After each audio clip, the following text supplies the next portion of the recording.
coffee. Sure. I'll let the others do if they commit. That one where coffee is, someone will have to be back. See my friend.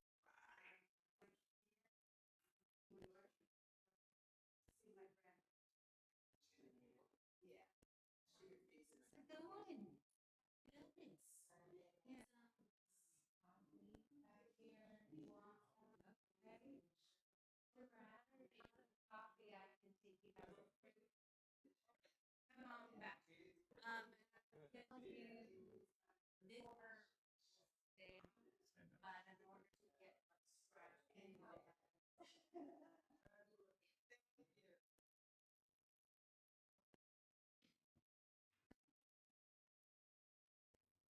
Yeah, yeah. Like in general, in your eyes, everything. Yeah, it was the worst physical thing that you can put. Certainly.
Yeah.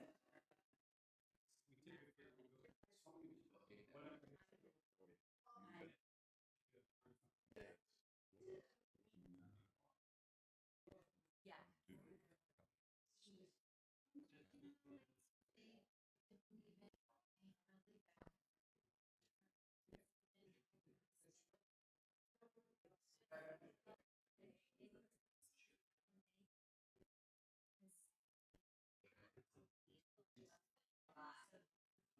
afraid to say yes or no.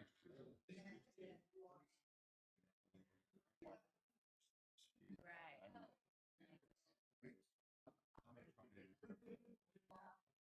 No.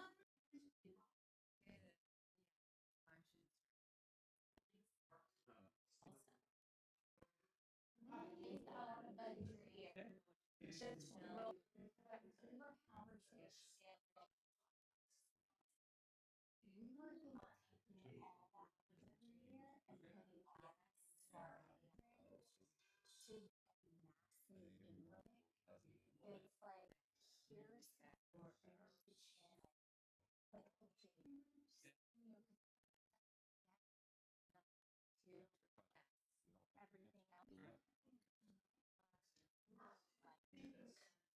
what we do share is that so many people just look at the number and go, yeah, no. But when we have an offer now, the agency going out to the AI, we might be and like just put all basically all the data that you guys have and then just right.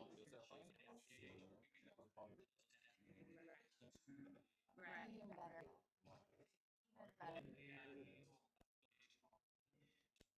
Right. Because the people don't pocket and then the hour and then even some smaller staff, day trip things like that. I don't know. I just thought people all would understand kind of how it's written out, but it would probably much too many working winter because I've had a lot of you're gonna see now and just a lot of them are during billboards, like switching them out. But we still have to put an AI. Usually like that. Yeah. Yeah. Well, there's a contract. So some people involved we show the traffic number with that versus what would cost. I just think these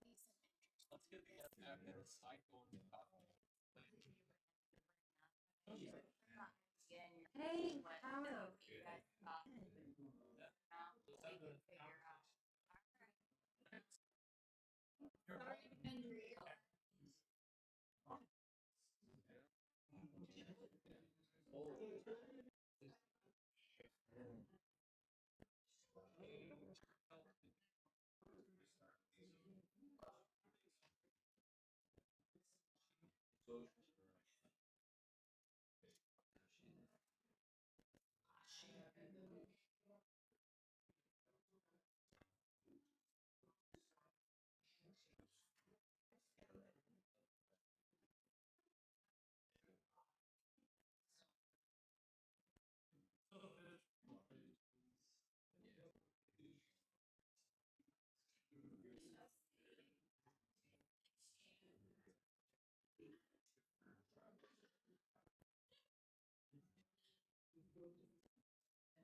Okay, so we'll call the order and then for adoption to do the.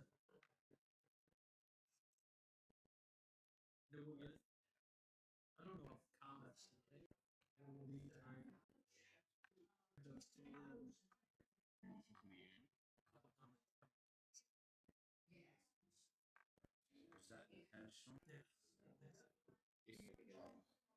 Yeah, focus, right? Let's get to this and then that way we can.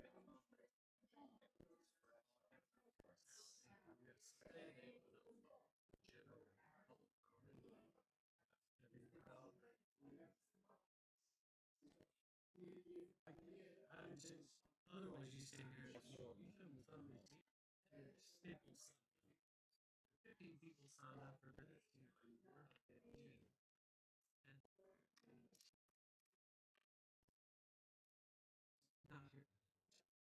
You ready?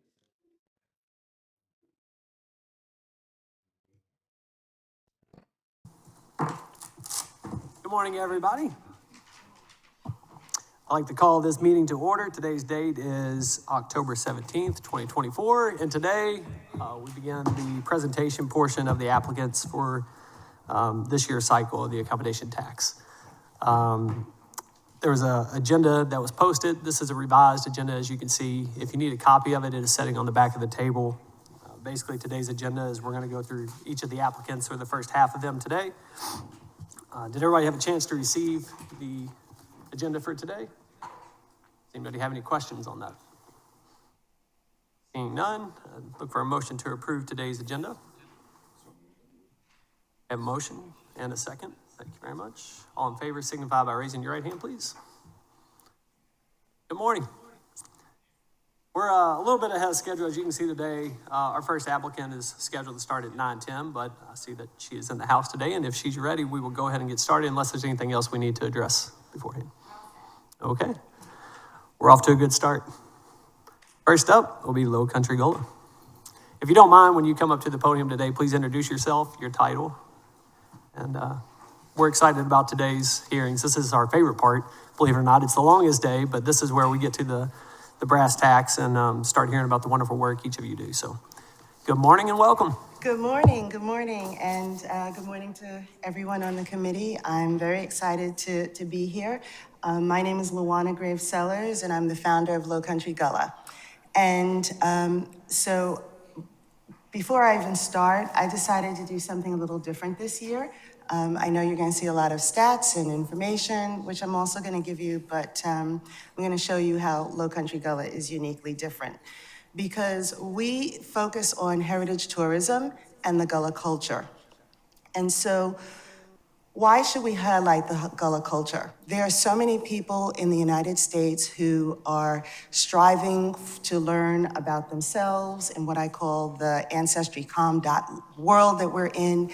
And so for the Black African American community, especially being able to connect to their culture and learn about the Gullah culture is very important. And so with that, there are a lot of people who are really doing what is called heritage tourism.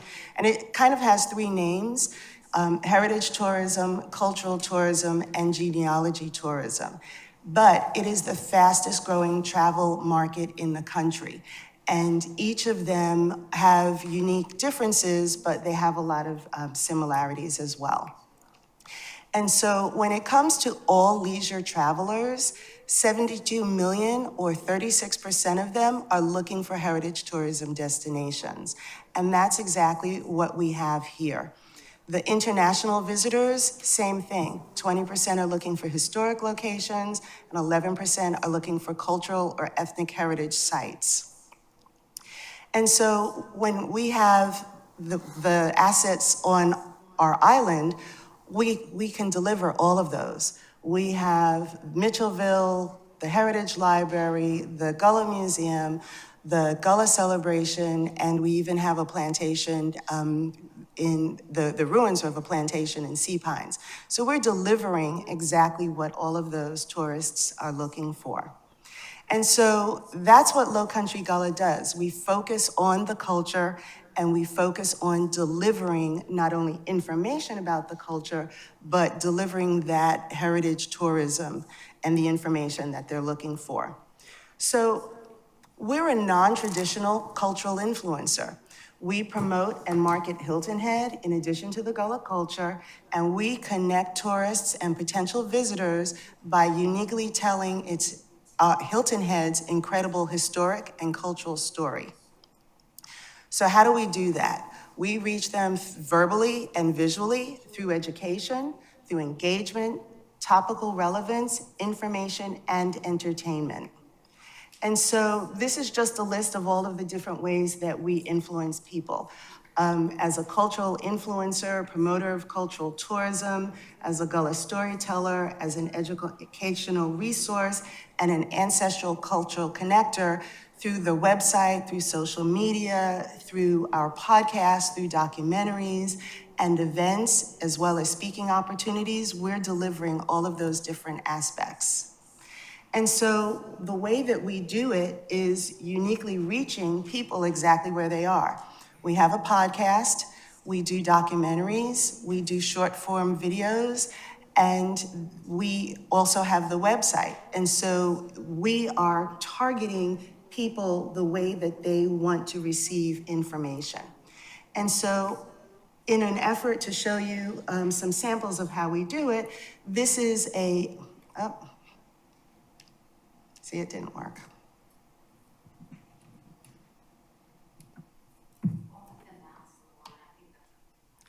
Yeah, that's what it is. Sorry, okay. Sorry about that. Here we go.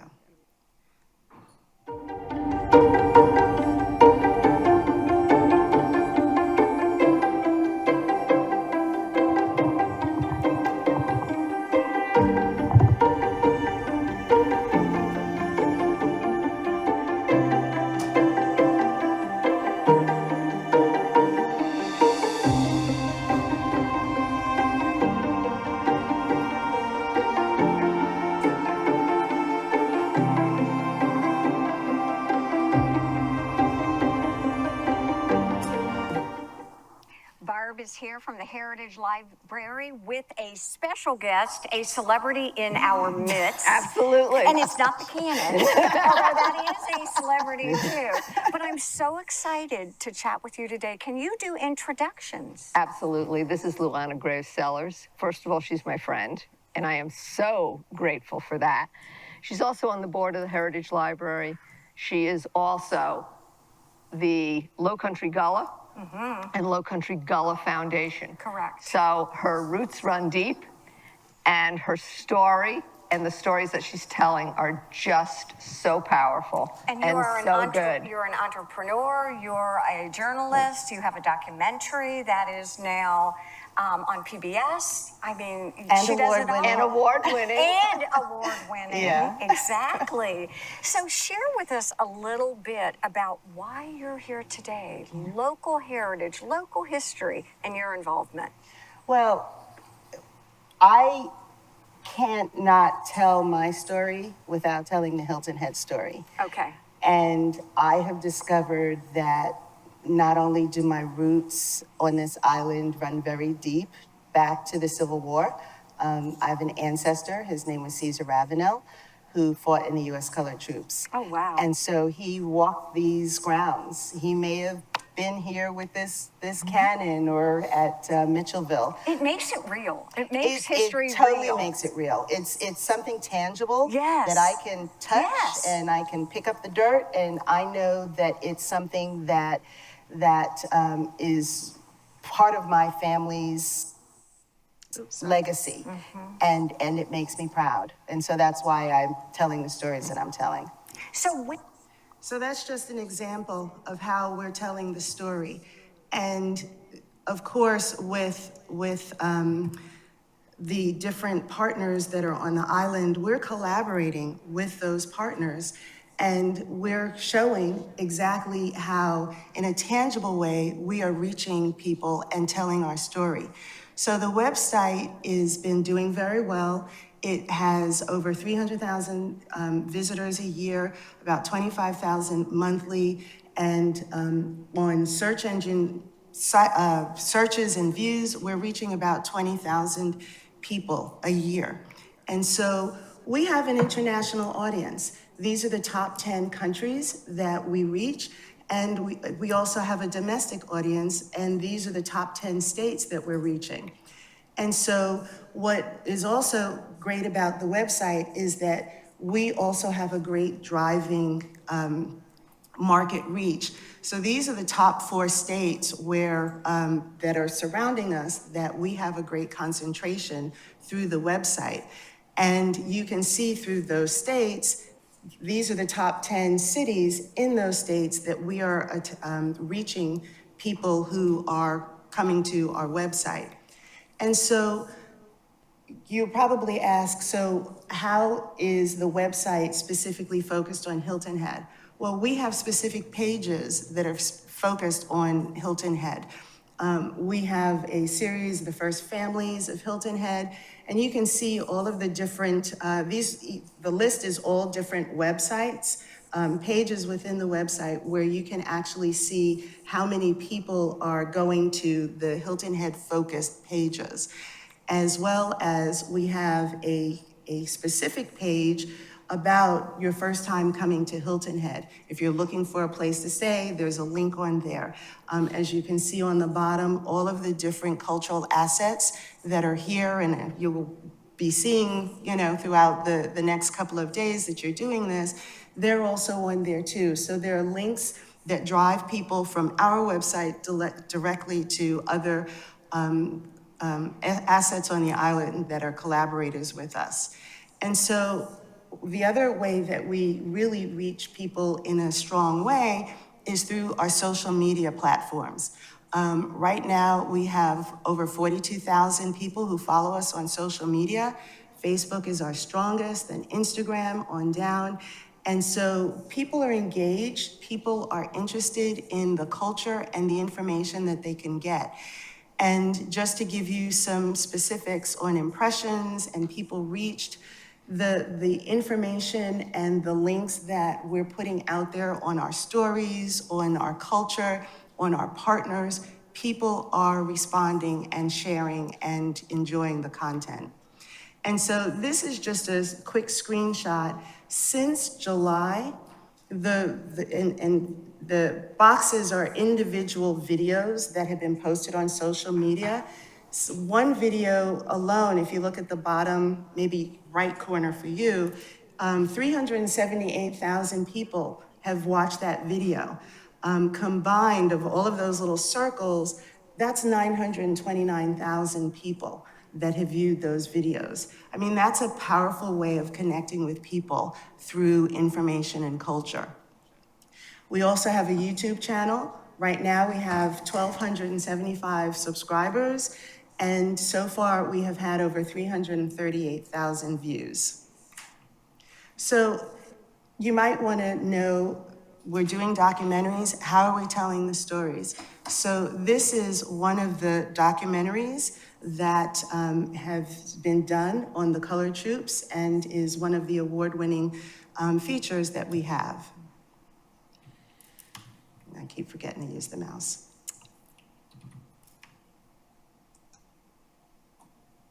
There we go.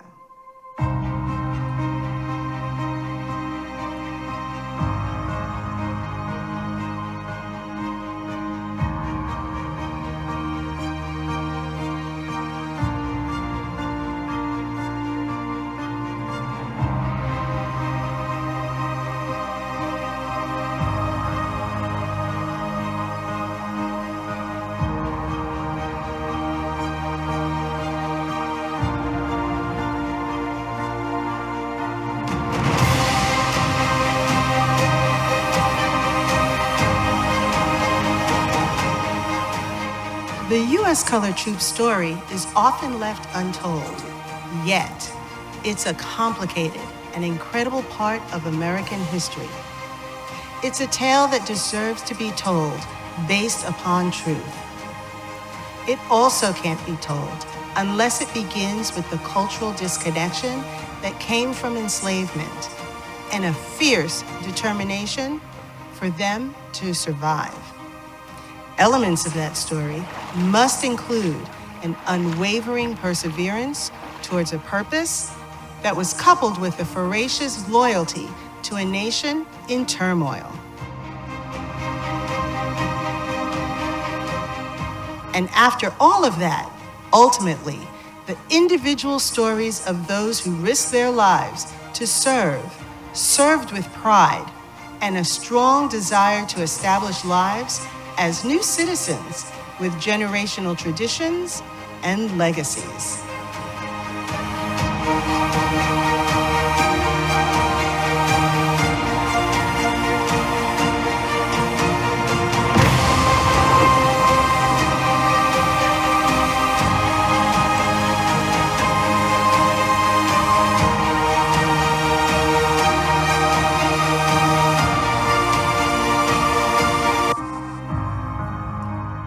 That's the Hilton Head story. That's the Hilton Head story, and, that is the Hilton Head story, and that is also the history of our island. And because of that, we are able to tell these stories. For instance, a lot of people don't know that Harriet Tubman was here. That's what the Harriet Tubman documentary is about. She lived and worked here on the island for 8 months and lived in Beaufort for 3 years. Those are the incredible types of stories that are being told in a unique and different way. All of the films have been receiving awards for them and screening opportunities. And the Harriet Tubman is now on PBS. In the last year, it's had over 100,000 broadcasts over all of the South Carolina markets. And right now, it is streaming in all of these markets across the country, including in Canada. The documentaries are in the film festival circuit. They are getting screened across the country, and I am proud to say I'm on my way to Cannes, and it will have its first international screening next week. So we are telling the story in a unique way. We also have an award-winning podcast. It's ranked in the top 10% of all podcasts with 36,000 downloads this year alone. And it's available on all different platforms. The stories that are told through the podcast are the Gullah stories. What is Ayers property? Where did the people come from? And the religious traditions and the heritage. And so we are trying to make sure that the story gets out there in a very unique way. And as you can see from the monthly downloads, even this year, our podcast download number has doubled. The podcast also has an international audience. These are all of the different, the top countries that are being downloaded from, in addition to 48 states across the country. Domestically, these are the states that the podcast is being pulled from. And as you can see, South Carolina, Georgia, North Carolina, those same drivable states that I mentioned earlier, they're the ones who are focused on this content. We also have a newsletter. The newsletter sends out 6,500 monthly subscribers each month with an open rate of 33%. And just to give you a comparison, national averages is 21% for an open rate and a click rate, and an unsubscribe rate of 10%, and ours is only 2%, which shows that our content and audience is really engaged in the information. The other way that we uniquely reach people is we take the Low Country Gullah and the Hilton Head story on the road. These are all of the festivals that we have participated in and have been able to reach out to people. And by doing that, this year we collected 2,200 zip codes. And this is a heat map of all of those zip codes showing you exactly where we are connecting with people from through our just being at festivals and reaching out to people face to face. Our regional events, we have connected with 46,000 people. These are some of the events just broken down by the numbers. The Gullah Festival in Beaufort, 10,000 people over 3 days. So that's how we are able to capture the amount of zip codes and people that we are able to reach through these events. We also have events that are on the island that we attend. And so those are the numbers that we're able to get from there. 4,400 people have been able to reach us and have had access to our booths. And so these are just some of some images of our setup. If you see in the your left corner, those posters are a tremendous draw, and they're telling the Hilton Head story. And if you look in the bottom right corner, those draw people in. They come, they want to read, they want to learn information. It's a real conversation starter with information. And here's just some more pictures of those. As I mentioned earlier and demonstrated with the video, we collaborate with everybody. The Heritage Library, Mitchellville, the Hilton Head Land Trust, because the civil rights, the colored troop story is the Hilton Head Island story. The Hilton Head Land Trust's video of Fort Howell is in the documentary. So we are showing all of the ways that we can connect not only our story, but our history and our culture together in unique ways.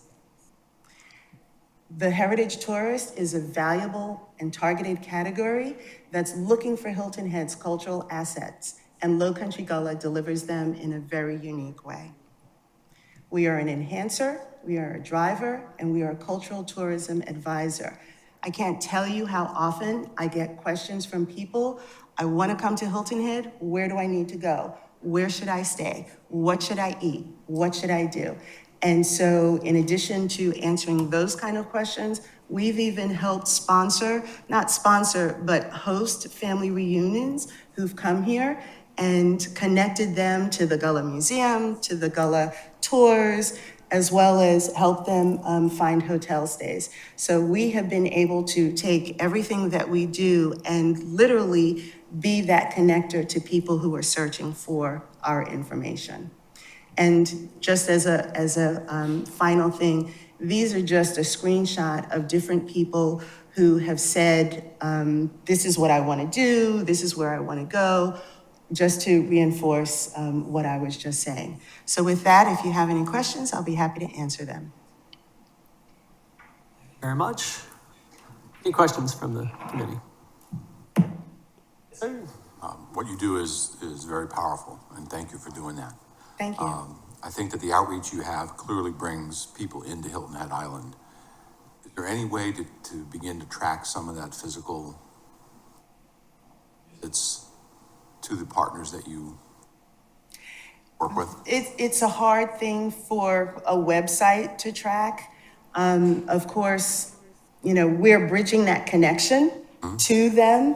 And so, not that I can say that I'm driving 100% of the people to, let's say, Mitchellville, but I'm sure that there is a percentage of those people that are going to Mitchellville who have come through the website or social media or the podcast or whatever, you know, so that they are discovering the places to go or things to do while they're here. For those organizations that you work with who present here, we'll be able to track their growth, and I'm sure some of that does come from you. I don't know if in future years you may be able to just go to them and put a chart in this that says, this organization has gone from here to here to here, and we market extensively for them and get some credit for that. So thank you. And that's a great idea. You know, as you can see, I work intimately with the Heritage Library and everybody. And so, you know, maybe we should all sit down and figure that out so that we can better track how people are coming. We understand it'll never be exact. Yeah. We're just trying to get some indication of support for that, as Mr. Farrell often says, let us help you. So thank you. Right. No, I appreciate that. It's a great idea, and I will definitely set something up with everybody to be able to figure something out that we can better track things. I just want to say thank you for the work you put in to help tell the story of what makes up this island and the history that is there. I mean, it's obvious that you've taken to heart the collaboration that was asked from this committee to work with all the others. I think that's in your heart anyway. You would do it naturally. It is hard for you to get the data because you are, you know, help leading the charge to tell the story. Perhaps going with some of those partners and asking them on their surveys, how did you hear about us? And maybe your name's on there and they can just click, like, you know, just to give you some more talking points and some strength as well, because there's no doubt the reach you have. I mean, the data shows that. It would make our jobs easier, you know, on the recommendation side if we don't have the data of actually how many people are coming because of your efforts. We know that those efforts are there and that the story you tell help drives that traffic. But fantastic presentation. Thank you for leading us off. Yes, sir. Thank you for that. Yeah. I just wanted to say that this is a good example of the Turk law being semi-outdated in the fact that it was written before there were websites. So I mean, to try to track your data, I understand there's a lot of challenges to that, but I like this being the first presentation of the day because it does show that that there's other ways to attract tourism to the island beyond how the original law was written, and I think that has to be taken into account, especially in 2024. So, thank you. Yeah, no, I thank agree. you for that. You know, you're fairly put up against how many heads and beds, right? Like that's kind of the scale we use of how much accommodation tax is being generated from your efforts. That's hard to tell in your situation because it's a strong website with a large reach that's not just domestic, but also international. So again, we just want to help you along that way. So Any other questions? Thank you very much. Safe Thank travels. you so much. Yeah. Appreciate it.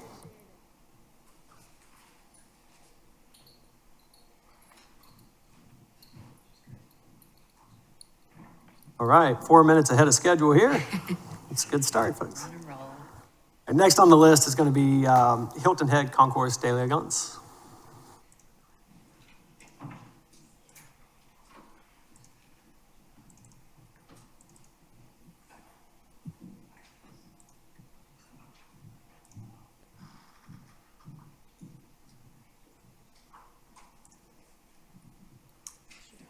Welcome. If you would, please introduce yourself and your title, please. Gotcha. Good morning.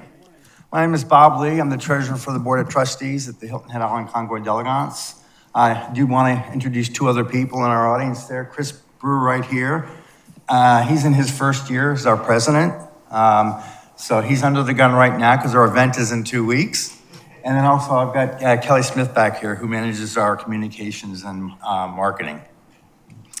I wanted to start by looking back at 2023 because, as I said, our event isn't for a couple more weeks, so we don't have a lot of 2024 data to share with you. But I wanted to start with how we collect our data. We start with our online ticketing platform that obviously collects zip codes, and about 70% of our online data at this point comes from visitors outside 50 miles. That's important to us because we're an outdoor event. We are a rain or shine event, and those kinds of sales are non-refundable. So that's money that we have guaranteed in the bank.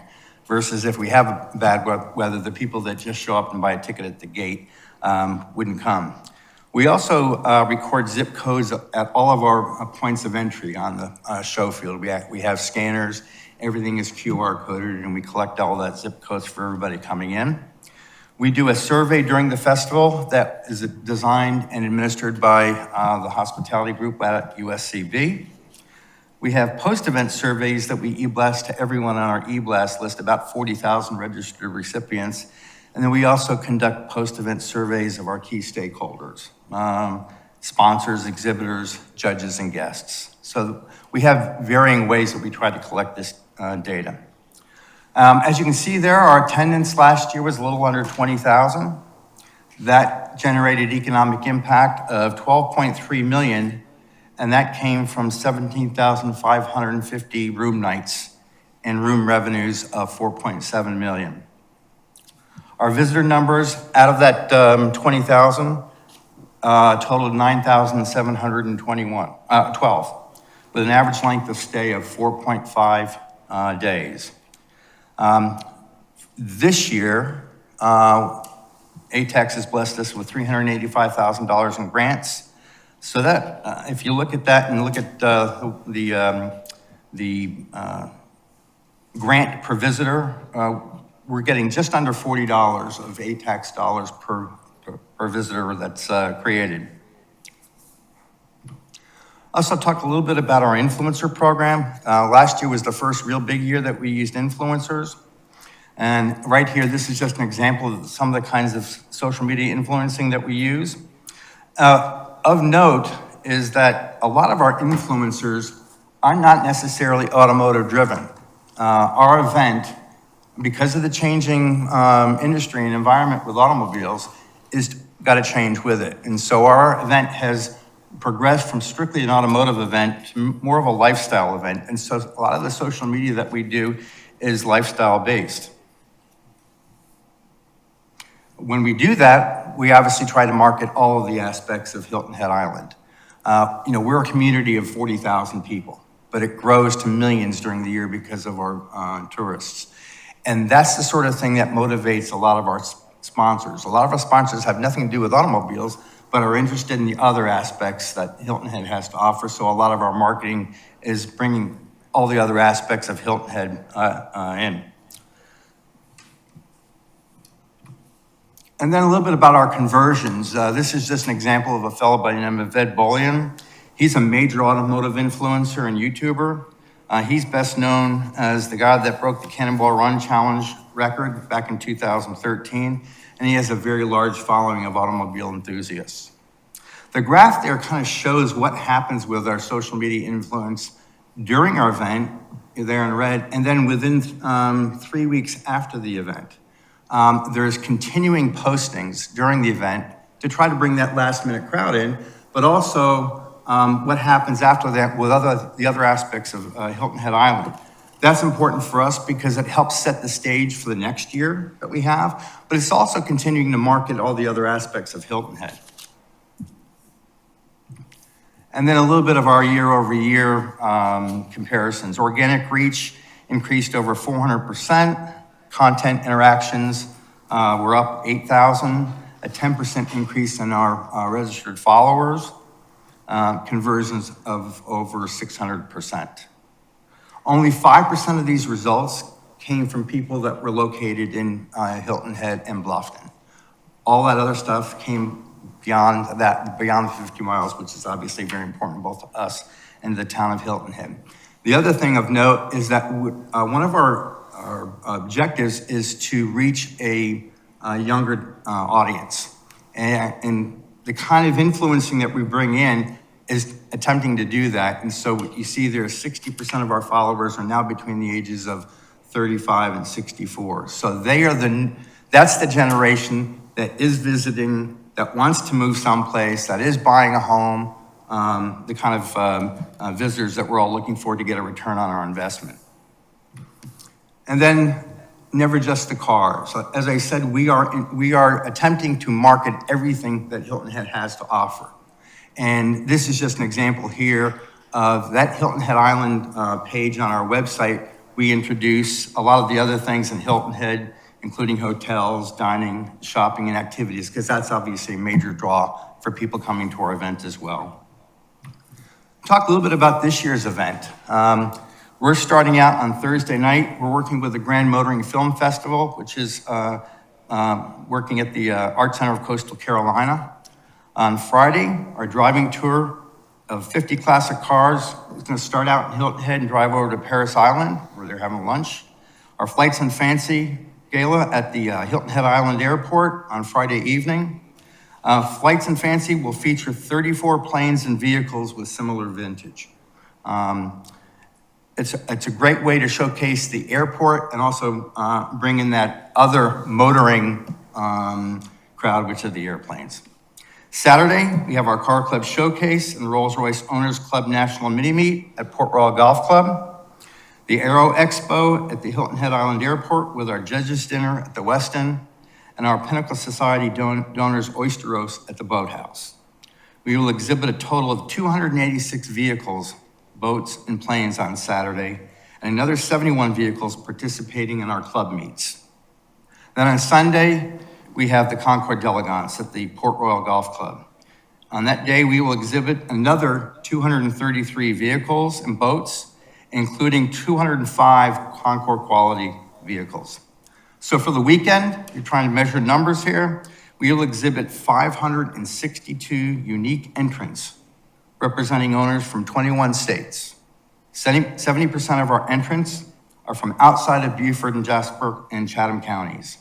This group alone comprises over 390 guests who will be staying and lodging on Hilton Head Island. Successful motoring events like the Hilton Head Island Motoring Festival needs themes to encourage exhibitors, judges, celebrities, enthusiasts to come back year after year. And we do that by changing themes, things that we know will attract that crowd. This year, we've got our Rolls-Royce and Bentley group. We're going to be hosting a meet of 77 Rolls-Royce and Bentley owners. They are from 14 states and Canada.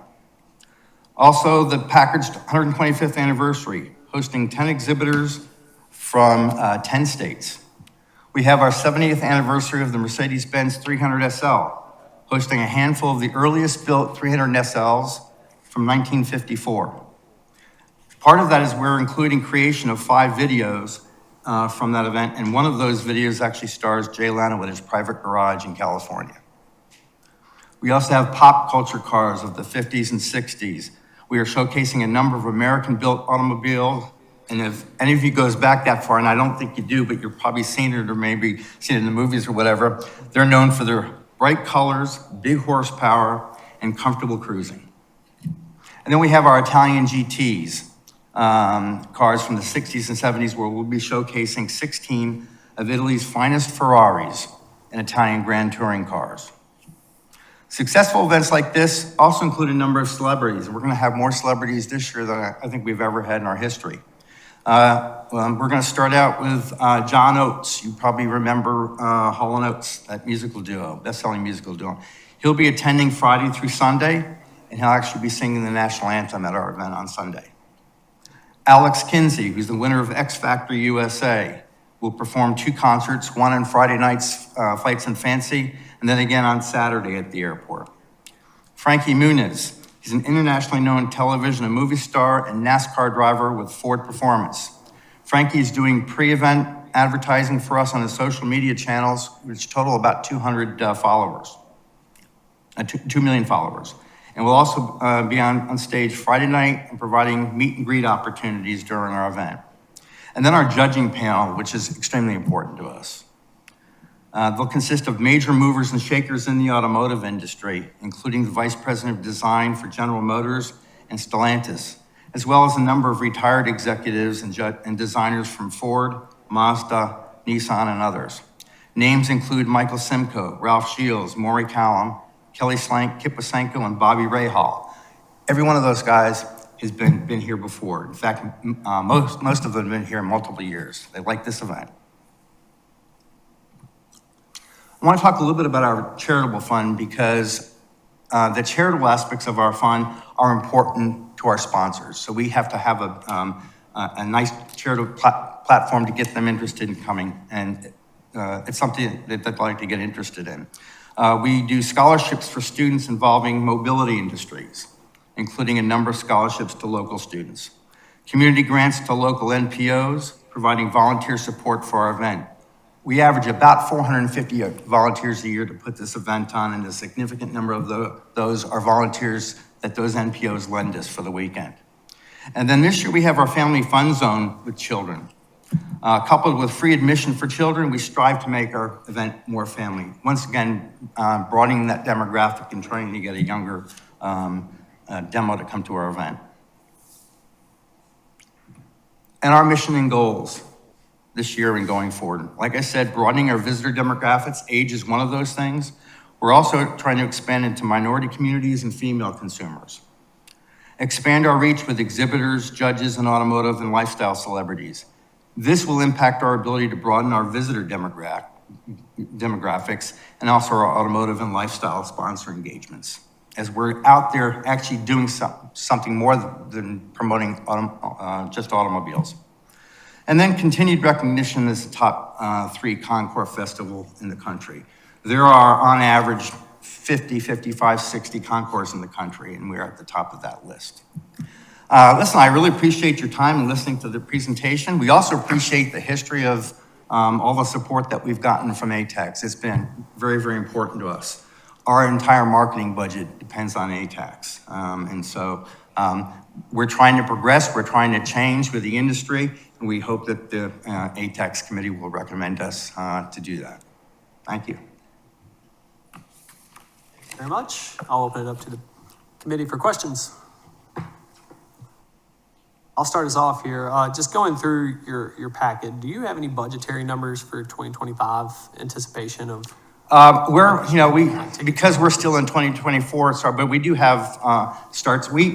Our budget expenses, we try to keep them reasonable from year to year. We go through a zero-based budgeting process, and we have to finish 24 before we can really do that. But we're going to come out probably around the $1.5 million range for revenues, and we always budget a break even on that. So it'll probably be around $1.5 million for 2025. Thank you for your presentation and for some of the key things you spoke on there, like bringing in the social influencers. That's a very powerful tool. I know, unfortunately, firsthand, a lot of the decisions that are made in my household come from what is found on a social media page, including where we travel to or where we go to eat, all of those things. So tapping into that age group, the younger market, is 35 to 60. That gives you a lifespan of those folks. They either have kids or they are kids themselves. So they're going to be around for the next 20, 30 years attending these events. So happy to see that you guys are diving into that. Also, this event is not an easy task for you guys to take on. There's a lot of logistics, there's a lot of moving pieces, and the week leading up to it, when we watch all these vehicles coming up and down the road, you can see that the influx is happening and coming to the island. We know that those participants are coming with their families, that they're taking up lodging as well. I'm sure you have several folks that live here on the island that participate in this event, but I would imagine the majority of them are coming from outside of 50 miles. I don't see too many Rolls Royces driving around on Hilton Head, so. Well, we do, our rule for Concours is that you can't show the same car until it's 3 years out. You can do it after that. So we have to constantly keep that feeder going of new automobiles, and we have a pretty sophisticated system. We've got a selection committee that's made up of a number of enthusiasts, and Mary Harlacher and Chris are on that. I don't get involved in that. That's way too political for me.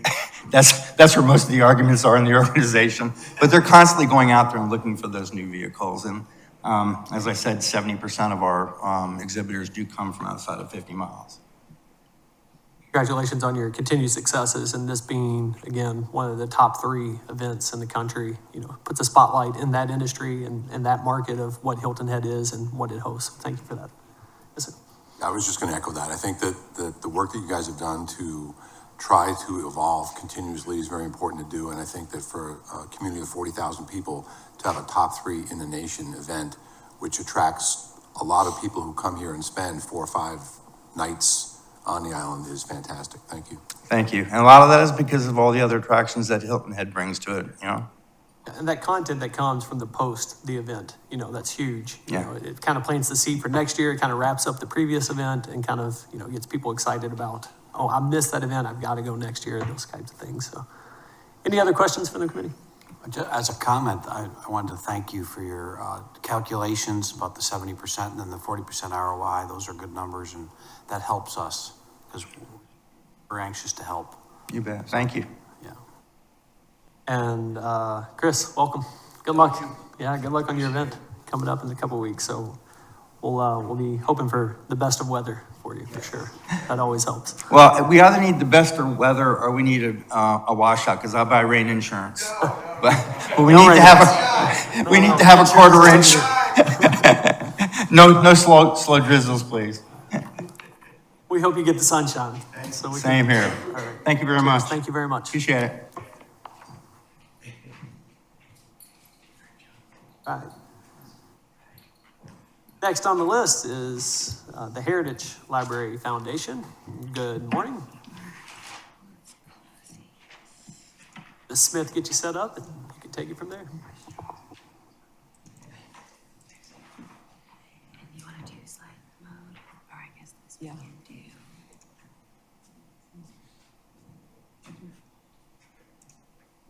There we go. All right. And use a clicker if you want, or not. Okay.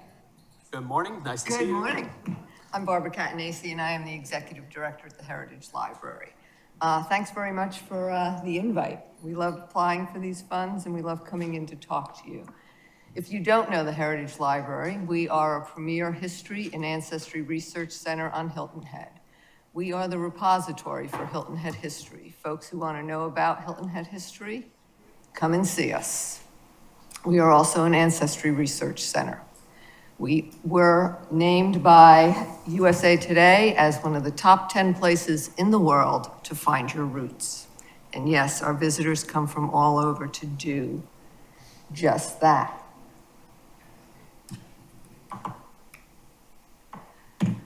What I want to talk to you about today, and I always like to follow Luana because she gives all those numbers that we've all dug up for the last 3 months, so I don't have to repeat them. But what I want to talk to you today about are who are our guests, because that comes to that piece. Who is coming to see us? Are they staying? Where are they staying? What are they doing when they're here? Our visitors come from all over, okay? We had basically a little over 19,000 folks were involved in Heritage Library activities this past year. I'm going to introduce you to some of those folks who came to see us. First of all, I'd like you to meet Lily. Lily came to a children's program, History Lives Here, and basically you get to color historic figures and places and sites and all that and put them all over. Underneath all that is a giant corkboard map of Hilton Head Island. So kids can post their pictures, and then they also always leave with another coloring sheet, a box of crayons that tells the history of Hilton Head. Lily came with her mom and her aunt. Her aunt lives in Washington, D.C., comes to Hilton Head regularly. Lily and her mom were visiting from Belgium. They stayed here on Hilton Head 5 days and 4 nights. Besides coming out and playing with us, they attended a number of things at Coastal Discovery Museum. They dined out. They shopped, much to Lily's delight. I did get to see the necklace and things that she purchased. They enjoyed the beach, and they do plan on coming back.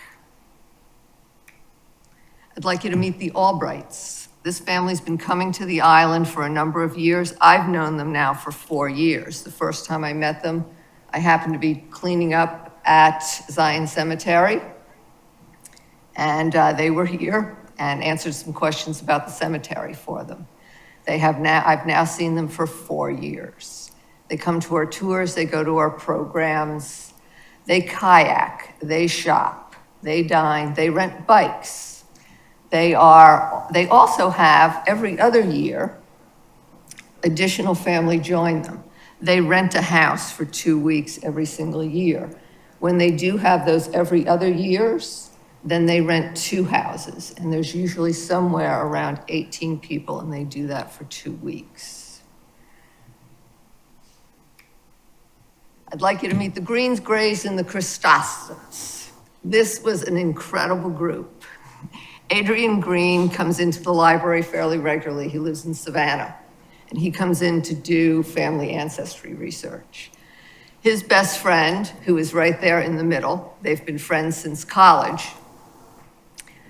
wanted to do something for his birthday. So they decided to come to Hilton Head, and his first stop on Hilton Head was to spend the day with us at the Heritage Library and introduce Mr. Gray to his family history. When other friends of theirs found out that they were going to do this, they decided to join. So they made it a giant long weekend. They all met at the Heritage Library. We spent, Marty and Paul, who you can see with the name tags, are the volunteers that worked with this group for 5 hours tracing family history roots. They stayed for 3 nights, 4 days. They spent one afternoon, a little bit more than an afternoon with us, but obviously they dined out. They stayed in hotel. I'm not sure what hotel they stayed in. They did plan a golf trip, and they came back in on Monday morning just to say thank you again and brought coffee. Also, we did have a birthday cake for them. Corporate guests. We work with a number of corporate guests every single year. They plan meetings, retreats, things like that on Hilton Head, and one of the things that we do is we provide some extra activities for them. So we will do tours out of the historic sites that we own. We put together bike tours that cover a list of history sites for them. We do lectures. We started creating a new thing in the last 2 years that's become very popular, historic scavenger hunts. So we'll literally send these folks all over the island looking for all kinds of history facts and cultural sites and things like that. And we plan those basically, how much time do you want to give them? How are they going to cover this land and things like that. But we do that on a regular basis. This particular group is a small tech startup. They visited mostly from Connecticut, but some of them also came from New York and Washington, D.C. The owner of this corporation, they stayed at the Westin. The owner of this corporation is also a homeowner here. The other thing that we have, and I do not have a photo for this because Linda did not send me the photo until last night, but we also help with family reunions. So this year particularly, we worked with the Green family. And they came from 16 different states. There was a little over 200 of them. And they came down and they celebrated one of their ancestors who lived here by the name of Mingo Green. And if you don't know the story of Mingo Green, you probably know the story of Charlie Simmons, the gentleman who ran the ferry back and forth. Mr. Simmons transported people. Mr. Green transported goods. So a lot of the Gullah goods that were sold in Savannah and Beaufort went by his boats. He was also famous for the fact that he learned to build handmade boats, and that's how he transported goods. So we got to do an entire historic presentation with the Green family. How do we reach those guests? It's probably shorter to tell you how we don't reach them, but that's not going to help me. We use print, TV, social media, radio, conferences, expos, trade shows, events, our partners, okay? This is basically a look at what we do, how we do it. Now I'm going to give you a sample of one of the things that we started doing this year is pushing out more video through social media, through Facebook, Instagram, all that fun stuff. And in order to do that, we obviously had to create some video. So this is just a picture of some of those video ads that go out. What is heritage? It's not just where we come from. It's the stories that define us, the traditions that bind us, and the values that guide us. Heritage is the customs passed down through generations, the words spoken around dinner tables, and the pride in our roots. That in these parts runs deep. When you want to know about local and family history, visit the Heritage Library, where we celebrate that shared legacy of our collective heritage.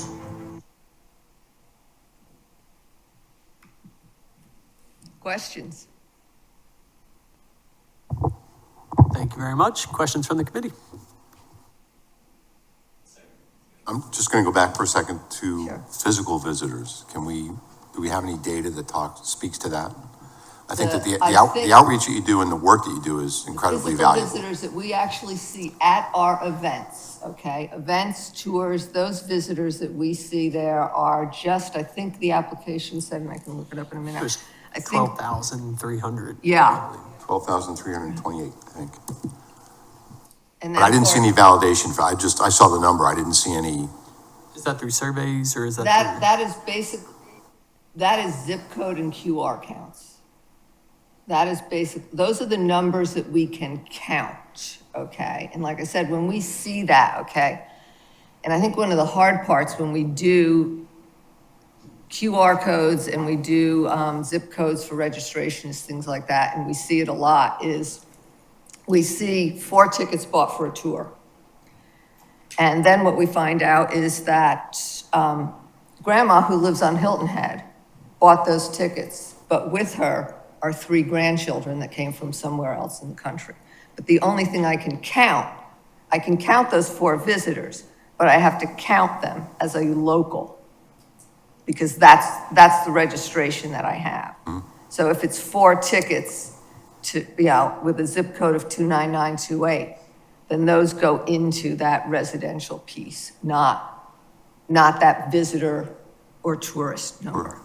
So to help me understand, the 12,300 tourists count folks at the various festivals and places you go. Yes. Versus solely, I was trying to focus a little bit on the Hilton Head Island part of this. Again, back to trying to help us answer that question. They come to our classes. They come into the library to do research. They might go to an event that we do. Ghosts and Myths is an event that starts tomorrow night. And that is sold out. And the last time I looked, 56% of the people coming to Ghosts and Myths are coming from outside of a 50-mile radius. Thank you. It seems that tourists make up 64% of that. Yeah. And you don't get, again, that credit for the folks that may be coming with their grandparents, but they may or may not be staying in accommodations on the island. Right, Well, and they so it's may hard to tell not, what that is. and that's that piece, but we do. And one of the things that we started to ask folks, so And it's conversational more than I can actually record it. But, the Greens, the Greens, great. Those folks, we knew everything about them by the time that they left. And we knew stuff about them that they didn't know they knew, and their families. But when we get to meet folks that way in those small groups, then we get to have that conversation and we get to learn a little bit more about what it is, why they're here, what are they doing, where are they staying. So those are those pieces that we can pick up. Obviously, if we're meeting with a corporate group, if I'm meeting them at the Sonesta, Marriott or Westin, then I pretty much know where they're staying. Or they'll call and say, hey, we're staying here, we want to do a bike tour, that kind of, so that information we can gather, but it's much more conversational than, and it's when we can have that conversation. We obviously we know the Albrights pretty well after 4 years. We've watched those kids grow. And it's always fun when they bring in grandma, grandpa, and all that fun stuff every other year. Then we can find out more about those folks. And that's just a snapshot. There's hundreds of pictures of these folks that, that I can throw up, in a presentation. But we try really hard to talk to those visitors and learn a little bit more, because that also helps us grow program, okay? I want that person to be the Albrights and come back over and over and over again. And in order to do that, I've got to talk to them, find out what it is they want to do. How can we help them do that? What can we get, what can we help them learn? And how can we change a program? Do I need to make it more children friendly? And we learn that from them, but it's much more conversational than a number on it, than a click, a number I can pull off of Google Analytics, or anything like that. And the other thing that we also do is we work with a number of authors and artists and filmmakers like Luana. And our volunteers did a great deal of the research that Luana used in her films. And also she's got another one coming out, and they're in the midst of researching that. Another great example of collaboration across, no. it's such a big story to tell, We and it takes a whole can't do group what we effort. do without our partners. Sure. And those partners run deep, and they're strong partners, and we're glad that they're there. I love to hear organizations talk about corporate events. I think that is a really strong seed foundation for growth, because the corporate events come in, usually it's just the employees of the organization, and then they go home and tell their families and friends about their experience on Hilton Head and what they learned, and it becomes like a bushfire. It just continues to grow. So wish you best of luck. And they're on it. usually really, like bike tours, they're usually really glad to get out of the conference room. Yeah, absolutely. For a little while. It's something different, and learning about where you are. Experience is a big factor, and when folks are making their decisions on where to travel these days, we see it across all markets. So getting out of that conference room and enjoying Hilton Head on a bike and hearing the history is fantastic. Any other questions? We also know it's been more challenging to attract corporate events in the past couple of years to the island. So I applaud you for attempting to do that. Yeah, we do a big push out social media wise, and then we also, the great thing is once we work with a group, they'll tell somebody else. Yep. So you might have the tech group that we worked with, they have resellers, so their resellers now have come in. So those kind of pieces help, and then usually they'll say, hey, and while you're here, call over here, they'll do an event for you. So those kind of pieces really help. I think we've begun to see some of those corporate events return, but they've kind of shifted in what's being done in those events. It used to be the only way that organizations got together was everybody in the room. Now with technology, I'm in front of my colleagues across the country every day, but when we come together, it's more R&R, regrouping and taking in what makes us a strong team. So I'm sure your organization has seen the same thing from these corporate events. Yeah. Barbara, thank you for this awesome presentation. I think what we are happy to see is the evolution of these submissions, because all applicants we require to or ask to justify our ROI, and because we have a very specific charge. And, Oh, understood. So the closer we can get to learning that data and how we can get better, the word collaboration you're hearing a lot about, which you obviously have done well. We've already heard about, we saw you in videos earlier. So thank you for that. Well, that's a wonderful thing. But also, the better we can get at telling the ROI picture, the easier it makes it for us to help. So any measures or anything that anyone else is doing or sharing ideas about how we can have measurable results helps us with helping you, and that's what our goal is. Yeah, It's hard. Yeah, oh no, and it's, you know, for something that should be very objective, it's actually really subjective. And the counting's never easy. We get better at it every single year. And our partners collaborate much better with numbers every single year. And it's just, you know, that issue of tying it to heads, you know, heads and beds, and we've had this conversation among the partners too, is because that world, you know, it changed, you know, we don't always know what was that click that made that person come here. It's an imperfect science. And I think all our applicants could also make a case that they don't have, their data is not pure, but it's as close as we can get. But we seem to be getting better every year, and there seems to be improvements to everybody's efforts. Yeah. Right, so thank you for that. And then if we can all kind of keep focusing on that data. We keep trying. I think, I lost my train of thought, so it doesn't matter. It was, gonna come back to me. Any other questions from the committee? You're too young for that. I know it. It's too early in the day. It's all right, you know how to find me. Any other questions? Thank you very much. Okay. Appreciate it.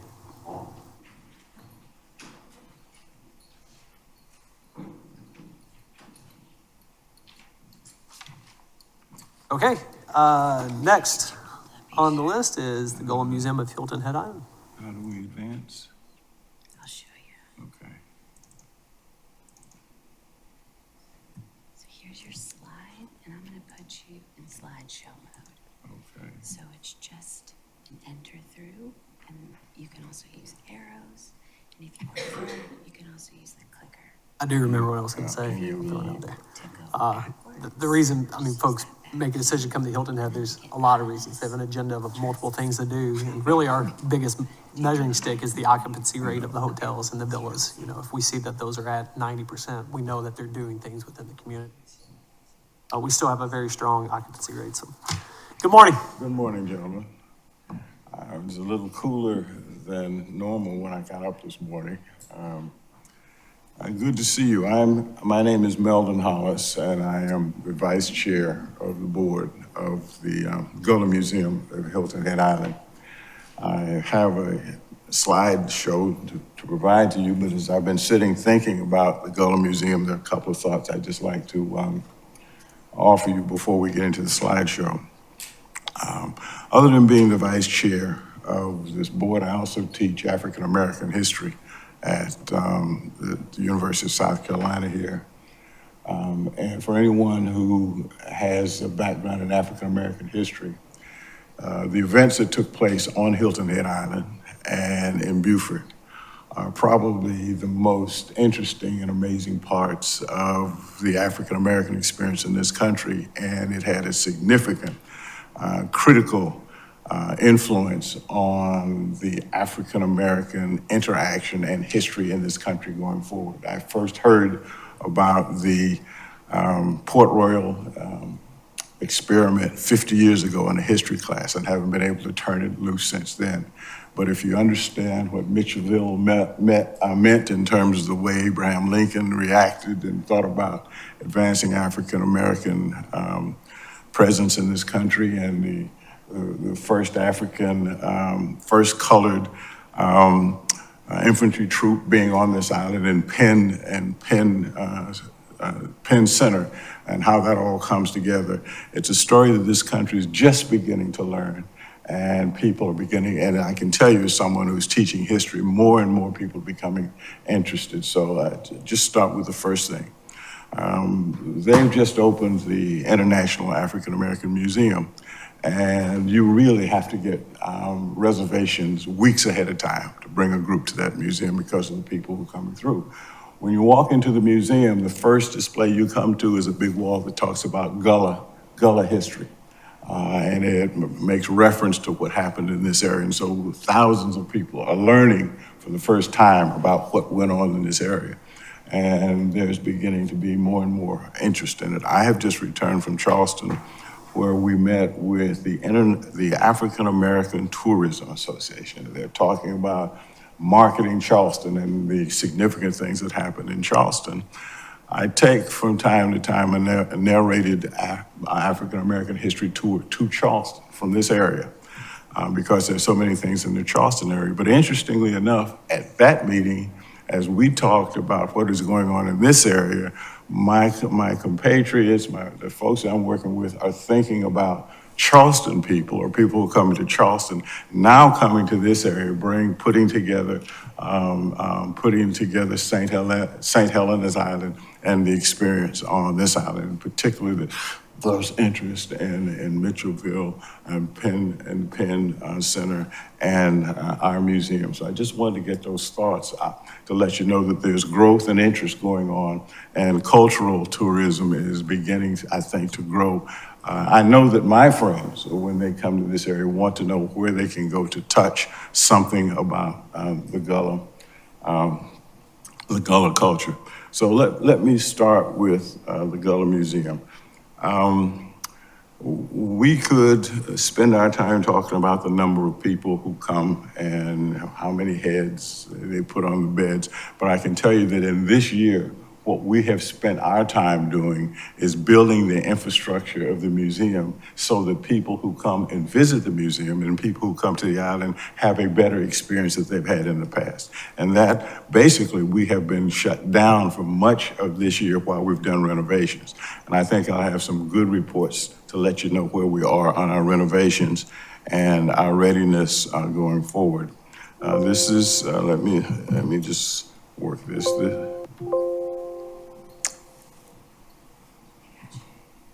Maybe I'll try this. I tried this first. Any key should work fine, and then if you come back, we'll do that one. So just sit with enter a little more. As you all can see, I'm an expert on the IT stuff.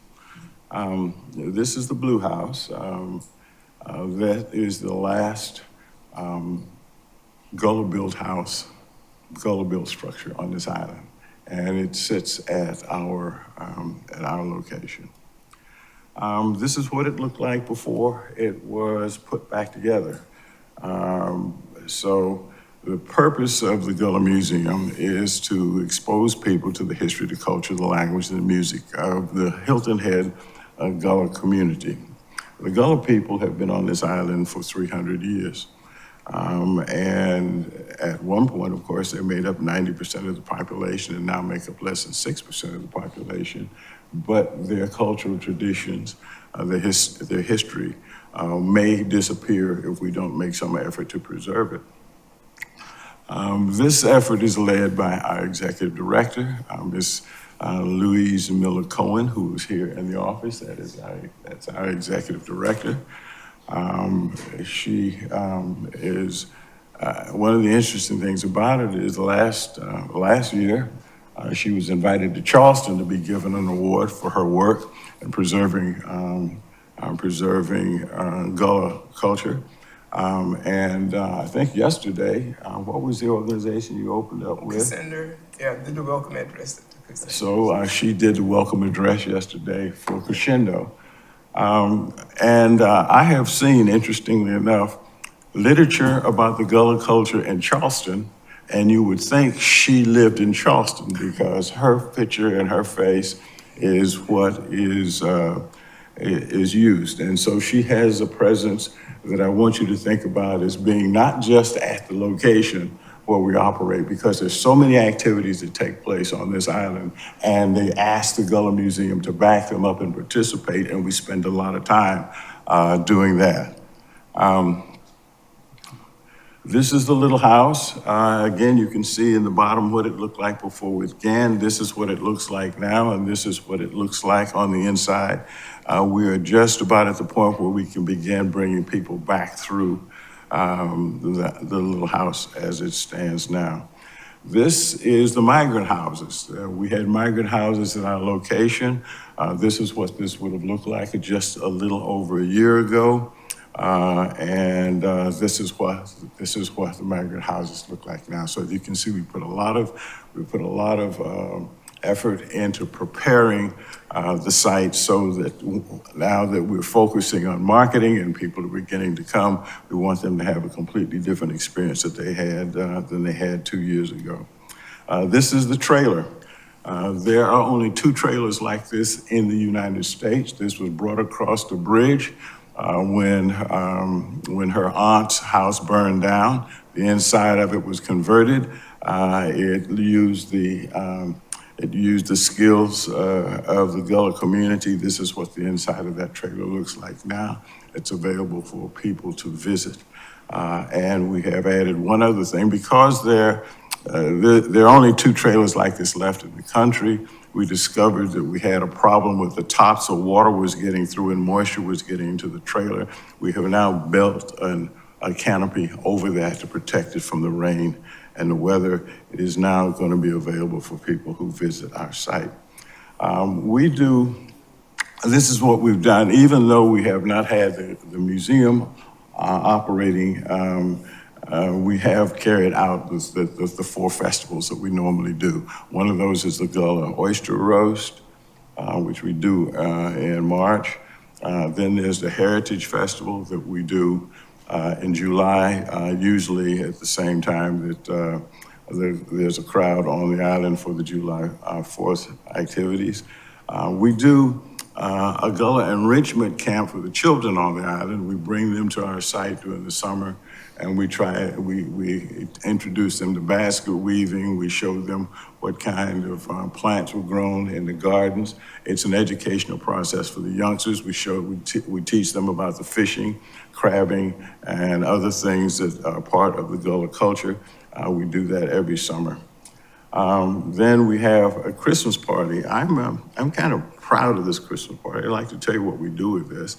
Most of the folks we invite to this party are 80 years old or older. If they're unable to leave their homes, we have a meal taken to them. We send a bus to bring them around. And we have a nice Christmas party, and we talk about the old Christmas traditions, and we have begun to film their memories of what it was like to be on this island when they were children. And we want to do something with the material that we have pulled together. We're trying to put together some oral library. This year, we participated in the 360/40 celebration.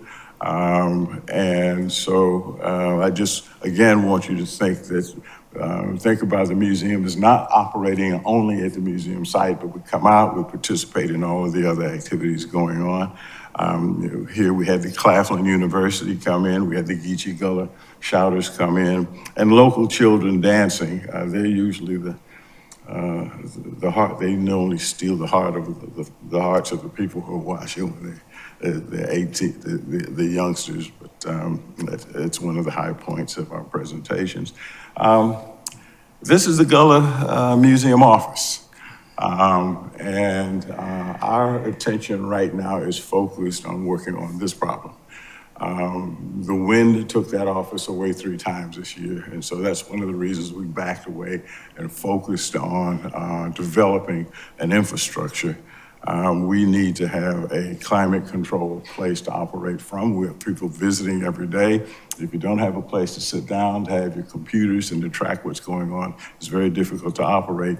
I will come back to that and say that's where we're focused now on the office. This is what our office looks like after a storm. So we have focused on solving this problem. Behind you, you will see a green building, which is what do we call these things? Porta-john. One of the real issues we wanted to make, we had 2 objectives to improve the visitor experience. One was to put some toilets at our site, and the other is to put a permanent office at that site. I can tell you that we decided what we would do is put up outhouses. They would be climate controlled. Of course, they have running water. That makes them different than the real outhouses, but model outhouses. And I can tell you that as I stand here today, the paint is drying on those outhouses. The commodes are in, the sinks are in. We probably will not have them operational for our next event, which is this Saturday, but we now have the public toilets there, looking like outhouses. And the next big thing for us is to solve the problem with the office. When we talked to you last year, we wanted to add toilet facilities. We wanted to do renovations in the Dewey House. Really what we needed to do was replace some planks, so we're fairly old, and we've done that. And we needed to make some adoptions to the Great Dane trailer. We've done that. We wanted to strengthen our program offerings. We think now that we've been able to put that infrastructure in place, we can begin to ask more people to come, and I'll talk a little bit to you about some people we've invited and some things we've done. And we wanted to enhance our museum marketing strategies. We have worked with the Low Country Hospitality Education Group to do some surveys, and we think our marketing will be based on some of that, and to acquire office facilities. This year, we will place a temporary office. When I say temporary office, I'm talking about a trailer, which is climate controlled, electricity, water. It will be temporary until we build the big idea that we have, which is to bring the big house and build a big house at that site. But at least now we will have a place where there's a desk and there's a desk and lighting and so forth. We are in negotiations with the retailer who's going to sell us that spot. We've already done the marketing. We've already marked the spots. We're talking to the town about going through all of the regulatory stuff you have to go through. It's interesting that somehow people assume that you buy the trailer, then you negotiate with the town, then you negotiate with the county. And that seems a little backwards to us. We decided to negotiate with the town first to get those issues out of the way. Then negotiate with the county, make sure all of the regulatory issues are taking place, then buy the trailer. And we've identified the trailer, we provided all of them with all of the details about the trailer, and we have moved fairly well along the road on that. I think we've just about resolved all of our issues with the town. So we're ready to move forward and bring that in. Add toilet facilities. We've done that, as I've said to you. We're waiting for them to put the second coat of paint onto the outhouses. We've covered the Great Dane trailer. There's some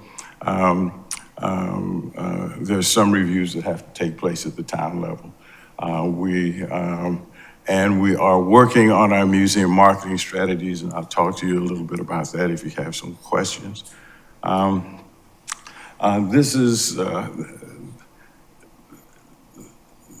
There's been a greater presence of the museum this year. If you've taken a look around, we've been on the billboards, we've been on television programs, and we've moved into talking to some influencers, as they're called, and you will find stories about us in the local magazines. So that's part of our enhanced marketing strategy. This year, we will do, in the upcoming year, we will do our normal festivals, the annual Oyster Roast, the Heritage Festival, the Summer Camp, the Food Festival, which will be October 19th, which will be in 2 days, and we will do our Christmas celebration. These are organizations that we collaborate with, NIBCA, Mitchellville, Gullah. If you go to any of the activities of any of these activities, you will find us there either participating, presenting, or with a table and a desk there. As I said, Louise Cohen opened Crescendo Yesterday, I called, tried to get in touch with her. All I could hear was the music going on in the background. So I know she was there. With particularly, I'd like to point out with the symphony orchestra, we carried out a series of presentations. Was it Gullah Me, Gullah You? I think that was it. So that we were involved in the symphony, and programming, which we will repeat again this year, as a matter of fact. And we've been very active with the Gullah Geechee Cultural Heritage Corridor. We appreciate the support that we get from you. We couldn't do what we do without your support. We do, however, work on getting financial support from other places. We go down to the Beaufort County Council. They make some interesting comments when we come down to the Beaufort. They say, what are you doing down here? They say, all the money's up at Hilton Head. Why don't you folks go up there and send us some money? Which I have to remind them that this place is part of Beaufort County, so we push. But I'll tell you, they do not put us at the top of the list. It's like, why you rich folks coming down here pushing us. So we rely heavily on your support. We have a foundation that's very friendly to us. The Breed Love Foundation helps us with our summer program. In the Princeton class of 1966, I really have to give them a shout out. They came in with a large check to help us with the outhouses. And so we're looking forward to bringing them in and letting them help us cut the ribbon. The Great Dane Truck Company, of course, gave us that the trailer, and the other folks are listed here. This is our contact information that's available to you. But while I've got your attention, I would just like to say we've added, thanks to Mitchellville, we've added another attraction to our spot, and that is a praise house that we now have, which is an additional attraction. The way our museum works is you can now walk from building to building to building, and it's that kind of experience. And if we get to where we would like to get to, you will be able at some point to be able to press the button and have somebody have an explanation of what you're looking at. That's a little down the road. I would like to tell you what we found from a survey done by the Center for Low Country Hospitality Education. I guess what I'm proudest of is people rate their experience at our museum on a 1 to 5.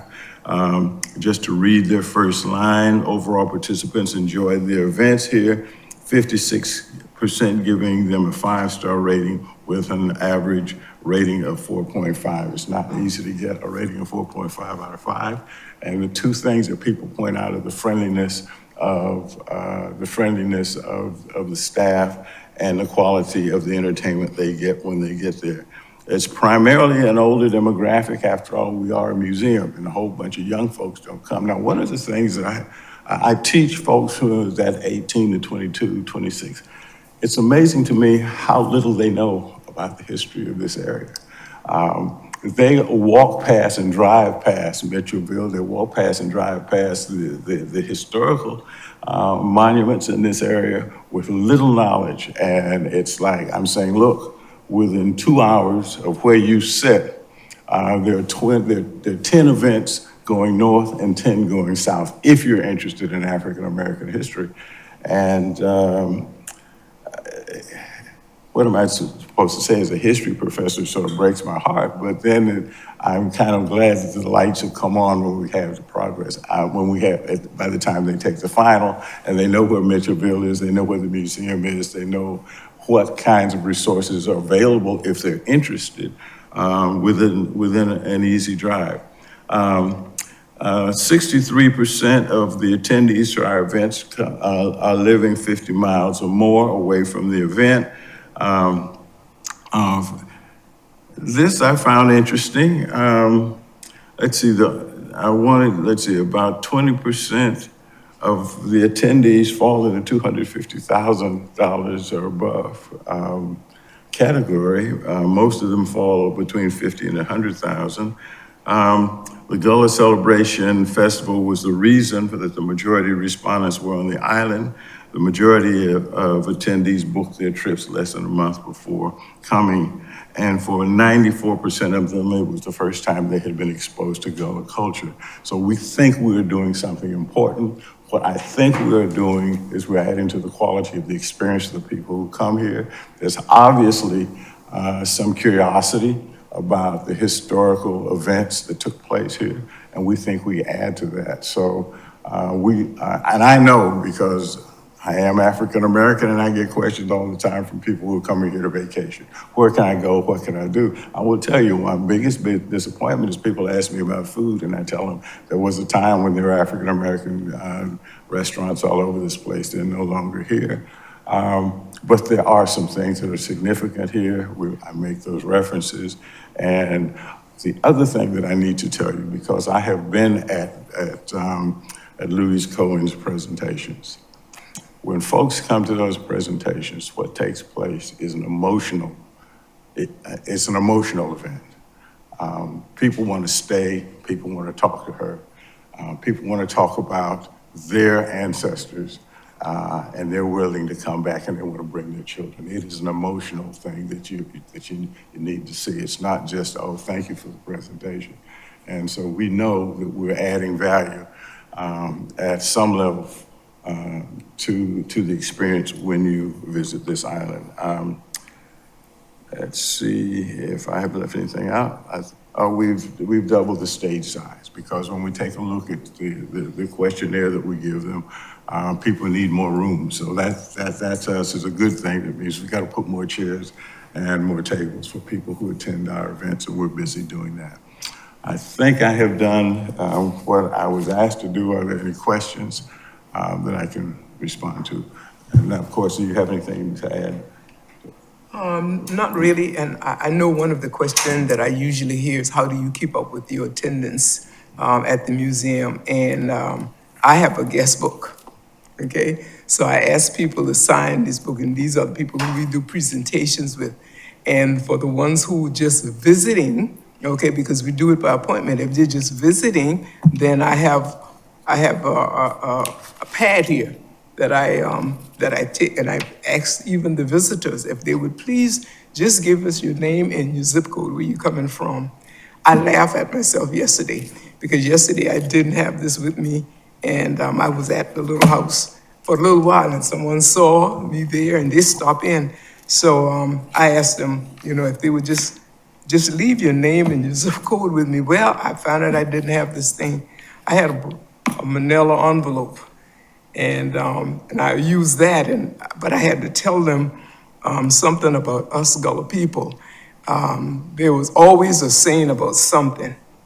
And because I had to use that manila envelope for them just to put their name and zip code on, I told them that the older people would say, if you need a ride and you don't have a horse, ride the cow.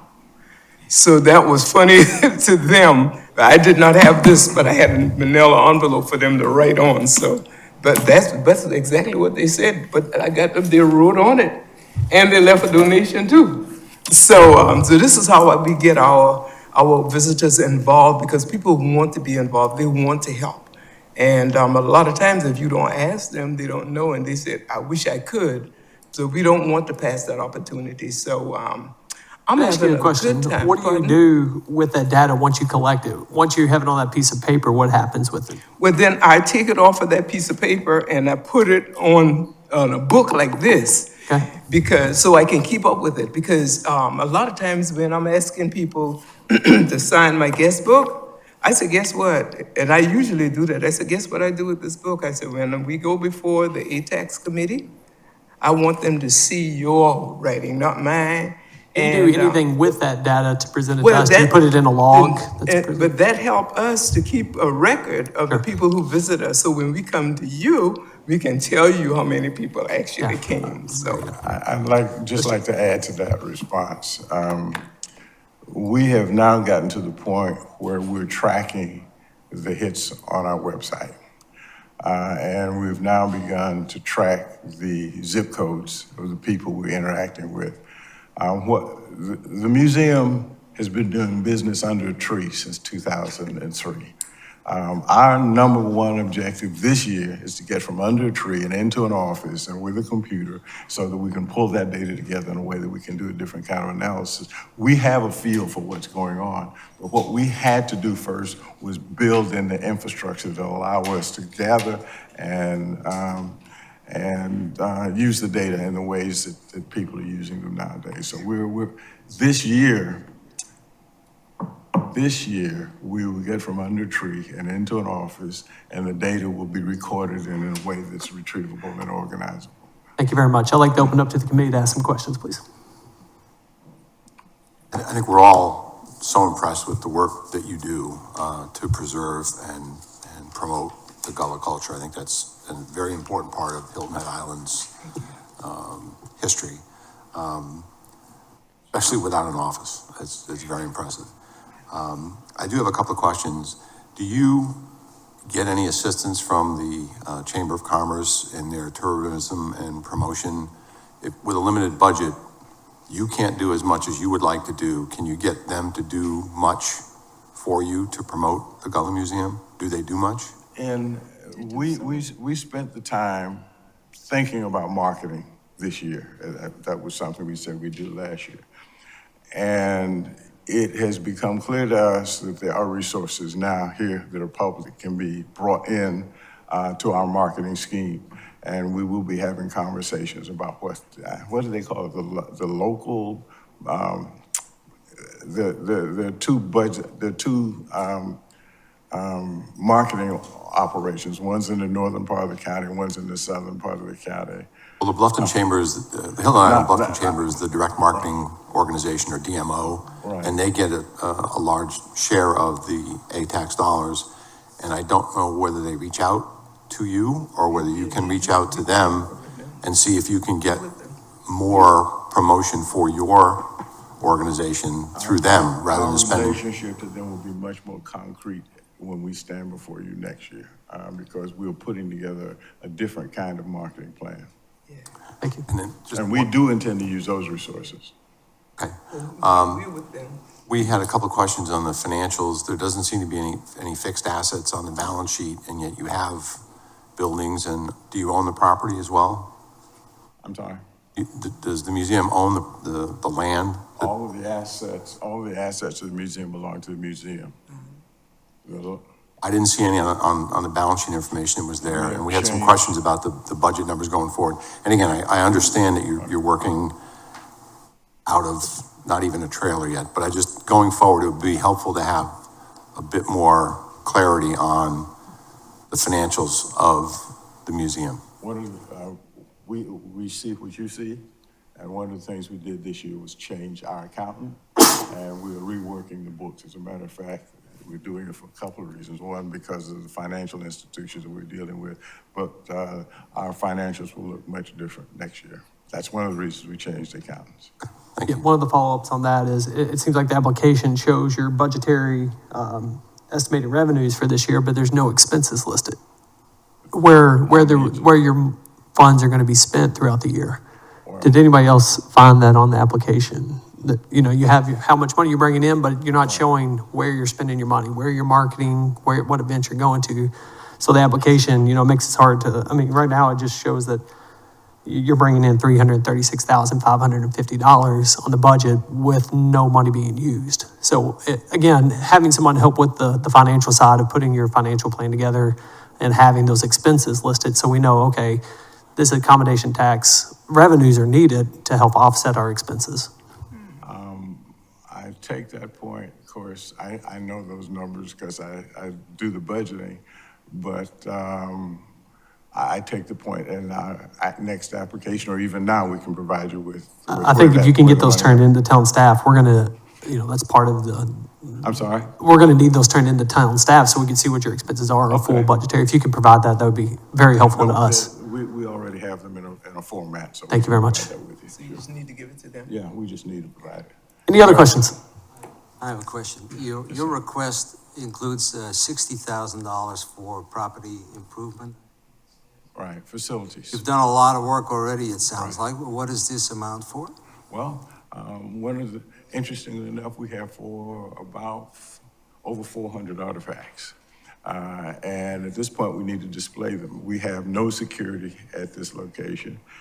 We've got to put up a fence. We think we need to put up some cameras. We really need to now be able to display the artifacts that we have. And we really need some security to do Do you have a that. breakdown of what that money will be spent for? We have some estimates, but we have estimates of how that would be used. Appropriate to request that? It's all reimbursable anyway, right? Yeah, So correct. It's not, yeah, the money's not granted until it's We're being spent. reimbursed for our expenditures. Yeah, just on the application moving forward, if you can include those things, you know, if you're requesting $60,000 for improvements, For our bigger, the what are improvements. you going to spend that on? That way we can be like, great, they're going to add security and cameras. You know, that way we're not just saying, we hope that you spend the $60,000 and that you get to get it back. Because if it's not detailed out, it's going to be hard to get reimbursement. I thought we had laid out where we intended to spend that, but if we haven't, I'll go back and take a look at it. If you need a supplemental statement on that, we can take care of it. I just wanted to say, I see the progress you guys are making on the infrastructure over there, and I think that that's important to take into account. And of course, Ms. Louise, you are a living piece of history, and not just with your presentations, but also with the way, I hear you give me words of wisdom all the time. So from Gullah history, and I learn a lot from you all the time. So I appreciate what you guys do. Thank you so much. And please take these requests as, us wanting to help you in future endeavors as well. So just a more thorough and complete Well package. intended, Yeah, and absolutely. we're gonna cooperate. Yeah. As far as the capital expenditure spending, if you could just say, just even saying this is what we plan on spending for the bathrooms, Sure. or such, or for the office. The bathrooms are definitely an expense that qualifies. So all those sorts of infrastructure improvements are needed there, and they're needed for tourism. So it makes sense. We recognize there's a sort of squiggly line between capital improvements and just improving the facilities to make them better used. So we don't think we're building anything new, but we are improving. We're improving the site. So that's where we are. We're just trying to make sure that the folks who visit our spot will have a much better experience. And we're building up an infrastructure. In addition to the chamber marketing as well, the Culture HHI, I know that you do a lot of work, Louise, you do a lot of work with them. They could help you with issues like that too. So. We've talked a little bit about collaboration, and I wonder, when you talk about your artifact exhibitions, if you've talked to the folks at the Coastal Discovery Museum, because they spent a lot of time and money doing that sort of work, and if they would be a resource for you on how to do this, or who could help, or some of the universities have pretty robust archaeological programs, and you might be able to find some of their students to do some of the work for you rather than your own folks. 3 points. One is I have personally approached the Coastal Museum twice now to have a conversation. I've also approached I want to make sure I get this right, the community college in Savannah, which has a special program on restoration, to get their advice. And there's one, I'm trying to think, there's a third place, but at least we are moving in that area and making inquiries. So you're way ahead of me, perfect. We're making inquiries, and you have to move along one step at a time. So we are thinking about those things. Any final questions? I have just a comment or expression of thanks. I enjoyed hearing that the Charlestonians need to come down here and learn from you just as much as you need to do to go up and learn from them. Putting buses together and coming to That was a visit highlight. us. Fantastic. Thank you very much for your presentation. Thank you. So very much. All right, at this time, we're going to take a quick recess. I'm going to push it back to give us 15 minutes here. We'll come back and reconvene at 10:55, please.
We're gonna get started, please.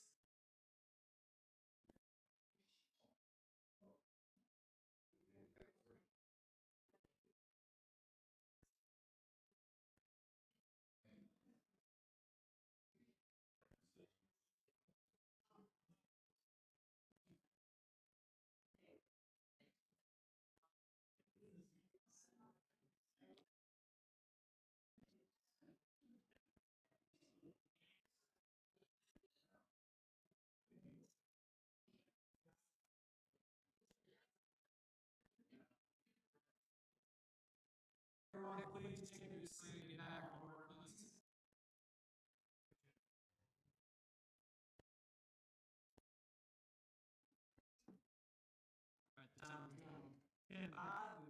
Back on track here. Thank you for allowing us to take a brief pause. Next up will be the Mitchellville Preservation Project.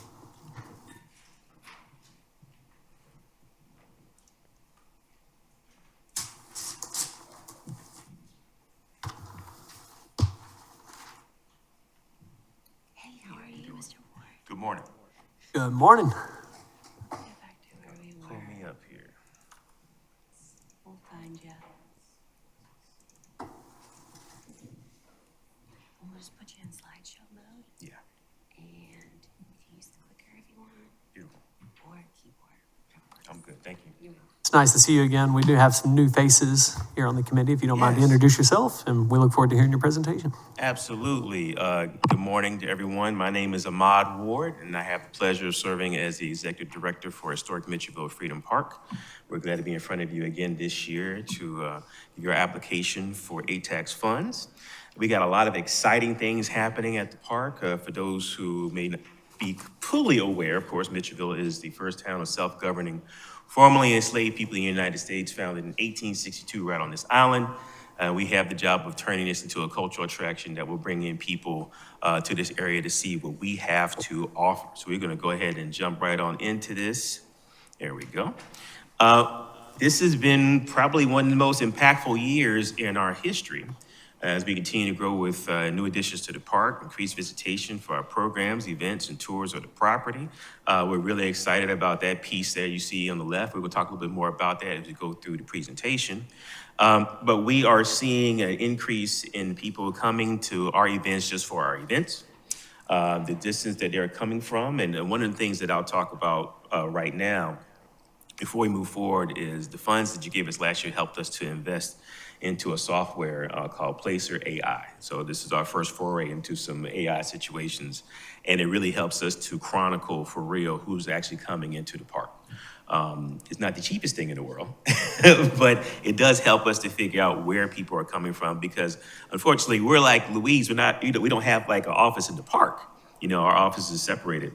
And so we tried to figure out how we can help undergird who we see coming into the area. And so now we can tell where people are coming from, the zip codes that they're coming from. I know that the average distance for our visitors is over 250 miles. I know the average age of our visitor is 51, and the average income, which is $86,700. This stuff is kind of scary. I got to be honest with you, what they can tell you. And they use panels from smartphones. So just chronicling smartphones, not kids who don't have phones, not people who have jitterbugs or old school flip phones. We know from October to October, 34,000 people walked through that park. And that's not the kids groups that we had or any other thing. So we're able to kind of figure out just by this who's actually there on our property. And that's been a good investment for us. So let's get into events. Holiday Nights and Lights. This started out as something we were doing just to expend some money from COVID. And now it's turned into one of our biggest items as far as people coming in to see us, as far as the general weight of the folks who come through the park site. We had 3,000 people that came in last December. That was from Saturday, Sunday, and Monday, that first week in December. We are able to chronicle this because when they come down the site, we give everybody an envelope. They have an opportunity to also donate, of course, but also leave their information with zip codes and how many people were in the car. And we have people counting cars as they come through. And so this past event on the Sunday, we had our largest group of people who came in. We had 400 cars come through the park in a 2-hour period on last December, that Sunday. We felt like broken glass after that was over with, but it was good. You can see the states represented in the data coming from Florida, Georgia, Louisiana, Kentucky, Mississippi, all the general, usual suspects, but also New York, New Jersey, and of course, Ohio, because people are always here from Ohio. Juneteenth. This was our 10th annual Juneteenth festival, and so we were very proud to be able to do that. We had 1,530 people at the Saturday event, well over 2,300 for the course of the full week. This is the first time we did a whole week of programs. Might be the last time we do a full week of programs, but it worked out for us. We started with a 5K the Saturday before, did events with Hilton, had Audubon, we had a youth event, we had our sleepover in the park, which continues to grow, with Joe McGill from the Slave Dwelling Project. We actually had we usually average about 40 to 50 people there for the actual presentation. But this year, we had 20 folks that stayed over.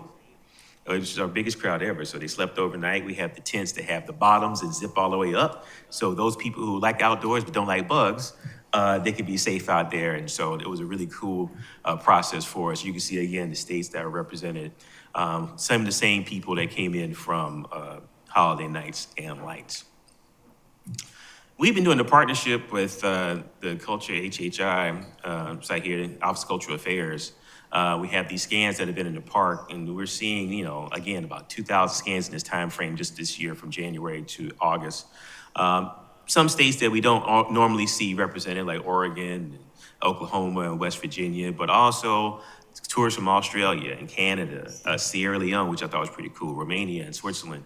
And so the cool thing about technology, again, you scan it with your phone, again, kind of scary, but they know where your number originates from. And so the report that they get shows exactly where these people are coming from. So that helps us with our numbers to see what kind of impact that we're having. And again, we ranged for about 33 states just with this particular situation. This is probably the biggest things that's happened to us since we've been running this project. On June the 7th, we unveiled 5 ghosted structures. These are aligned almost specifically where the houses would have been in the 1860s and 70s due to archaeology. And so we decided to take a more abstract approach that is galvanized steel that gives an outline of the buildings. The doors and the windows have interpretive panels on them. And we were fortunate to receive some money from the state of South Carolina to do this project. And it gives you size and scale of the actual buildings. And this is one of the coolest things we've been involved in. And I got to tell you, our archaeologist, Catherine Sieber, who's been working with this project for about 7 years, found more artifacts in this little section of the park than the last 6 years combined. And so we're still, actually she's out there right now doing some surface testing because we're going to lay down the full surface aggregate, the real pathway that takes you down there in the next couple of weeks. And so it'll be a gravel pave that is ADA approved for wheelchairs and strollers. And that's what most of the paths in the park will look like by the time they're completed. We do things with a lot of people. And we are really excited about all of these partnerships. Of course, the Gullah Museum, Hilton Head Island, the Coastal Discovery Museum, folks who are here locally, Hilton Head MLK Committee for Justice, NIPCA, but also great relationships with the National Park Service, the Smithsonian. We have been trying, I am still trying to get Mitchellville items in the National Museum of African American History and Culture. I've been at this for a couple of years, but as they informed me last year, we have a 40,000 object backlog. So I'm gonna sit down for a while. We'll come back later. One of the coolest things is a partnership with the National Museum of American History, where they are going to unveil a exhibition on the Gullah stuff that they've had at the Smithsonian sites for over 70 years. This is scheduled to open in 2026. We thought it was gonna be this year, but they needed to push it back. We were the guinea pig for the focus group. So the first time they came down to talk to people was with Mitchellville. And we did it at USCB a couple of years ago. So we're really excited about what's going to come out of that. Some of our 2024 results, Facebook reach is up a lot. From 40% from last year. Instagram reach is about 14,000 with a 30% increase from this last year. We talked about Juneteenth, about a 15% increase overall from the previous year. The Dawn of Freedom guided tours, we have so many people asking for these, we had to expand. We were doing these tours on Tuesdays at 10. Now we do them Tuesdays and Thursdays at 10. And it's about 1,100 people there. Tours made up about 62% of their participation. And one of our biggest outreach still continues to be the Finding Freedom's Home exhibition at the Westin, which to this point, in August 30 this year, had seen 25,000 people that came through there. So the good thing about our relationship with the Westin is they help send people to the park when they go to the second floor and see that tour. And you don't have to do anything to see that exhibition, just walk in the front door, go to the second floor, and it's there every day. And that is our new church affiliation. So the Gullah Museum mentioned that they have our old praise house. This is what's in this place right now. We know through archaeology there was a church there. And so we have this metal structure with a real bell in it that you can't ring, but we can. And then we'll finish this out with a 4,000-year-old Native American imprint in that same area. We hope that that full exhibition will be completed by first quarter next year. We got something big coming up next week. We have our second annual film series with the theme Descend the Community's Root into Place. This will be hosted at the USCB campus right down the street on the 23rd and 24th. You can grab your tickets today. That's the only commercial I'm gonna do right now. You can go to our website and pick those tickets up. You have the Gaining Ground, the Fight for Black Land, and the Cost of Inheritance. These are, of course, germane to the history of this area and a really great film. So we hope to see you next week at USCB. We're gonna do this again. So this year is the 7th and 9th, from 6 to 8, holiday nights and lights. We gotta stop calling it tree lighting. It's holiday nights and lights now. And yes, that is snow that you see in that picture. We're the only place that can make it snow on command, and it won't stay on your car long until you get to 278. This is part of our exhibition at the Westin. Average yearly visitation, this is about 30,000 people that come through the space. And we really appreciate what the Westin does to help us have this exhibition there. It's been there for almost 10 years now. And we just did some freshening up there. We're gonna be changing some panels out, but we just put new cases there. So there are artifacts from Mitchellville there on the 2nd floor that you can go check out whenever you'd like to. Next year, we'll be doing our 11th annual Juneteenth celebration.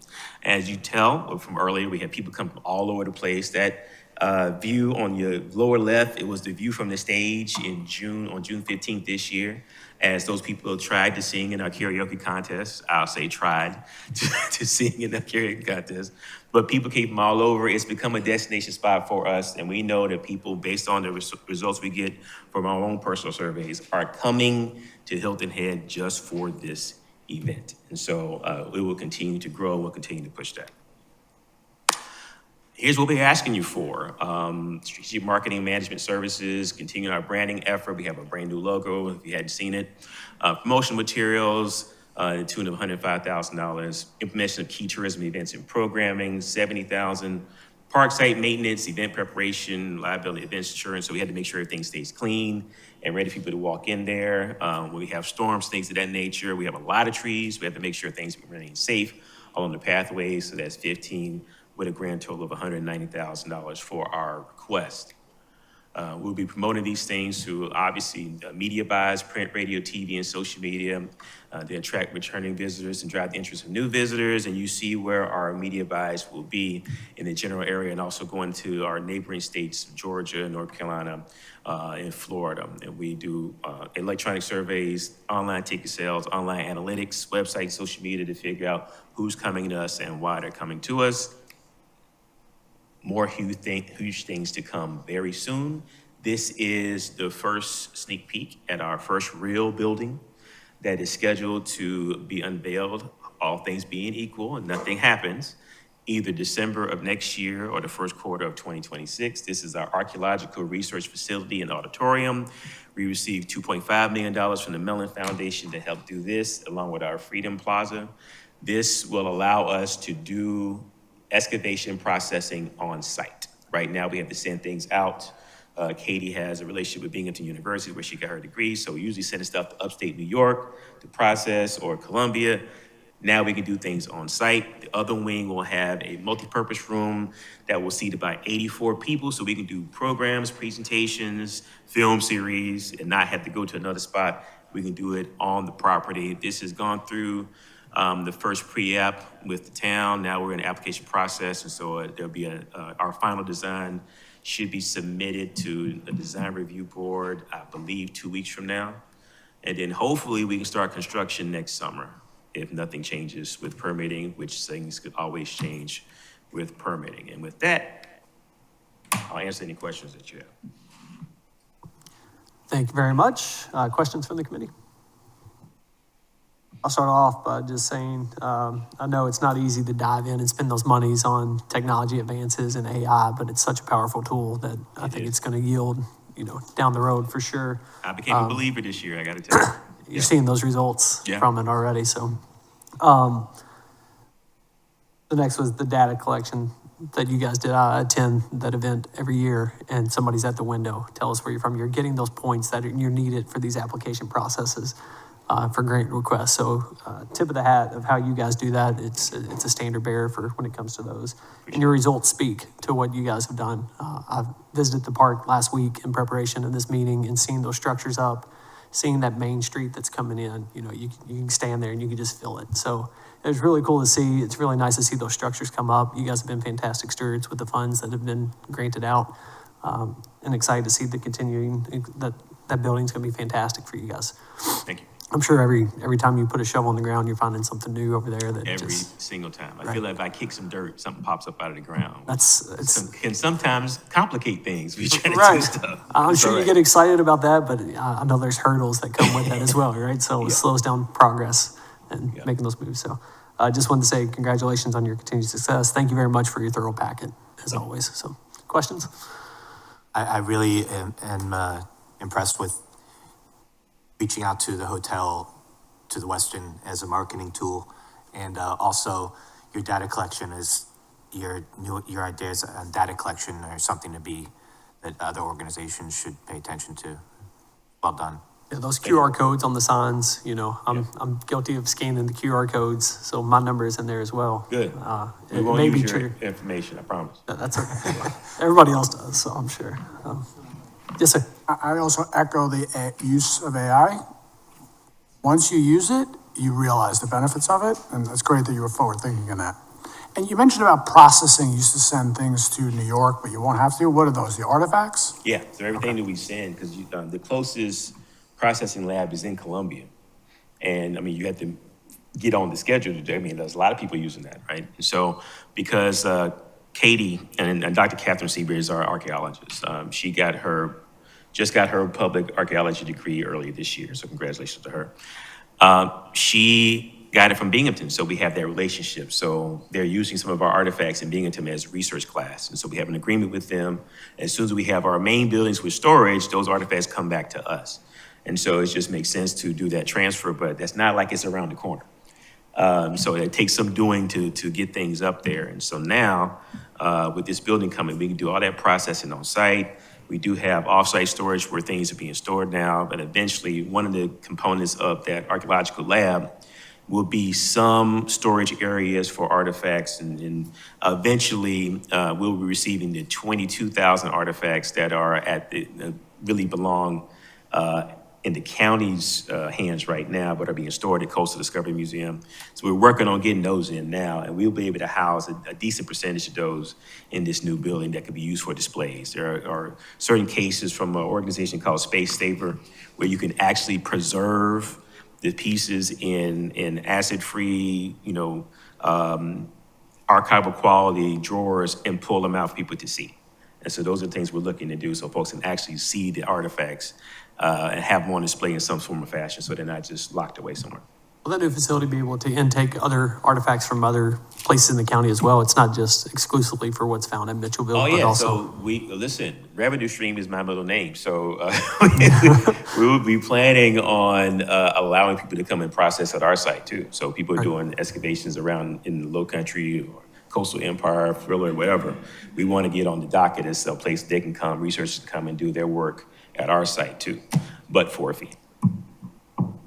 I think that's a great use of grant money. Yeah, you were known, when you first came to Hilton Head, you were known as somebody that could find great uses for grant money and how to find grant money, and it done an exceptional job. I got 25 years of doing this. I better know how to do it by now. We love seeing the growth at your events as well. Juneteenth being 15% up. I think as the park continues to develop and grow, you'll see those numbers continue to grow, and it's going to be something that's around for a long time. Yeah, we're excited about it. Any other questions? Thank you very much. Appreciate it. it. Yes, sir. All right, next up will be the sandbox, please. Good morning still. Hi, how are you, Gina? Yeah, nice to meet you. Nice to meet you. Let me get your slideshow set up here. I'm gonna do it in slide mode. This is my first time. You'll do great. You can use the clicker if you want, or you can just hit enter, or the any key. Backwards, that way. Here's it. Thank you. Good morning and welcome. Thank you. Thank you very much for having me. I'm here on behalf of the Sandbox Children's Museum. It's an incredible facility where children learn to play and play to learn.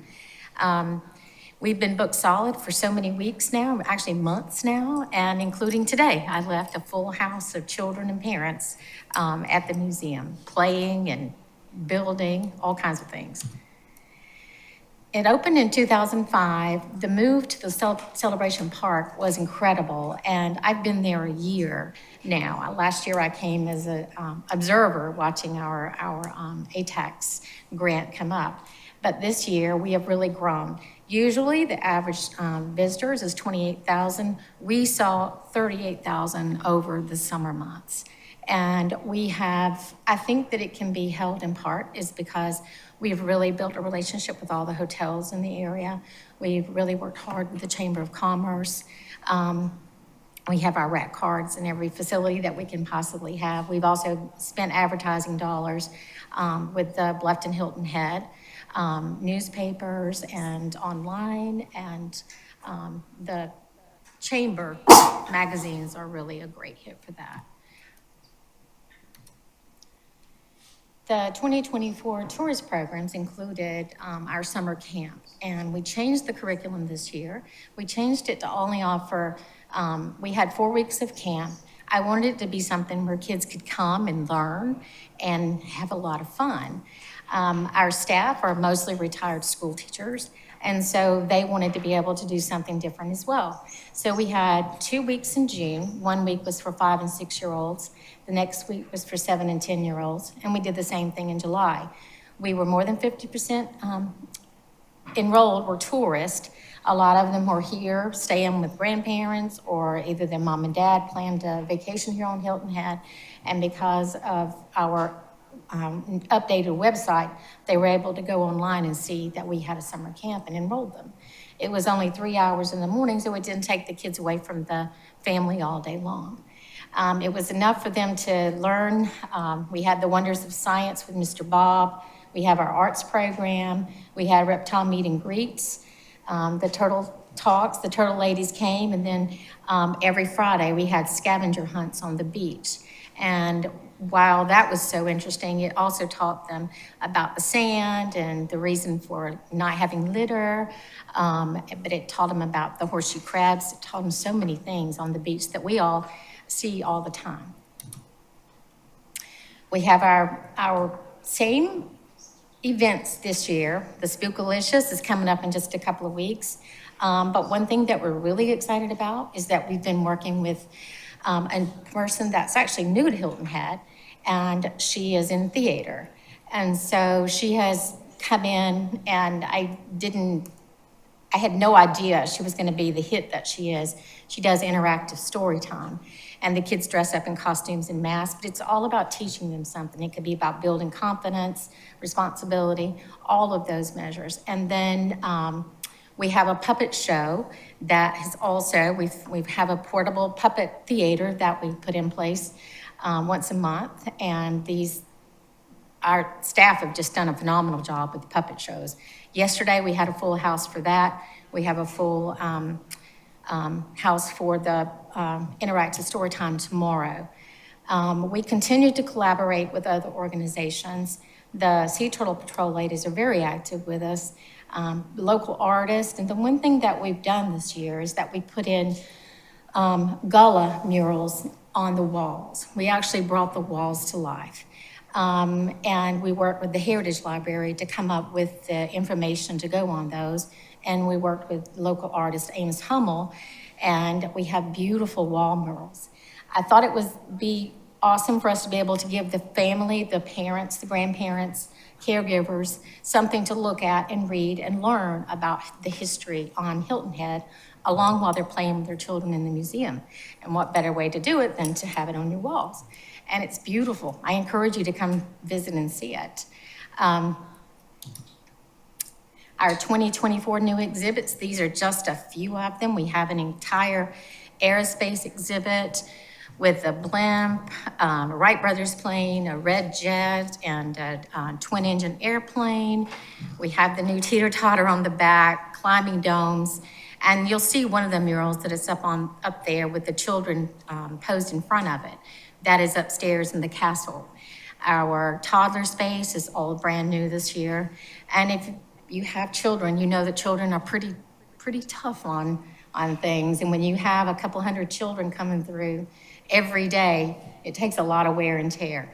But one thing that our visitors always say is, they'll see us walking around and kind of spiffying up and cleaning, and they'll say, "How many times a day do you do this?" And we say, "Many times a day." So it's fun, though. It's fun. You hear all the giggles and the laughter from the children and the parents. Like I said, we reached nearly 38,000 people this year with social media, and that paid off because we've had an incredibly busy spring and summer and fall now.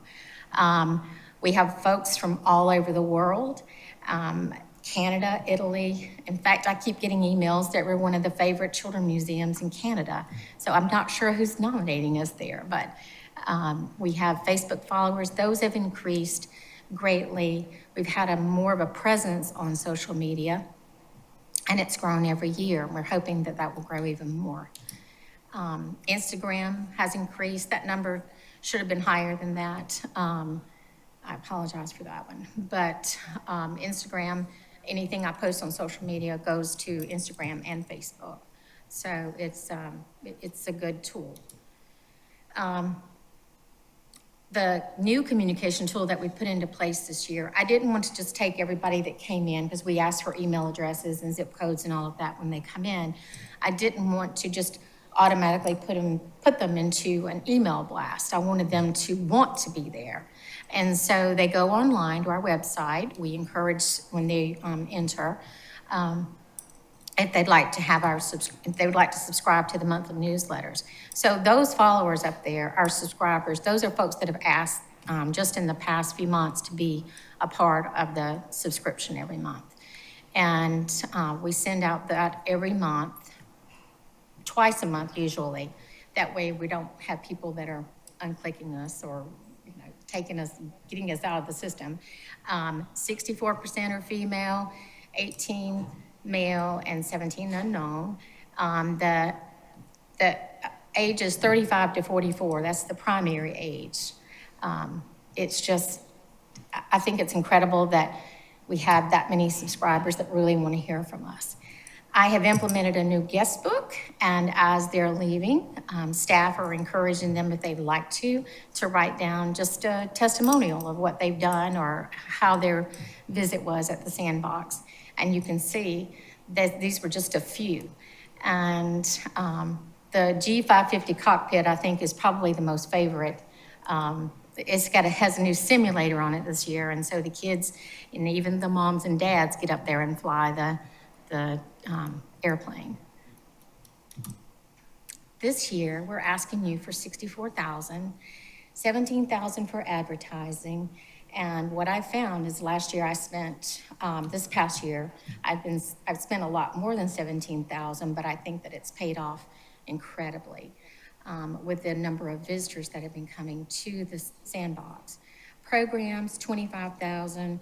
We are implementing all the new programs, and with that comes, we have to really promote, but we also have to have supplies. We have to have the right tools to be able to make those programs interesting and want visitors to come and see and be a part of. The exhibits is ongoing. This past year, we've had a complete refurbishment of the museum. We've spent a lot of money on exhibits, and with your help, we were able to do a lot. The exhibits are always ongoing. There's always wear and tear when you're having kids 12 and under and come in and play, and that's what they should be doing. We should be refurbishing them constantly. And with your help, we will be able to do that. And thank you. Thank you for having me, and thank you for allowing me to present this. I appreciate it. Any questions? Thank you very much for the presentation. Obviously, the move over to the new facility was a fantastic move. I mean, anytime you go past that park, I mean, there's children and families running around, and the exposure you have in that area. It's wonderful. We were excited to see that take place, and it's nice to see it continue to blossom. It's no surprise to me that almost 50% of your folks that are coming through the door of the age of 35 and 54. And what's fantastic about that, that there's memories being made on Hilton Head by families, right? So we know that those are parents. They're not coming, I wouldn't think, to the sandbox by themselves. They're coming with their children. So congratulations on your continued successes. The facility looks amazing. I have 2 daughters that are now 9, but we spent many years in there, and the growth that happened in that simulator and the amount of fun that was we couldn't get them off to share. So, any questions from the committee?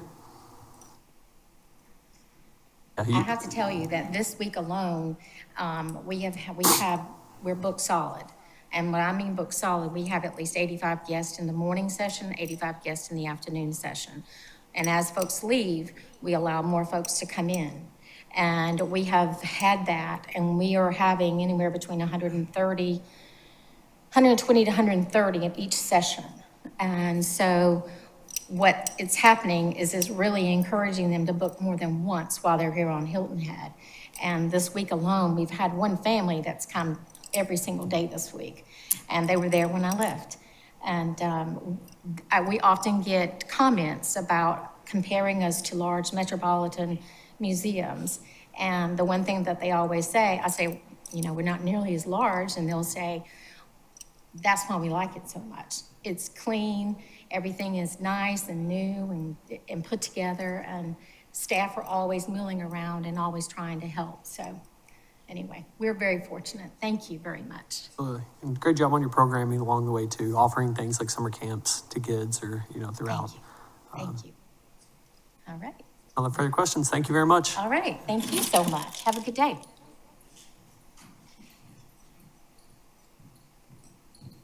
Okay, next up is the Outside Foundation.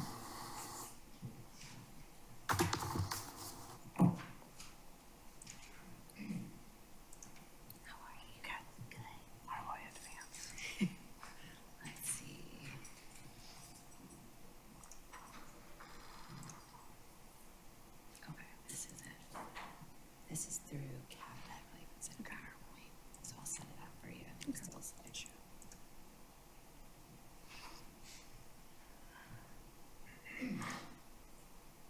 I think you just have to do the arrows on this one. Let me see.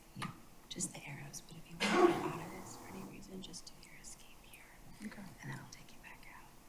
Thank you. You're welcome. Appreciate it. Of course. Nice to see you again. Welcome back. Thanks. You don't mind introduce yourself to we have some new faces on the committee. Yeah. My name is Jean Fu. I'm the executive director of the Outside Foundation. I'm joined today by members of my board, Mr. Michael Cerati, Mr. Brian Keenard, and also Ms. Melissa Krause, and also super member of my team, Caitlin Lee. We're excited this year to be celebrating our 10th anniversary as a nonprofit here on the island. We began with this mission. We continue our mission of getting kids outside and preserving and protecting our local environment. Our vision is a world where children of all ages are equipped with the knowledge and passion to explore, appreciate, and protect the great outdoors. Quick little picture there on the right-hand side in the left-hand column. We've gone completely single-use plastic water bottle as a nonprofit, and so all of our events, all of our programs discourage the use of that, and we're pretty proud of what we think is modeling a behavior that greatly impacts our local environment. This year, our ATAX request is consistent with last year, $72,000 in support of ecotourism through our waterway, beach, park cleanups, including our hashtag Earth Day HHI event. We've got a multi-day low country boil paddle battle event and a Pinckney Island cleanup of that wildlife refuge. Our annual Keep the Broad Creek Clean Water Festival, and our ongoing oyster shell recycling and bed restoration project we do in partnership with the South Carolina Department of Natural Resources. We're really small. You're looking at the foundation. We have 1 employee, but lots of really good members of the team that help us get our work done. A great volunteer crowd, and a lot of amazing partners. And many of these partners extend beyond our particular county into the state and all along the East Coast of the United States. So we're very, very proud of our partnerships. Our litter sweeps are really making, I think, a tremendous impact. And I think as we work through some of these slides in the programs, the impact, you'll see that your investment in us to allow us to extend our social media and to provide us with a very effective tool to capture volunteer information and also visitor information has really, really helped us. So each year on April 22nd, we celebrate Earth Day by inviting our entire community to come out and make an impact. Our impact this year was pretty substantial. We doubled really our trash collection.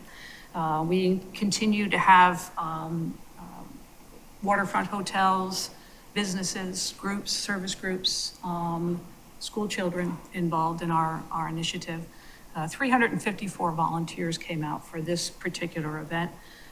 Over the 4 years, or 5, I think it's 4 years that we've done the Earth Day event, we've managed to almost double our involvement of our community in that. As a nonprofit, our litter sweeps have remained really solid. In 10 years, over 12 tons of trash have been removed for various events. Pinckney Island, we're particularly pleased to be part of their efforts to keep this beautiful wildlife refuge. There's about 500,000 visitors each year, U.S. Fish and Wildlife estimates. Nobody's doing any organized cleanups except us. And so each year in that second weekend of September, as we host the Olokai Low Country Boil Paddle Battle, on Sunday morning, we invite volunteers. This year, even despite the rain, we had 102 people come out, and they helped us to remove about 700 pounds of trash from that wildlife refuge. And so we're very proud of the work that we've done there. Oyster Shell Recycling is a program that's in its 5th year. We partner with the South Carolina Department of Natural Resources as their Community Connect. They're way up in Charleston. And we have been, to say the least, very, very successful with this effort. It is an entirely sort of volunteer effort. And we have built 27 reefs in and around our local waterways. We have captured from local restaurants, oyster festivals, events, over 150 tons of shell. All of that stays right here on this island. We have volunteers that come over to help us bag it. And then those bags, much like Lego blocks, are used to build or create new reef. This year along Harbor Town, which is just an absolutely beautiful, I think one of the most photographed 18th hole of golf courses around the world. We put another 555 bags of shell down and another 3,000 plants for a total of 9,000 new Spartina plants. If you look closely at the photo on the bottom right, you see the leading edge. It's kind of a little bit hard to see, but the leading edge of that reef is going to be about 6 inches high. That's a really nice breakwater. The trail edge, the back edge, you can see is almost all caught up with sediment. That's exactly what you want when you build one of these structures. This is a living shoreline. And if you notice, right behind and where that sediment is, you have all those new sprouts of Spartina. We didn't plant those. Those occurred naturally. And so this is how you rebuild and protect the edge of a marsh. This is sure how to get it started. This is basically a video. I don't know how that would run. Caitlin, do you know how that runs? But just a really quick clip of what we think is just a really special event. This is the Olokai Low Country Boil Paddle Battle. It is a kind of a shoulder season event that we started about 6 years ago. And what it does is offers a huge paddleboard race, which draws visitors and paddlers from all over the United States. And so as they're getting that set up, I can tell you that last year in 2024, we had 134 paddlers come from all over the United States. And they raced across 3 days. It's now actually a 4-day event. This year, and 77% of them were either in the visitor or tourist classification by zip code. This year, we hosted the national championships for stand-up paddleboarding, which is really a special honor. We had 194 paddlers from as far as California, Brazil, Canada.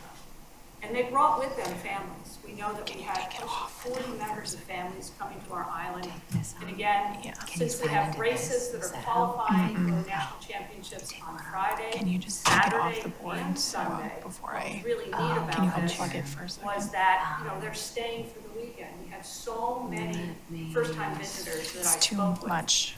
It's that fine. were just thrilled to be here, never been here. And so a really exciting event. That's a 45% increase in the number of paddlers that we had come to our. So it's a great September event. And partnering with that, we do clean up for the Pinckney Island Wildlife Refuge. If you can't get it, that's okay. You sure? We'll get it. Hold on. Just take a second. Maybe. An example of how the team makes the outside foundation. Maybe not. God forbid I should have. I don't think it's gonna come up. I don't know why it didn't come through. I'm sorry. Anyways, it was just a short clip of highlights of the race and kind of me speaking about what we're raising money for by offering this race, which is, basically supporting our Kids in Kayaks program. So we can move on to that's Dr. John Batson speaking. He's the race director, and he's done just a remarkable job of expanding, this race. And, once again this year, we had the top world paddlers, number one man, number one woman paddling, and one of the top young paddlers in the United States. He and his family come down here every year from North Carolina. So we're really proud of that event. It's been really, really hard to kind of make that grow, but we're very proud of it. So our reach, pretty impressive, I think. If we look at just overall tourist event participation, we were up 17% this year. Again, a lot of attention. The welcome mat to our island is often seen as the beaches, and we do work out there, but we spend a lot of time back here in the Broad Creek. We're probably the only group really doing full-scale 3 kayak-based cleanups a year back there, plus, by my latest count, we have built 7 oyster reefs in the Broad Creek, and of course, right out into the Calabogie Sound. So we're doing a lot of work within the salt marsh. Those waterways are visited by people from all over, whether it's on a boat for dolphins or they're fishing, maybe they're kayaking.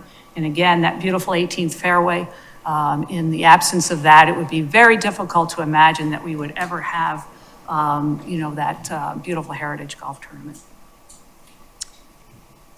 So our impact speaks for itself on the right-hand side. 2024 was a remarkable year for the foundation in growth.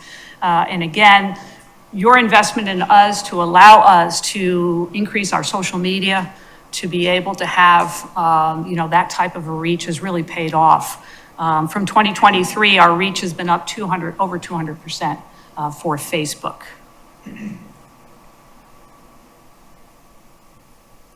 Our website has grown. You can see that site sessions, tourist sessions, unique visitors, and tourist unique visitors are all up. I see that with the connections that come to me for groups coming to the island. Colleges from as far as Indiana. Groups that contact me that say, hey, could we schedule? Could we do something? And I see that as people who are finding us on social media or our website, dialing in to say, hey, we're going to be in your area. Can we schedule something? We'd like our team to give back while they're here. We'd like our family to give back while we're here. So this year, our ATAX request, the $72,000, we have $20,000 for this Alakai Low Country Boil Paddle Battle for event and destination marketing. This is our only paddleboard race within this area. Alakai, which is a fairly well-known company, only puts its name on 2 races a year, and we are one of them. Marketing, $24,500. This is to help us for our outreach for our Earth Day HHI initiative, which we hope eventually will become every day is Earth Day on Hilton Head. For, of course, our water festival, which we host each July at Shelter Cove Community Park, and which is accompanied by a kayak-based cleanup. And then, of course, for our seasonal different types of beach, park, and kayak-based cleanups.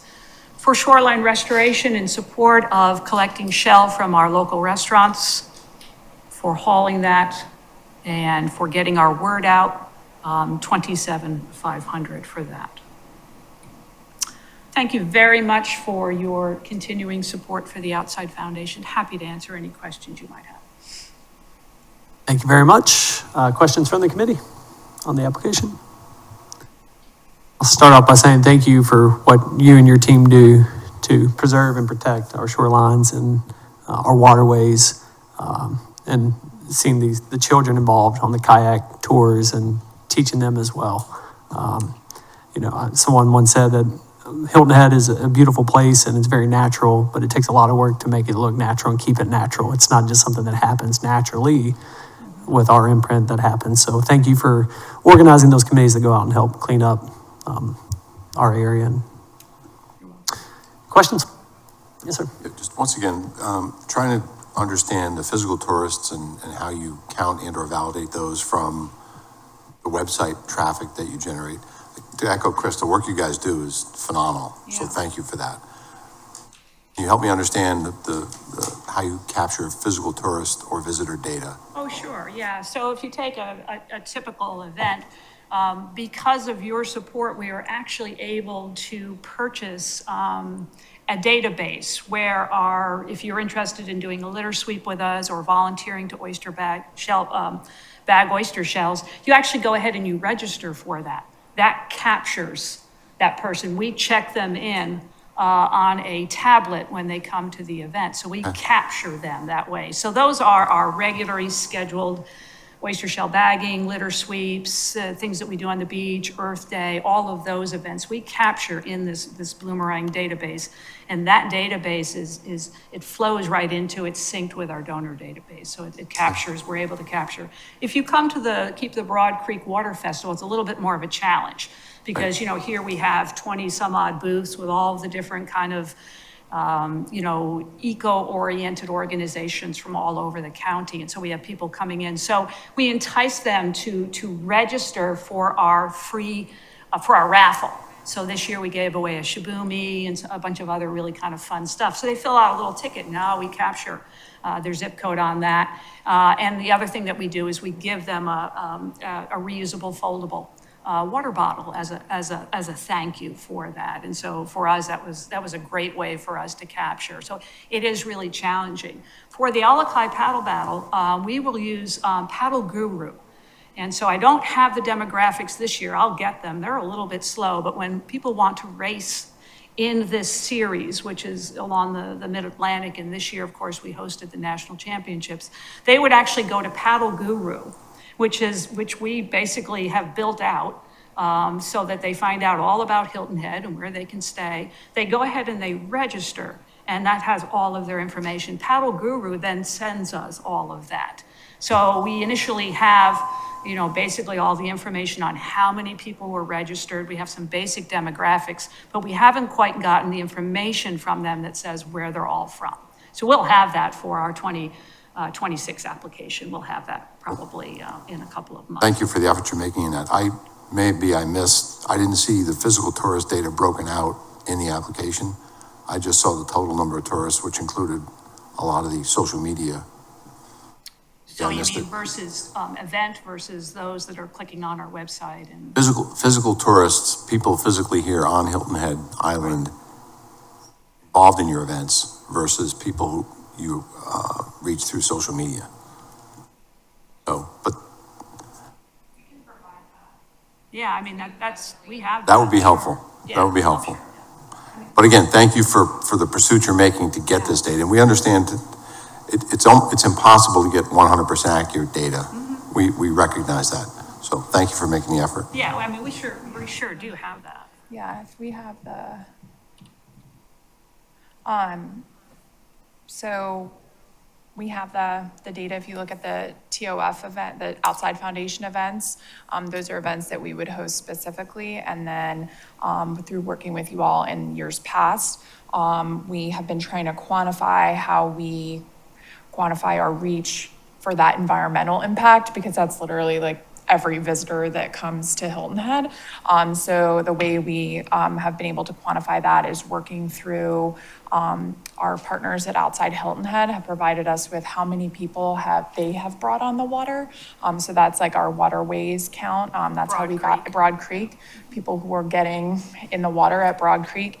And then our tea times at Harbor Town, who are able to utilize like 3 extra feet of green from our and the green is still there. So that is kind of where we've gotten that 30,000 number. That's the number of tea times that have been booked. But we can certainly get you that breakdown, because I'm pretty sure It would be helpful to scale some of that, because I would argue that the 30,000 tea times are not a result of the work you're doing. Some of them may be.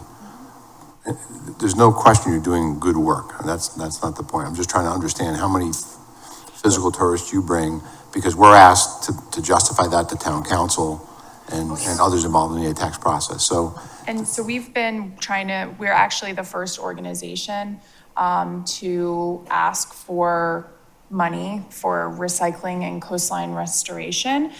So we have certainly over the past 3 years, I know John and Stephen have kind of gone through this journey with us of where we have worked to figure out how do you quantify that, because it's not like, we get 7,000 visitors a year for our events, but our impact versus our maybe number that you could quantify based on how many people we get at shell baggings is not accurate, because then we have to say, okay, we're actually in 11 restaurants on Hilton Head where we're collecting shells from 11 different restaurants, from the Oyster Festival, from Seafood Festival, from any event that we partner with.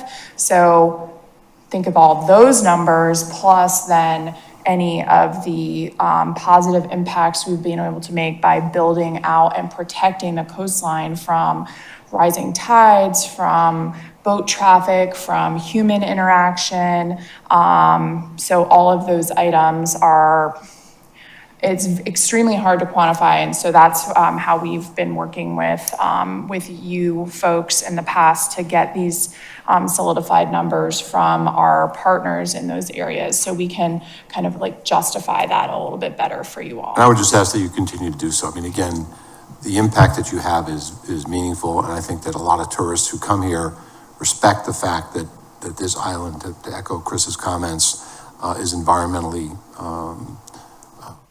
protective of what we have here. And I think many of them do come here for that reason, and without you, that would not help. So, yeah, absolutely. Thanks. Yeah, so much of our work is directed at enhancing the experience and making sure that we're protecting the number one reason, according to the Chamber of Commerce, people come here. Why I'm here, after visiting for many, many years. So yes, it is a bit of a challenge to actually make that a concrete sort of check. Yes, they were present for, specifically directed at the Outside Foundation. So it's been a challenge. Can I ask you a question on the bagging events where folks are coming? Are those mainly comprised of your local volunteers, or do you also have people that you're reaching out to that are coming, that are on vacation, that are willing to lend a hand? We have repeat people that come down every year that are here for 3 months, 6 months, or maybe a week. And they're coming down from as far as the Midwest and Canada, and they look us up immediately. And they want back into our program. And At those events, are you collecting the folks out there? Okay, yes. great. I wanted to make sure that was included in as well, because obviously a lot of the work you do is to educate folks to collect the shells, but then actually going out and doing the work. Having a meaningful representation of folks that are visiting our island and participating. And I think that's reflected in the 47% there. Okay. 24%. I think in some ways last year we discussed this as being similar to a capital improvement. A lot of the work that you guys do, and probably one of the most valuable capital improvements we can do on this island. So that's one way to think of it. And even it's another example of Turk law not being complete or specific, but it's a great benefit to our industry and to our tourism. So thank you so much. Any other questions? Stephen, I've kind of had a front row seat for some of this, and it's incredible. It is people from Charleston, the people bagging. It's not just locals. And it's remarkable the dotted line that you have to a great number of events and industries. The 11 restaurants that you, the one thing that's kind of glad we did wish the tonnage of trash picked up is almost like, darn it, why? But congratulations, but it's an unfortunate evil, I guess, that it needs to be picked up. But I just think it's amazing what you do, and I think there's a great number, while difficult to quantify the number of heads and beds, not impossible, but your reach is so great, because they say that the greatest number of people that come here is for waterways, second to golf, which I would debate, but I'm biased, admittedly, but the waterways are cleaner, and it's not maybe. Yeah. Data. Just congratulate all of you. Thank you. On behalf of all of us. Yeah, and I own property along Broad Creek, and when that area has become polluted, it's not a nice thing to see. So that work is very valuable to the island. Thank you. We'll be back out there November 10th. Yeah. Sweeping your edge. Mark your calendars. I need volunteers always. Mark your calendars. All right, thank you very much. Thank you. Yep.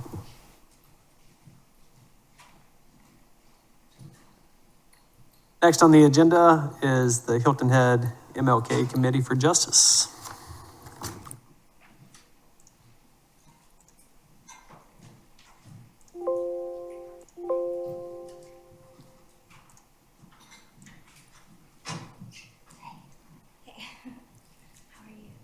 Yes, I'm good. Let me get you set up here. Gonna try to stand in for Galen the best I can. Yeah, perfect. Sorry about the confusion. Me. Here it is. Yeah. Got it this morning. So Okay, just great. play from the beginning. Yep. And I just You click. can use your clicker if you want, or you can use keyboard. Okay. And then to go back, just your back here. Okay, great. Still morning for April Yeah, Mesa. good Good morning. All right. So I'm Well, Leah. nice to see you. Leah Long. I am sort of new to the committee. I've been a board member for a little over a year. I mostly was brought on to help with development, fundraising. And so I'm standing in for Galen, our fearless leader today, as he has some family issues. So, all right. So this is just our mission, and we really feel that in an increasingly polarized political climate, our work is, very valuable, teaching the ideals of inclusion, equity, social justice, emphasizing civic action, all while staying nonviolent. So this is our schedule for January 2025. So these are all of our MLK month events. So we have our Children's Day event. That's a big hit.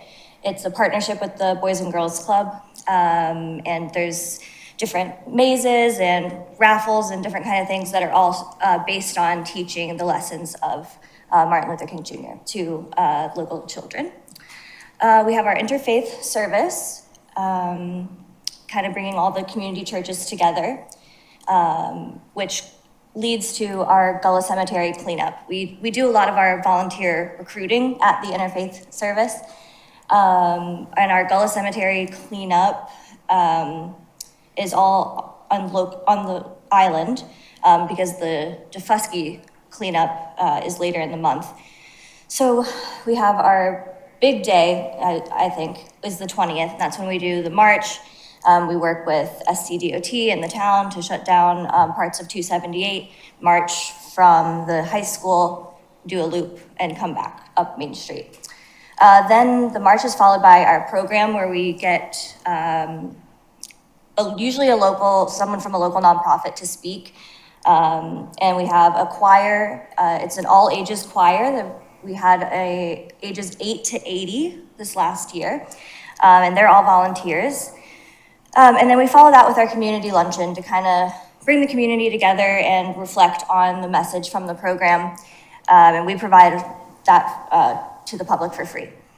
Then our dine and dance event is our big fundraiser at the end of the month. It's at USCB, and like it says, it's a dine and dance type gala. And we do a raffle at that as well, and solicit donations. And then at the end of the month, well, technically in February this year, but we have our island, Defusky Island service cleanup, and we pay for all of the volunteers to take the ferry over to Defusky to help with that. And typically we provide a box lunch there as well for our volunteers. So those are some of our events and expenses. So I'll go into our ATAX project.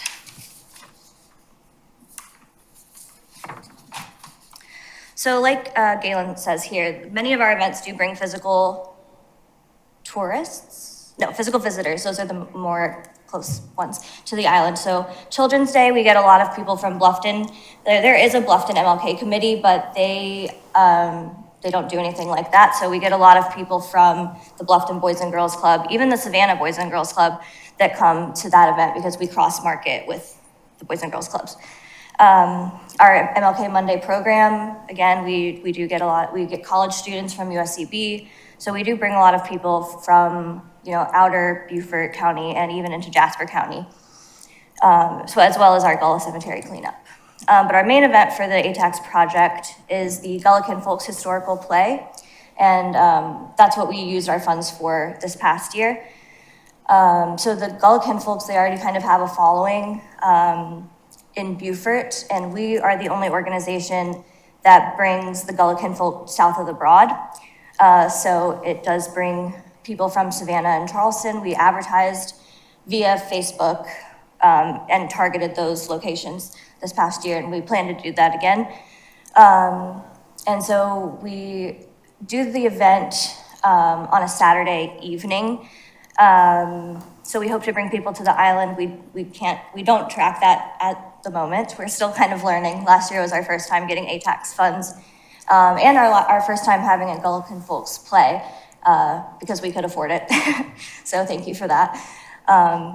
So I just want to go into the data a little bit from our 2024 project, because that's kind of what we use to base our 2025 projections on. So like I said, we're learning. We moved the event from January to April, and I think we're going to do that again. We don't know if it's because we have so many events in January and then it just got murky, but we had much more success having it in April. We had really low ticket sales for the January one. So we sold 148 tickets at $25 a piece. But according to the head count from the event, we only had 100 attendees. So we kind of have a data discrepancy there. We're not sure exactly how many people bought tickets and didn't come. So we did track the zip codes of the ticket purchasers, but we didn't ask people walking in the door where they were from. So we may have missed some data. Also, by moving the event, we had people that had already purchased tickets in December that ended up not coming, and so we tried our best. If we get funding again, we'll try to do better next year. Another kind of discrepancy, I guess, or something that we are going to work on in the future, is that people we use Fresh Ticks, which is like you buy it online, and they take like 3% like processing fee, kind of like a credit card processing fee. But we had people that wanted to donate above the $25, and so we had a field for that, but then I don't know if it was our issue or Fresh Ticks issue, but we couldn't get the data on breaking that out, like who donated over or who just paid for a ticket, because they just kind of give it to us in a lump sum with a name of purchasers with zip codes next to it, but not the amount that the purchaser paid. So we want to do better with that this year. It could be that it was our first time using Fresh Ticks and maybe we didn't set it up correctly. So we do plan to have a tutorial with one of their representatives before our next Gullah Folk event to make sure that we can better track our data. So it was a learning experience, and we're working on it. So I think that's all I have to say about the discrepancies from the 24 project. So we're planning on doing a different historical play. So it'll be unique from the one that they planned last year. So it'll have different songs and different parts of history, but it will still be along the main lines of tracking Gullah heritage from West Africa through the Southeast, and specifically to Beaufort, the Sea Islands, and Hilton Head. Okay. So our program costs. The Gullah Folk musical, to have them write as a unique play, it's $5,500, and then we rent Christ Lutheran Church for $100, which is a great deal. Venues can get expensive. And then this year we haven't decided yet, but if we do purchase concessions, that would be an extra $500 on that. For our big day, it was $3,500 for the catering from Melly Mel's. The Children's Day was a big success, I think, in funding wise, because we got everything donated. So really the only cost was volunteer hours, which is a big cost when you have a small committee and not a lot of volunteers. So I did estimate that it was about $1,300 worth of volunteer labor based on University of Maryland's Do Good Institute study that found one volunteer hour is equal to $33.49. So I didn't check their data, but that's the standard. And then our dining dance event costs $8,500. We partner and promote USCB in exchange for a discount on catering and the venue. So,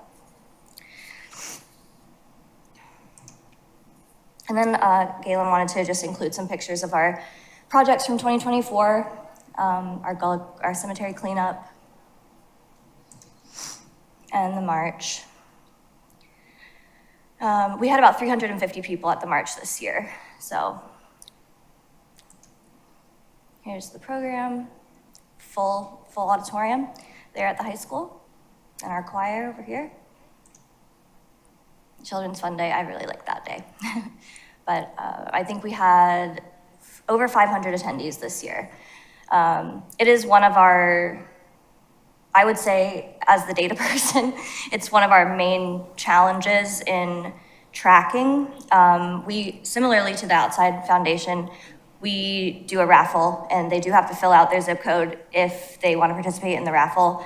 But since our attendees are mainly from the Native Islander community and the Hispanic community, sometimes they're hesitant to provide location data or even last names, and we don't want to prevent people from being able to participate because of that. So that is one of our challenges currently.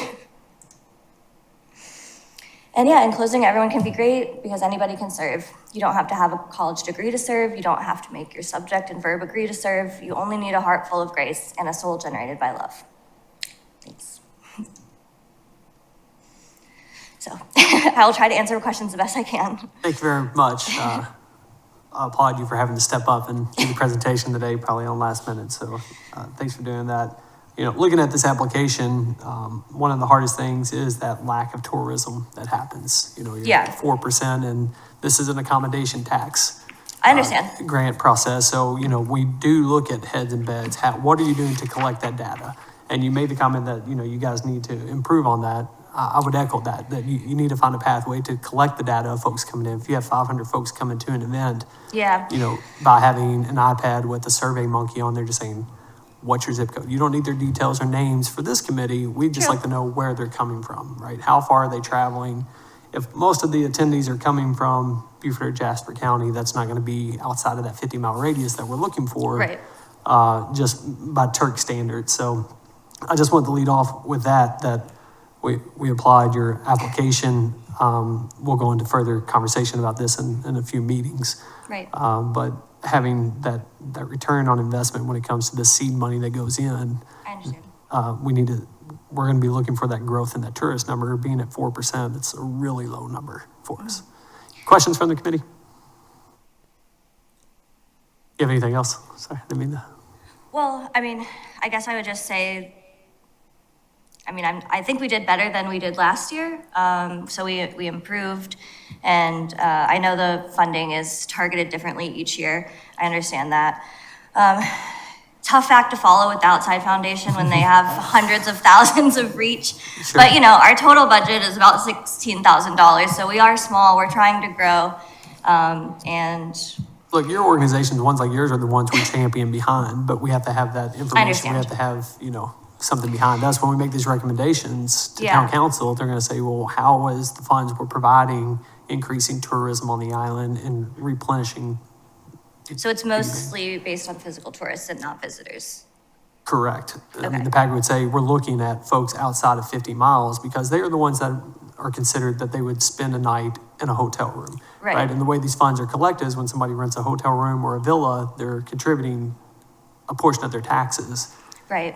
which is where these funds come down. So if we just have a local event that has no tourism, drive to it, well, they're not stimulating the tourist economy. Right. Right, I mean, which our is what these biggest, funds are for. I think our biggest event for physical tourists is the Gullah Kinfolk, which is why we focused on that. But yes, we did only have about 15 people from, I think, 11 different states. So it's it is a small impact, but we think that it does help enrich the local culture, so. Yeah, and it's not the size of your organization that has to do with this. Right. That's not it. If you have an event with 500 and 350 are tourists, that's the data you need, right? Okay. It doesn't matter the size and the money amount. It's, through the lens of how many folks are coming to the island to participate in your event and what is their spending habits.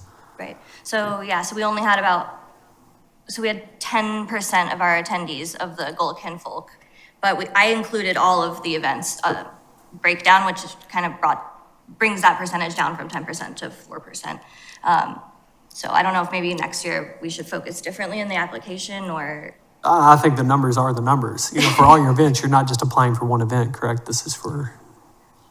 Correct. Yes, for the So entire organization for the year. last year we did use the funds solely for the Kinfolk, and this year we were going to try to diversify, where we targeted our funding. So. We've had several applicants come through in year one. I know last year was your first year, I believe, correct? And then, we have folks that come up the bat and they strike out year one, I and year understand. two, and then they come back around. Some of our biggest success stories are the ones that, once they go through the grind and the process, they understand what it takes to get involved with these grant applications. So I encourage you to continue We'll to do keep it. collecting data and we'll try our best. That's the best. Any other questions? It is, you made a statement that it's better this year than last, and I would agree with you that you did a really nice job. Well, thank you. Well done for stepping up for your team there. So good job.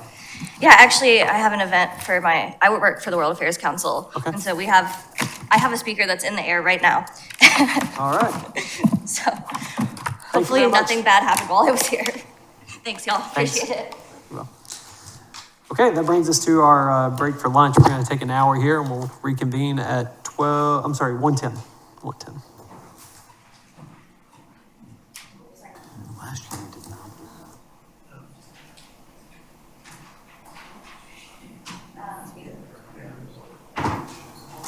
Just a reminder, as we go into lunch, discuss the process, not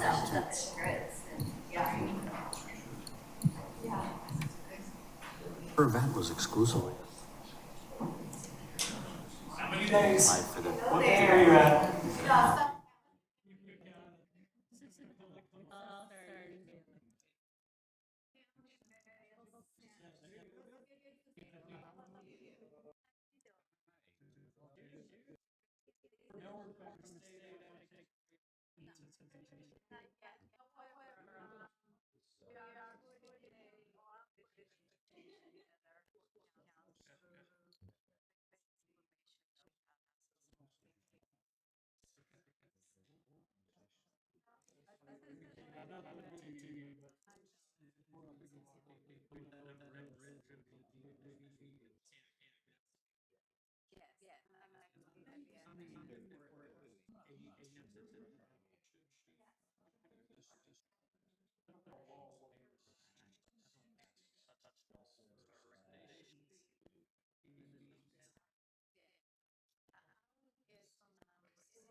see if I'm making clear. I have all those bars.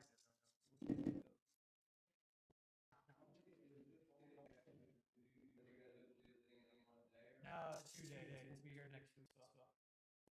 There was almost 10 less applicants this year. Some. About 10 less applicants this year than last year. Last year we had 6. It was 10 applications. It's almost 10 rate.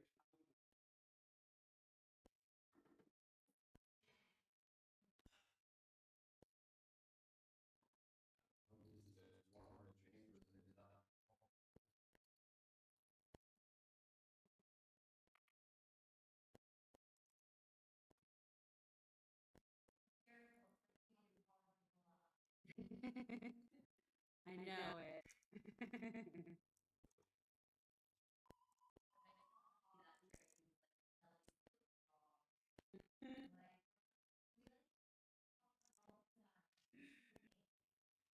Sarah, the link grade.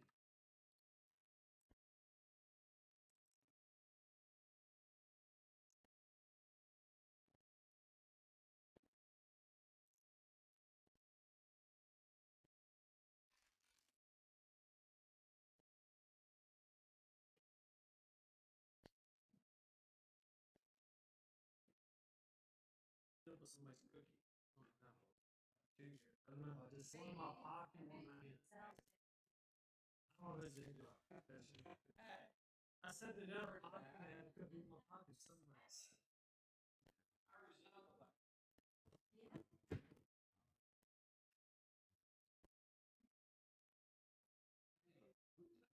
see that?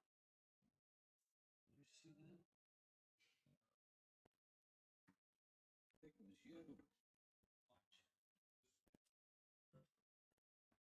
Guys are building Lake Havasu, Arizona right now. This is good. Yeah, it's really good. Really.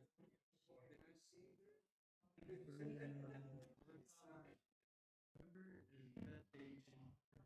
Shut up. Never up. Oh, my gosh. Does he work? Not from me.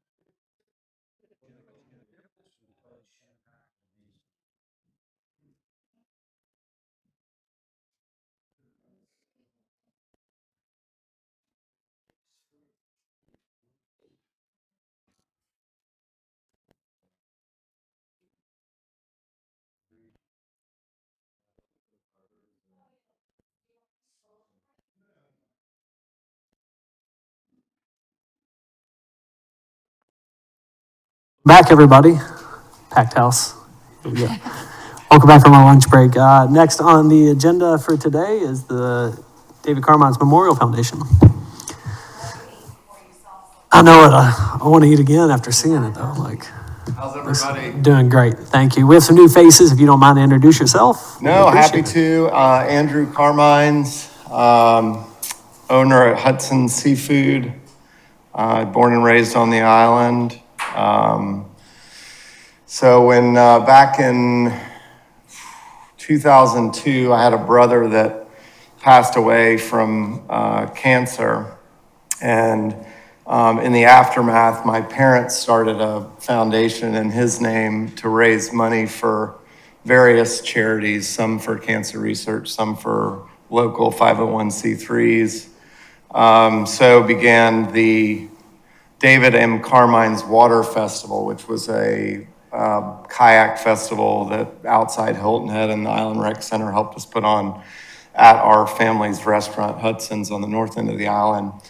The first year, I think we had 250 people there, which at the time was a stunning success. It was friends and family and cooked burgers and dogs in the parking lot at Hudson's and raised some money. I came back from having some success on my own after college in 2006 to learn the management side of the business. And coincidentally, in that year, the event had sort of outgrown the parking lot at the restaurant, so they had moved it to the old Shelter Cove Community Park. And it was super embarrassing because the park was so big that it just swallowed our little event. We had about 500 people there and this big, huge park, and it felt like an epic failure. So we kind of went back to formula, and what we decided was to rebrand the festival. And so we started calling it the Hilton Head Island Seafood Festival.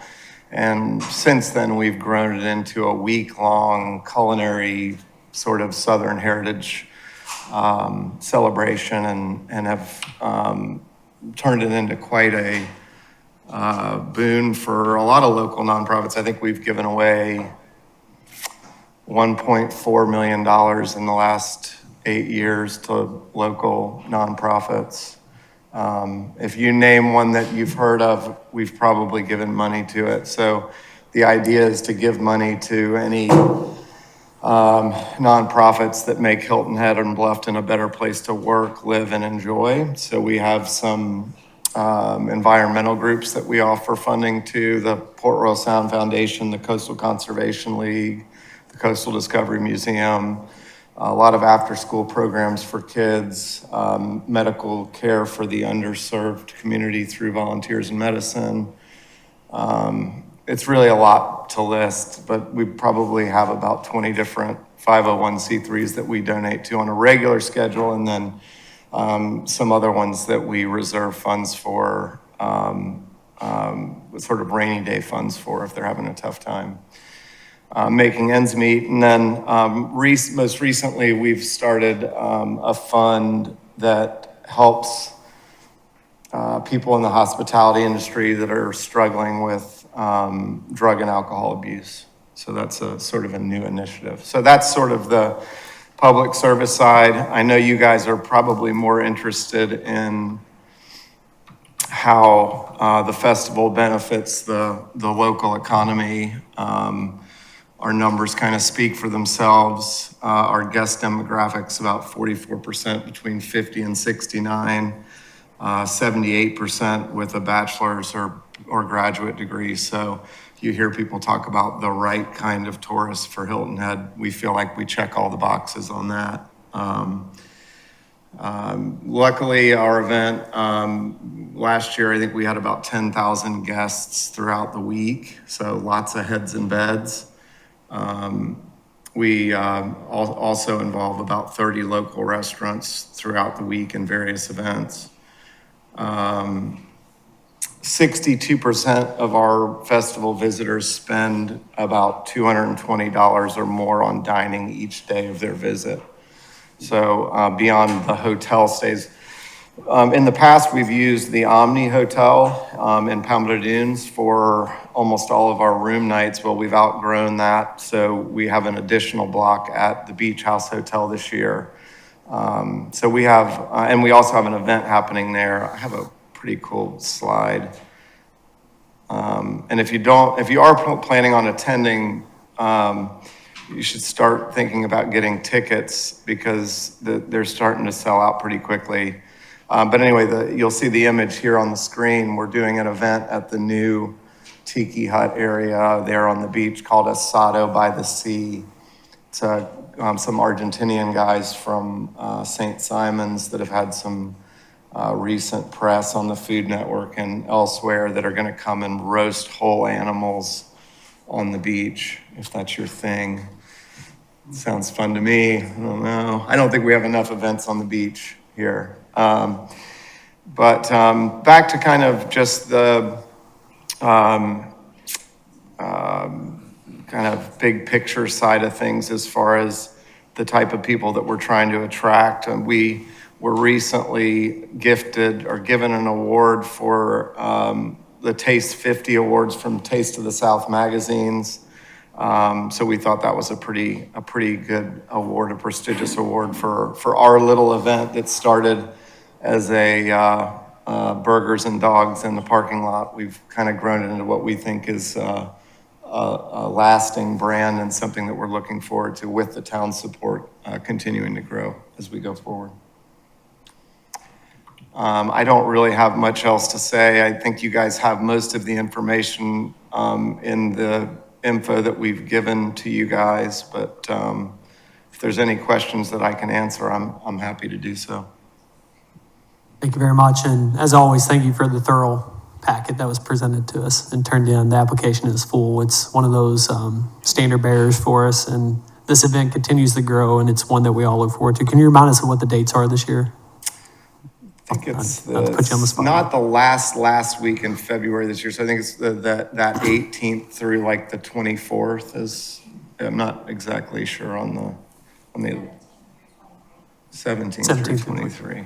And it's a little earlier this year. So for those of you that are new to the group, this event, we used to hold this event in April every year. And, it was actually suggested by this board, I don't know, maybe 6-7 years ago, I can't remember exactly, that could we possibly move it to a period that was more of a need period. And so we decided to move it into February, and it could not have been a better decision for us because it's really kind of that first big, hey, let's get out and get together again after the long, cold winter. But it also provides business to a lot of restaurants and hospitality institutions in a time of year that was previously pretty darn quiet. So we're pretty proud of the impact we've had over the last 5-6 years of it being in February. That definitely used to be our shoulder season here on the island, and that Doesn't was feel like the it kickoff. anymore. It doesn't anymore, but it was Yeah. definitely the kickoff event for getting into it, which was a great opportunity for all the restaurants and businesses on the island that have the trickle-down effect from your event. Now it seems over the past several years that, our shoulder season shrinks, and which is good for business owners, but More of that, please. yeah, keep it going. Yeah, we've been very lucky. I feel terrible for the people in Florida and North Carolina, but a much needed shot in the arm for the local businesses this past couple of weeks, for sure. I'll open up to questions from the committee. Questions here? Just a comment.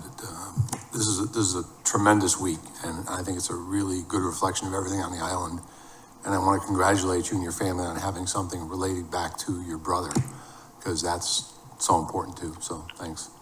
Thank you very much. Yeah, absolutely. From those humble beginnings to what it is now, it's something to hang your hats on. I know you guys are proud of it. We're proud for you. So, Thank you. Thank you. Thank you. Thank you. Anything else? Very good. Thank you very much.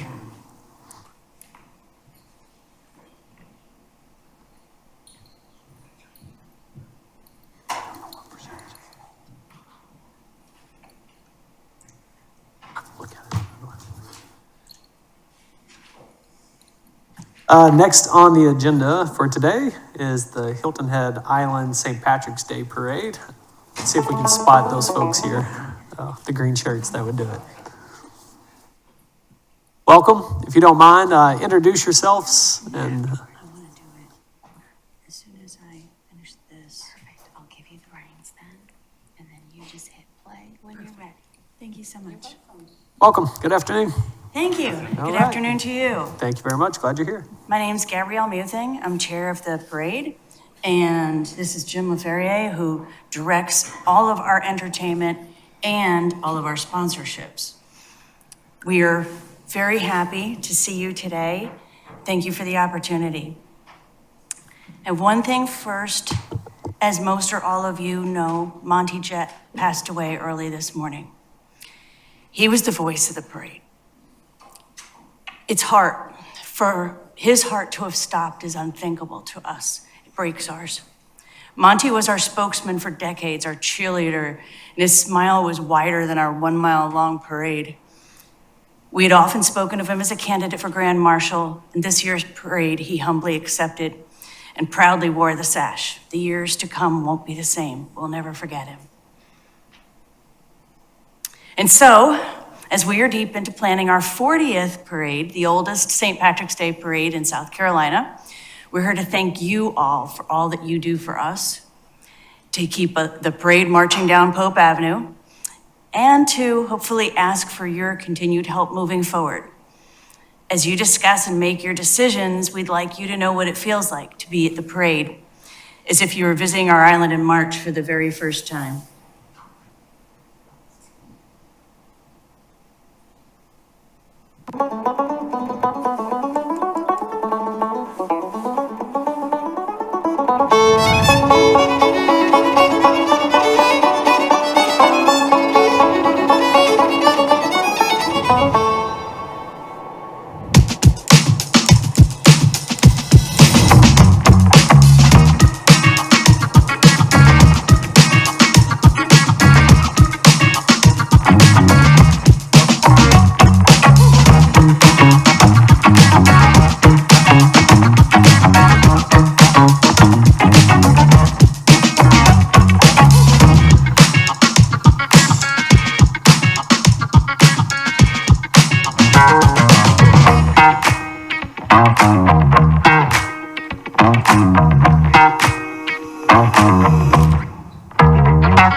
Thank you. We're proud to be Hilton Head Island's largest free, family-friendly event. From 30 to 45,000 people attend each year. We were probably upwards of 42 this past year, where you just saw that video. And thanks to you, our event is extremely safe because some of the funding helps us pay the sheriff's department to help protect our attendees. Also, thanks to you, we have more entertaining pipe and drum bands than even Savannah's parade. They have even started teaming up with us to share some entertainment, especially when we're back to back. We also usually get the Clydesdales, which everybody loves. With more marketing dollars, we've been able to reach out and geo-target people who love to go to Gaelic festivals, events like that, Scottish games, right when they're at those events. And that brings them here to our community. We have chosen a new marketing opportunity brought to our attention by Mayor Perry, who served on our committee for many years and was its chairman, to be included on the new Hilton Head Island Monopoly Board. Mayor Perry wanted to make sure that it wasn't just a game, but that it introduced our community inside and out to anyone that purchased and played the game. So he encouraged larger events like ours to become a space on the board and give a little history and also have a community chest card of our own to explain all about the history of the parade. So I would, at this point, have you ask any questions that you have. Any questions from the committee? I'll just say, as following up on our last applicant, you know, the St. Patrick's Day Parade really kicks off the spring for us here. The island's coming to life.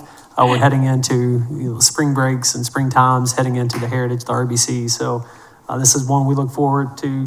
You know, we come out of our winter months, and this really does kick it off on the island, and it does have a long running history of having a wonderful parade, and not only just a good parade, but also it's very well done on the security and safety side. You know, it's a good family event. It's important to me. I have kids, and going to this one is one that we feel comfortable going to when there may be others that we try to shy away from. So good job on that stuff. Congratulations on making it to 40 years. Sorry to hear about the passing of Monty. I hadn't heard that, but our thoughts and prayers are with that family as well. Any questions, committee members? Okay. Okay, thank you guys very much. Appreciate it. Yeah, cheers. Awesome, Jimmy.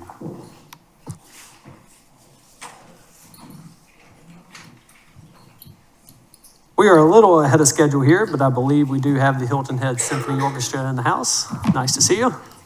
Good to see you. Thank you. We'll give Ms. Smith a minute to pull everything together for you. And if you would introduce yourself, we have some new faces on the committee this year, so we look By the forward way, to I your spent presentation. 16 years in Vermont. When somebody talks about a long, dark winter, Oh. I just have to laugh, sorry. I grew up in I Kentucky. think winter and started, it snowed 12 inches today at J Peak.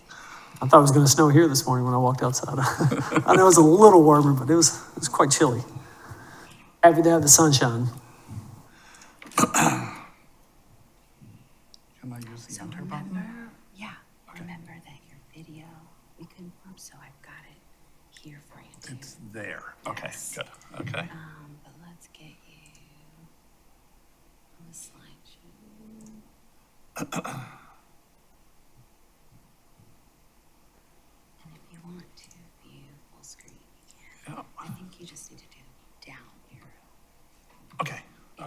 it do the animation though? Is it gonna do the animation?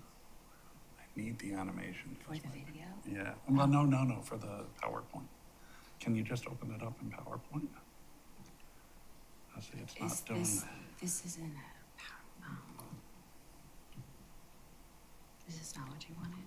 Well, it is, it's the PowerPoint, but I have animation in it so that, I don't think you sent it to me in PowerPoint, you sent it to me as a it's a link. PowerPoint, yeah. But it's a link. So you have like, it's not actual in Let's see. the documents. We have to open it up. I should be able to.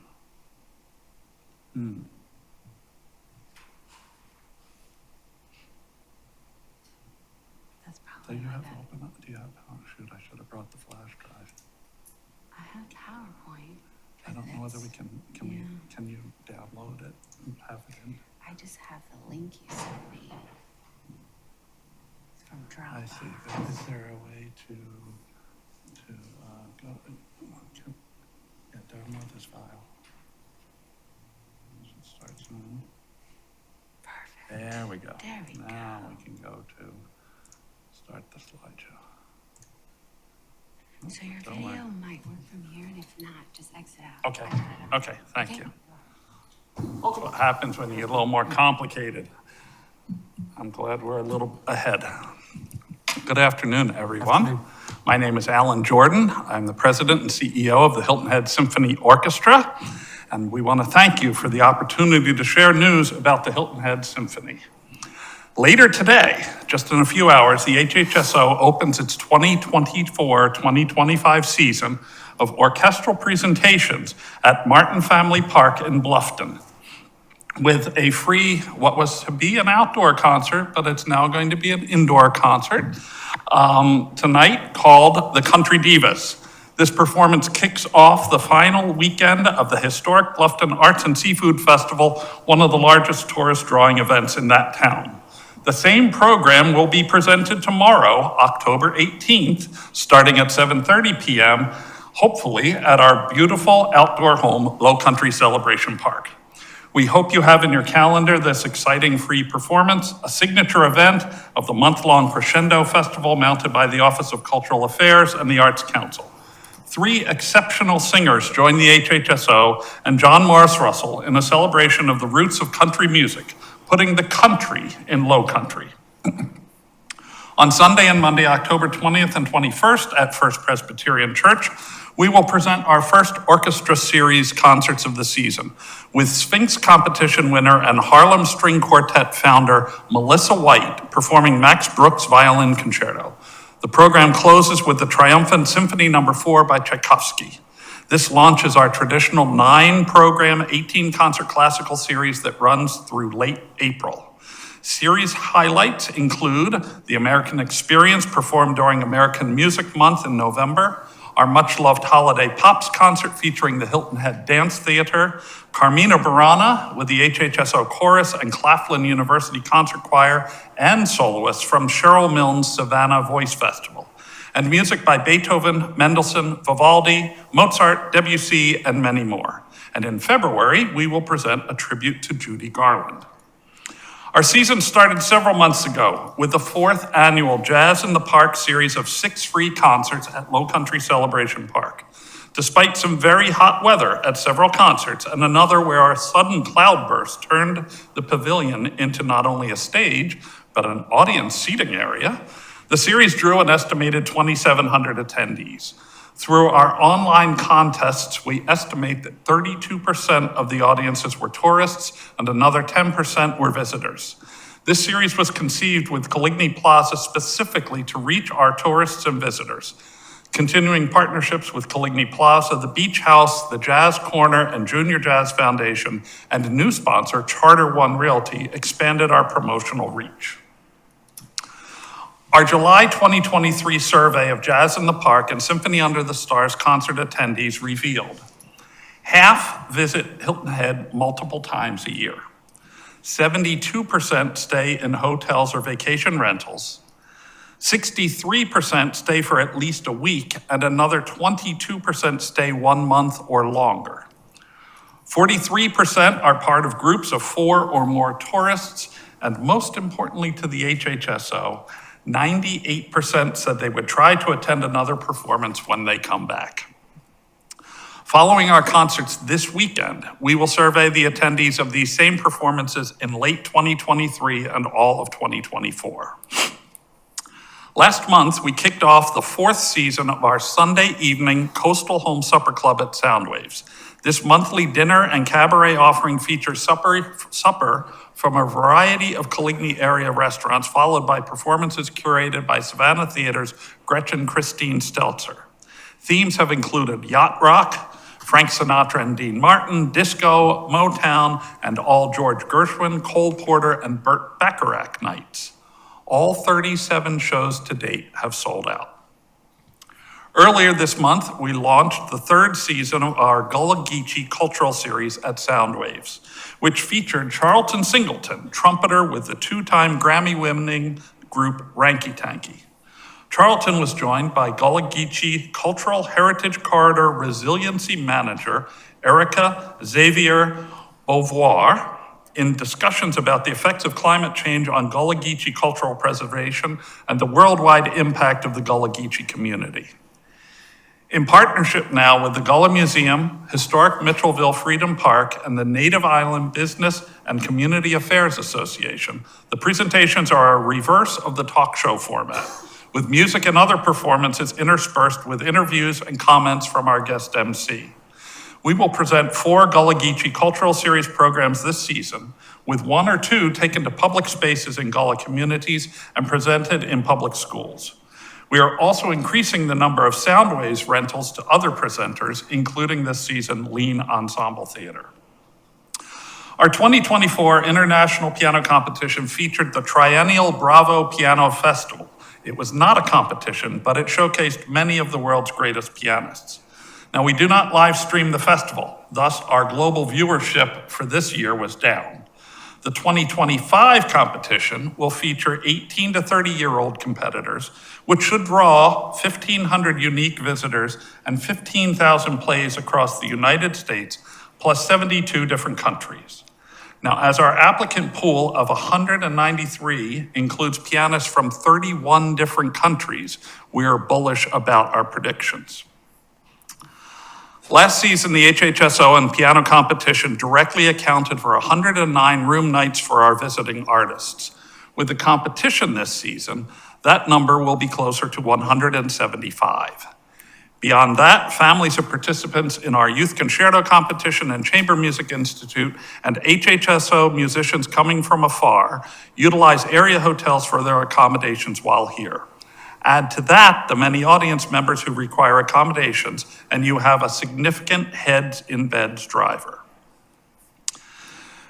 Between our 18 orchestra series performances, 3 free Symphony Under the Stars outdoor pops concerts, the Hilton Head International Piano Competition, the Youth Concerto Competition, the Chamber Music Institute, our Supper Club, and the Gullah Geechee Cultural Series at Soundwaves and Jazz in the Park, the HHO anticipates that its 66 presentations during the 24-25 season will draw a total live audience in excess of 24,000.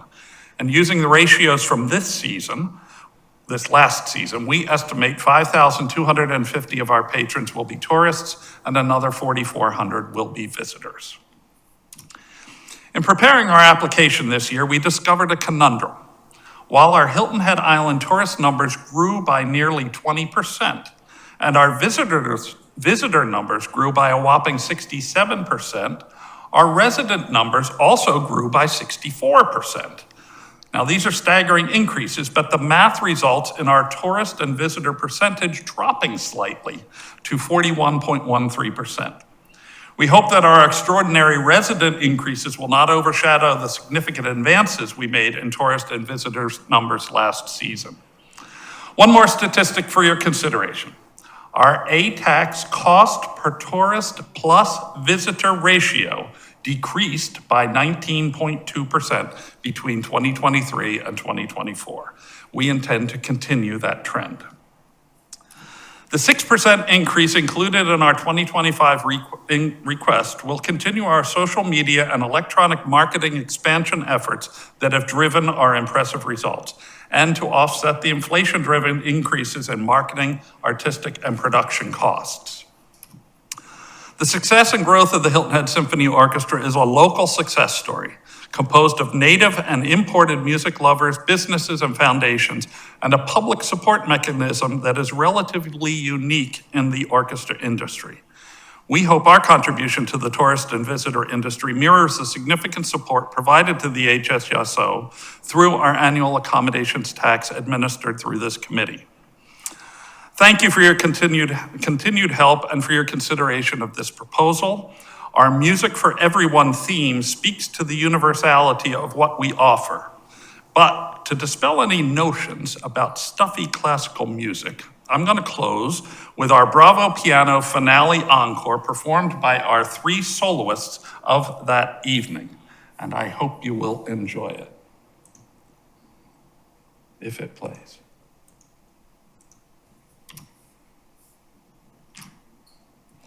Okay, Plan B. Sorry? There it is. Okay. There it is. Enjoy.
you very much. That's great. Any questions from the committee here? I'll just say you have a full calendar. You have a lot of events that happen, and congratulations on Busy your week. a lot going on this week and throughout the entire year. Congratulations on your sellout of 37 events already to date. So that's fantastic. Thank you for including those details on not only the tourism numbers growing and local visitors, but also the residents. You know, that does skew your numbers, but growth is good always. So we're encouraged to see that, and thank you for the clarity on that one. If there's no other questions. Just wanted to say the concerts in the park probably attract a much wider audience of tourists than you could possibly capture. Oh, absolutely. And so I know that that's grown substantially. And whenever I'm down there, I see that happen. People just walk by and can't believe what they're seeing. So Yeah, we try to count the drive-by, the bike-bys and the walk-bys and everything, so yeah. I also appreciate how collaborative your organization is with all sorts of other island arts and cultural groups, and it's really commendable. And I could not imagine this island without the HHSO. It's such an important organization, so thank you. Thank you. Cheers to that. Yes, sir. Earlier, we heard from the folks at Concord that it's a top 3 Concord event in the country.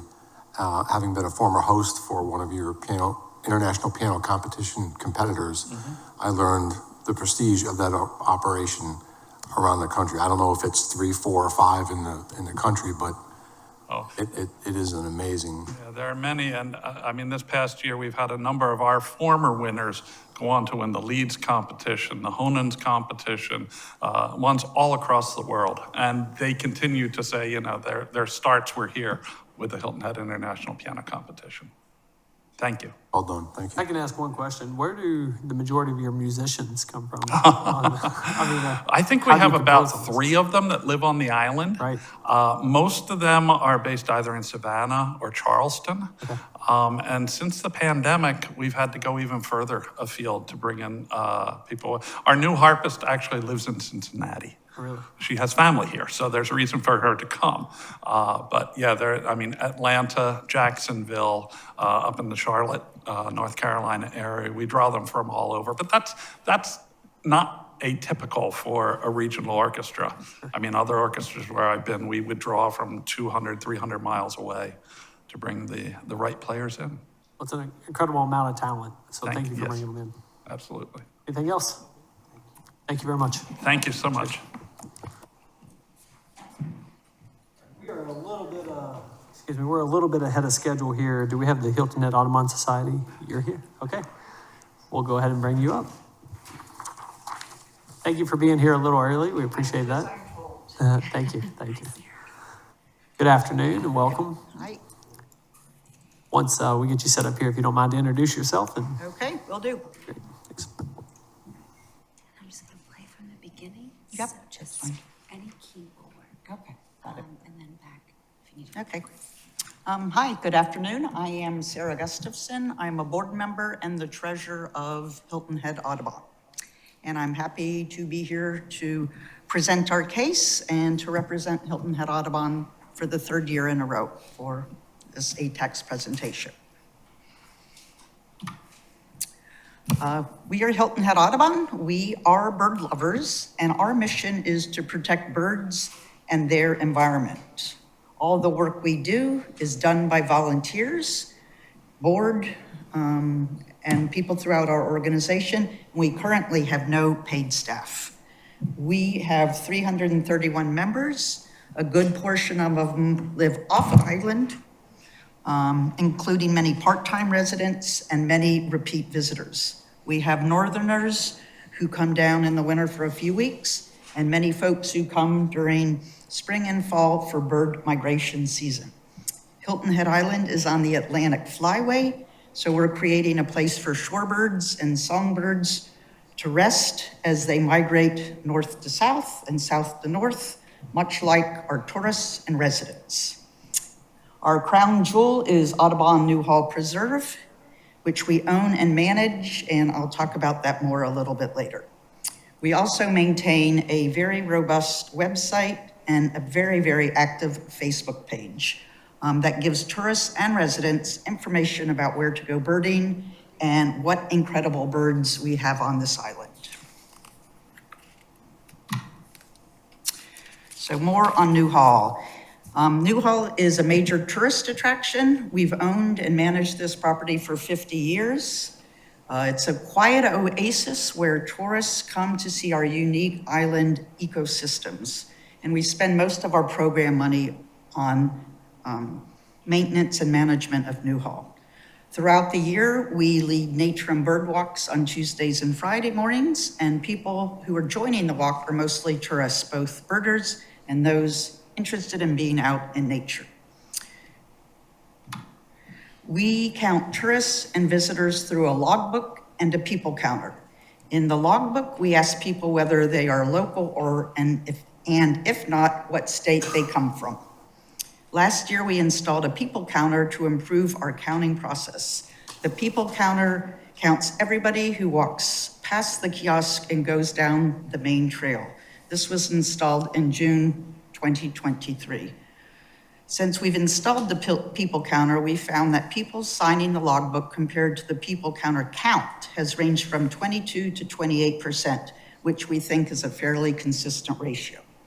We use the visitor logbook as compared to the people counter to extrapolate how many of the people coming to Newhall are tourists, which is about 90%. Based upon the logbook count itself, visitation to Newhall increased by about 7% over last year, which we believe, given the overall decrease in tourists, is an accomplishment. This chart shows a bit of information about Newhall's visitors. The data runs from August 2023 to July 2024. We had visitors from 49 states, DC and Puerto Rico, and also 11 countries. The only state we missed was Nevada. The top states for visitors are Ohio, North Carolina, which we saw a big jump in this year, non-local South Carolinians, Georgia, Pennsylvania, and Florida, with Canada continuing to be the primary source of non-US visitors. We're finding more visitors coming from nearby states than we've seen in previous years. So how does Audubon bring tourists to the island and make happy tourists of those who do visit? When we first requested ATAX, we were primarily a bird club that focused on its members and ensuring that the island remained an excellent place for nature and its birds. With ATAX funding the past 2 years, we've evolved into a more outwardly focused organization. We're now producing larger events to get our message of helping birds and nature to a much bigger audience, many of whom are tourists. We are no longer a passive site that is found. We engage in social media birding conversations to get people to the island, and we use paid advertising for birders to discover what a wonderful destination Hilton Head is for nature and for birding.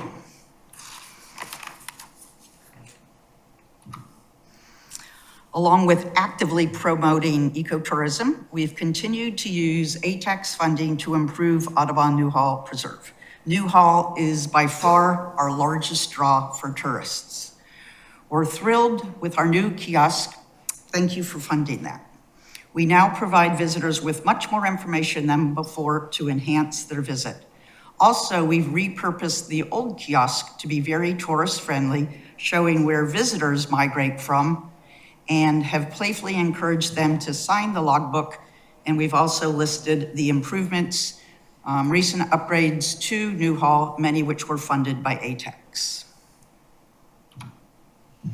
We've had a very busy year working with other organizations on the island.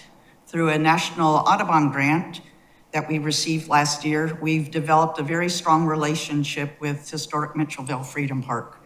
In 2024, we were honored to be asked to host a Birds and Nature Day during their week-long Juneteenth 10th anniversary celebration. We invited the island's other conservation groups and other statewide conservation advocates to join us. All groups agreed it was a great experience to join forces. Next year, we hope to make the event bigger and better. We also continued our partnership with the Friends of South Carolina Wildlife Refuges to provide weekly bird walks on Pinckney Island during spring migration. We transported visitors using a golf cart out to Ives Pond, and these folks wouldn't have been able to walk out there, so they got to see some of the beauty that Hilton Head Island has to offer. Also, one of our board members joined the Low Country Environment Club of Hilton Head Rotary, further deepening our relationships with other conservation-minded groups. So Hilton Head Audubon has grown significantly in the past 3 years. Since 2021, our revenue has tripled. In the past 2 ATAX grants contributed a great deal to our growth. And it's just not about the amount of funding that the ATAX dollars we've received from the town, it's the type of funding. We're now much more outwardly focused on attracting more tourists. We envisioned back in 2021 that Hilton Head could be a more vibrant organization, do more for the community. We've achieved that goal through larger membership, more volunteer involvement, and many more activities of community outreach that are of interest both to residents and tourists alike. We've also been fiscally responsible with the purpose of building our assets. To get to the next level, we need to hire a staff or consultant to focus on conservation, which is the basis of our mission. This person would lead education and community outreach to both tourists and residents. We've submitted a grant to the Community Foundation of the Low Country to kickstart this effort.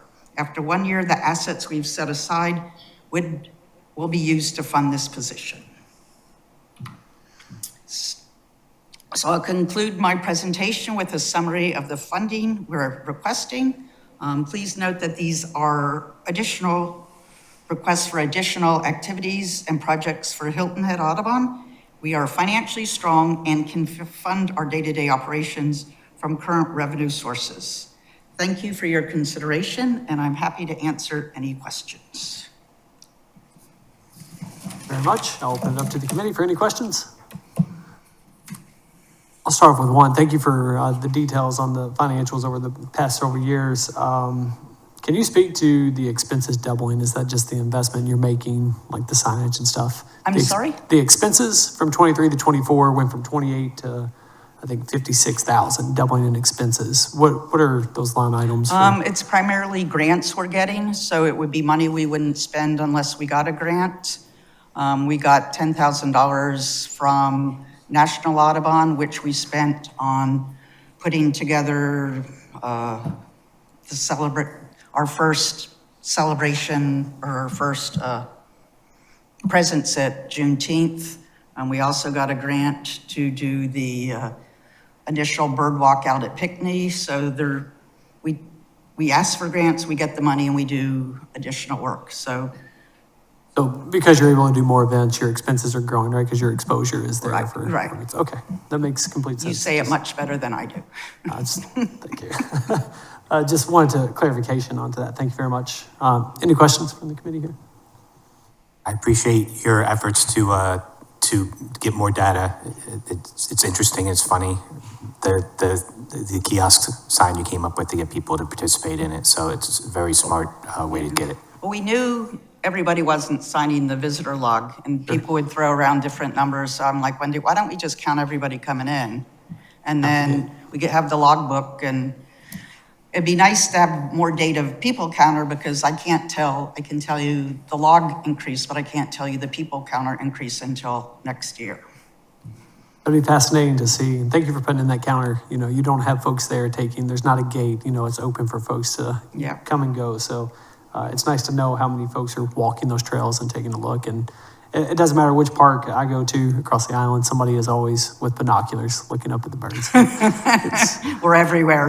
Well, the birds are everywhere, which is They wonderful. are. We enjoy They seeing are. them. So, anything else? Yes, sir. Your financials show a profit the last 4 or 5 years. What purpose, what do you think you're going to do for that? Oh, we've purposely been controlling our expenses because we knew to get to the next step, we have to have some level of paid staff, and we can handle all the administration stuff, but we've been unable to find somebody to lead our conservation efforts, work with the town, work with other groups. So that's why we want to make that our first part-time paid position. So when we go to Community Foundation of Low Country next week, we're going to ask for money to fund that position for 1 year. And their question to me and to our board is going to be, how can you sustain this? So we wanted to build up enough assets so we can sustain it. It's not going to be somebody comes for a year, gets a lot of stuff done, and the project falls aside. So we've been setting aside reserves so we could continue doing that. Thank you. Anything else? All Thank right. you very much. Thank Have a you. good day. Thanks for your consideration. Absolutely. Continuing being a little bit ahead of schedule, do we have the folks from the Hilton Head Choral Society present? Thank you for being here today. Appreciate you being a little early. We'll get ahead of the game here. I'm glad I came early. How you doing? Fine, thank you. What I'm gonna do is I'm gonna put this in slideshow mode from That's the fine. beginning. So all you have to do is hit enter. If you wanna go back, just hit that back button. Okay, thank you. Set, you're welcome. Good afternoon, I'm David Coyle, representing the Choral Society. I'm joined by Kathy Jackson, who is our longstanding treasurer and knows a lot more about the numbers than I do. This is a special year for the Choral Society. As you'll see, we were founded in 1975, which is 49 years from now, 50 years from next year. And I want to speak mostly about that. So we've been here before. I think you know a fair amount about the Choral Society. You've had an opportunity, obviously, to read our application. And so let me just a few quick facts. The chorus consists of 60 to 70 singers, depending on people's travel schedules, et cetera. We perform 4 major concerts each year, one in the fall, which we did a couple of weeks ago, unfortunately 2 days late because of Hurricane Helene. We do a holiday concert in December. We do a spring concert in, I guess it's probably in April. And then we do a Memorial Day concert, which is very, very much appreciated around here.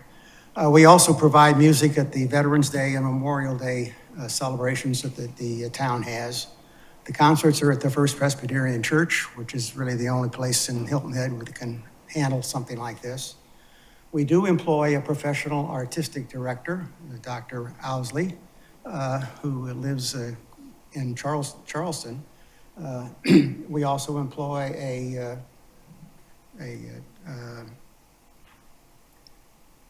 accompanist, who's a very important member of the society. We employ for each concert an orchestra of professional musicians, many of which come from the Hilton Head Symphony Orchestra. We have reduced the size of that orchestra over the last couple of years, primarily for economic reasons, but also we have found that the audience enjoys that because prior to that, in some cases, the orchestra tended to kind of out noise the singers. So that's working rather well. We occasionally bring in professional soloists and guest performers. And as I said, we've been performing for almost 50 years. I will speak to marketing a bit since that's what we use the ATAX money for. We have used it and we will continue to use it in our marketing efforts. Our current year's budget for marketing is $37,000. Importantly, $15,000 of that will be dedicated to web and digital advertising. That's 39% of the total. That's up from only $10,000 2 years ago when it represented only 25% of the total. We think this is the best way that we can reach non-Hilton Head audience and help to bring in tourists and visitors to Hilton Head. We feel this marketing effort is having some success. Last year, tourists accounted for about 9% of our audience versus 7% the previous year. And in our first concert a couple of weeks ago of this year, They represented 10% of the audience. So we think that the slight change in our marketing efforts is having some effect there. Next year, we want to increase our marketing effort. We will be celebrating 50 years of continuous concerts next year. We're the oldest continuously performing arts group on Hilton Head, and we need to increase our marketing to publicize next year's anniversary. Next year, as I say, it's our 50th anniversary. We held our first concert 50 years ago, and next year, 50 years ago, at the Hilton Head Elementary School, a building which doesn't even exist today. The current concert venue, the sanctuary at First Presbyterian Church, wasn't completed until 1989, 14 years later. The population of Hilton Head in 1975 was about 6,500 people versus 40-some thousand today. It was before the current Hilton Head Bridge was built, which we're now talking about tearing down. It was before Hilton Head was even incorporated as a town. Both of those events took place in the early 1960s. It was before a number of our current residential communities were formed. My wife and I have lived in Long Cove for 31 years, very happily. Long Cove wasn't even a gleam in the eye in 1975. It was first started to development in 1980. So we think it's a huge accomplishment for us to have done this over the 50 years, given all the changes that have occurred in Hilton Head in that period of time. And it's entirely due to being managed by an entirely volunteer organization. We have, as I said, two part-time, really, employees, our artistic director and our accompanists. But other than that, everything is done by volunteers and has been done. We will begin our celebration in the fall, next fall's concert, approximately a year from now. And each of our 4 concerts, we plan a unique and special program for each of those concerts next year. The planning is in progress for the holiday concert, the spring concert, and the Memorial Day concert. Those last 2 will actually happen in 1976. But we have already made plans for next fall's special event. What we're going to do there is we have arranged to commission an original choral piece at the cost of $5,000, which fortunately is being paid by a patron of the Choral Society. The composer of that is Z. Randall Stroop, who is an internationally known and admired in the choral music circles. He's about as well known as anybody could be in modern choral musician. We think it's a significant compliment to our organization that he is willing to compose something and let us be the first to sing that composition. The music will celebrate the Choral Society's link with the Low Country, the spiritual kumbaya, which I think everybody's familiar with, has roots in our Gullah community and will be a thread in the piece throughout the piece. And our performance will include members of the Gullah community. We think this will raise the profile of the Choral Society, it will increase our audience, and bring additional music lovers to Hilton Head. And when sung elsewhere, which it will be in the future, the composition will bring attention to Hilton Head and attention to our Gullah community. We believe that our anniversary, which is the first of its kind on Hilton Head, most of the organizations that you're talking with weren't around 50 years ago. It gives us an opportunity to increase awareness of our Choral Society and also to promote the history of Hilton Head. But in order to take advantage of this, we really need to increase our marketing efforts in 2025. The publicity around the celebration will not only benefit us, but also Hilton Head, the Gullah community, and other arts groups on Hilton Head, which will be following in our path in later years. We hope the ATAX committee will agree to recommend an increase in our grant for next year by $5,000 to help us in this endeavor from $15,000 to $20,000. We appreciate your support, obviously, in the past, and hope that you will continue that support in the future. With that, I'll conclude, and I'll be happy to answer any questions that you might have. Thank you very much. If you can elaborate on what efforts, on your marketing campaign for 2025, what efforts are you going to take to reach folks more tourism? You've seen the increase from 7 to most recently 10%. Yes. What efforts are you going to make to try to continue to drive that number up? Well, we're continuing to emphasize, as I said, the web advertisements and so forth, and listed on lots of websites, including our own, obviously. But what we might do for the celebration in 2025 along those lines, really, unfortunately, that's a year from now, and we haven't formed specific plans. For one thing, we don't know how much money we're going to have available, obviously. But other than increase in what kind, and whether we will be using next year different kinds and additional kinds of marketing efforts, I really can't tell you.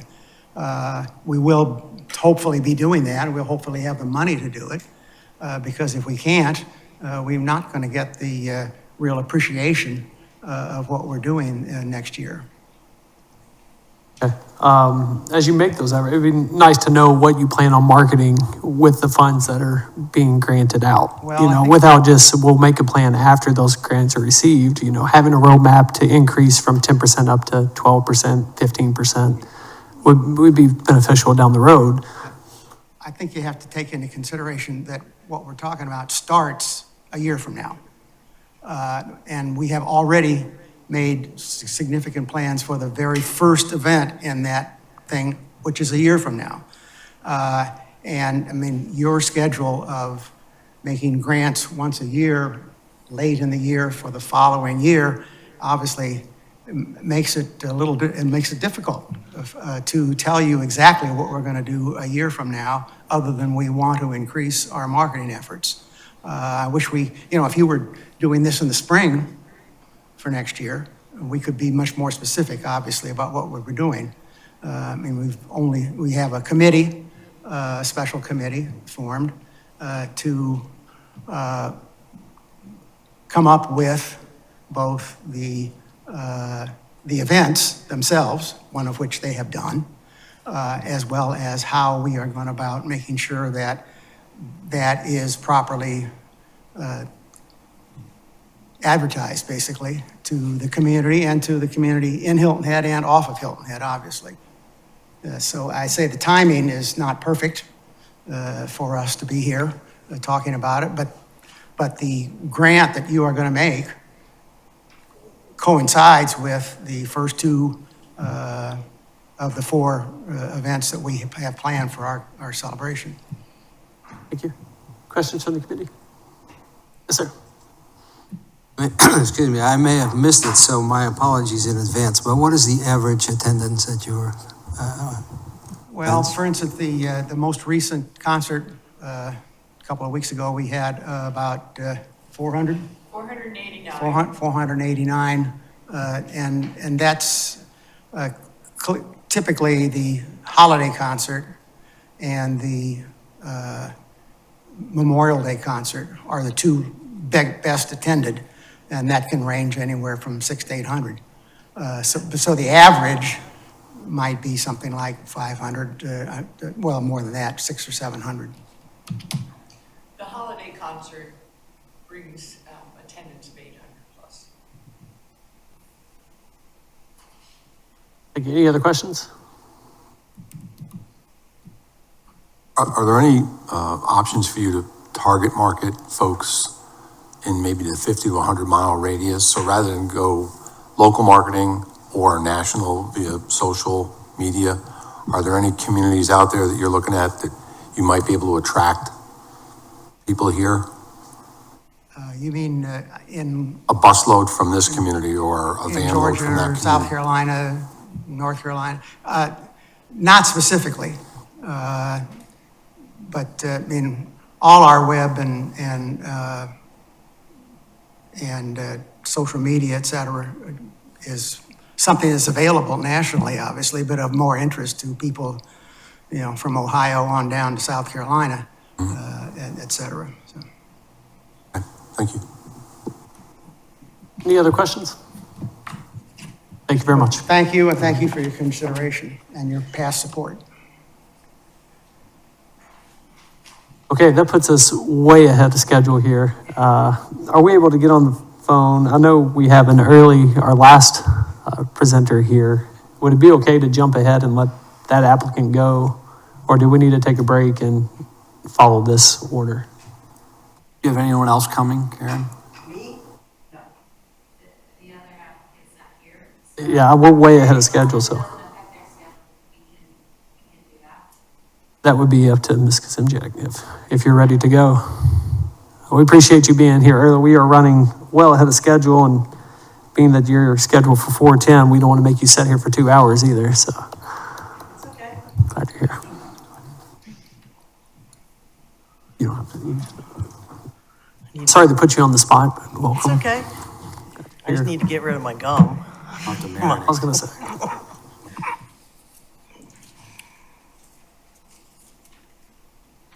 Good afternoon and welcome. We do have some new faces on the committee, so if you don't mind, introduce yourself and Sure. go into your presentation. Take your time. Any objections from the committee to go ahead and move her up to? Thank you very much. Get you guys done early then, huh? Get to leave after At me least 30 then? minutes. I'm solo. My wife is in Dallas, so sooner we can wrap up the better. Can control the volume from there, I found out from IT, so Okay. I need to go louder. Okay, cool. Great, thank you. Let me make sure my phone's off. Mr. Farrow is recusing himself from this one. It's all yours. Okay, well, thank you. Hi, my name's Karen Kazimchak. I'm presenting on behalf of the Low Country Golf Course Owners Association to talk about golf tourism and the importance of it for Hilton Head. Like I said, I'm speaking on behalf of the LGCOA and support to the golf course operators here on the island to help obviously grow a big attraction that we have here on Hilton Head. A couple highlights from last year and this year were that South Carolina was voted the golf destination of the year 2023, and one of our golf courses here, facilities, was also awarded with the Golf Resort of the Year 2024 for Palmetto Dunes. Just to give you some little bit of background to some of the new members and existing members, but golf is substantial to this market and the state as a whole. Just some highlights of the state, from the state statistics, that $1.1 billion was spent by golf travelers in South Carolina off the golf course in 2022. Golf has generated $18.3 million in ATAX accounting for 44% of all the state ATAX collections in 2022. And ATAX collections from golf were up over 48% in 2022 versus 21. We weren't able to get the updated 23 numbers, but we'll for sure have them in the future. On the importance of golf on Hilton Head, I think you all probably since the pandemic, even maybe before, had experienced or seen the growth of the enthusiasm for golf around the country. And certainly Hilton Head has been a benefactor of that. Golf is the #2 driver of the local Hilton Head economy, second to only the beach, which brings, you all live here, so it brings a lot of substantial people here. Out-of-town golfers are significant to the rest of the island. I think the thing that has confused people is that the spring and fall and the winter months are the peak golf seasons from a rate perspective for most of this island and probably others up and down the coast. But like I said, it's shoulder seasons are what drives the best time of the year for the golf course owners.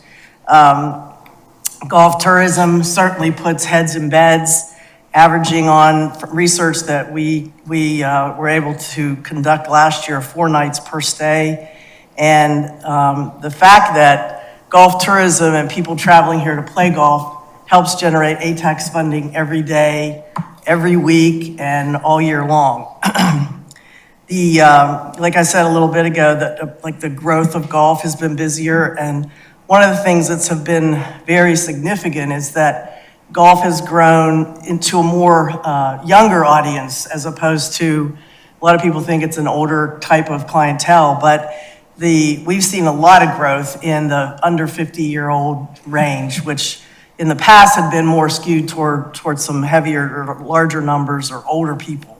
And that number in and of itself, the under 50 crowd, is up 61% from 2019. More people are participating in golf, and the participation isn't just going out and playing on the grass or at a course. It's also the Top Golf experience, the Top Tracer type activities, people go and doing simulator golf and playing, as a social kind of event.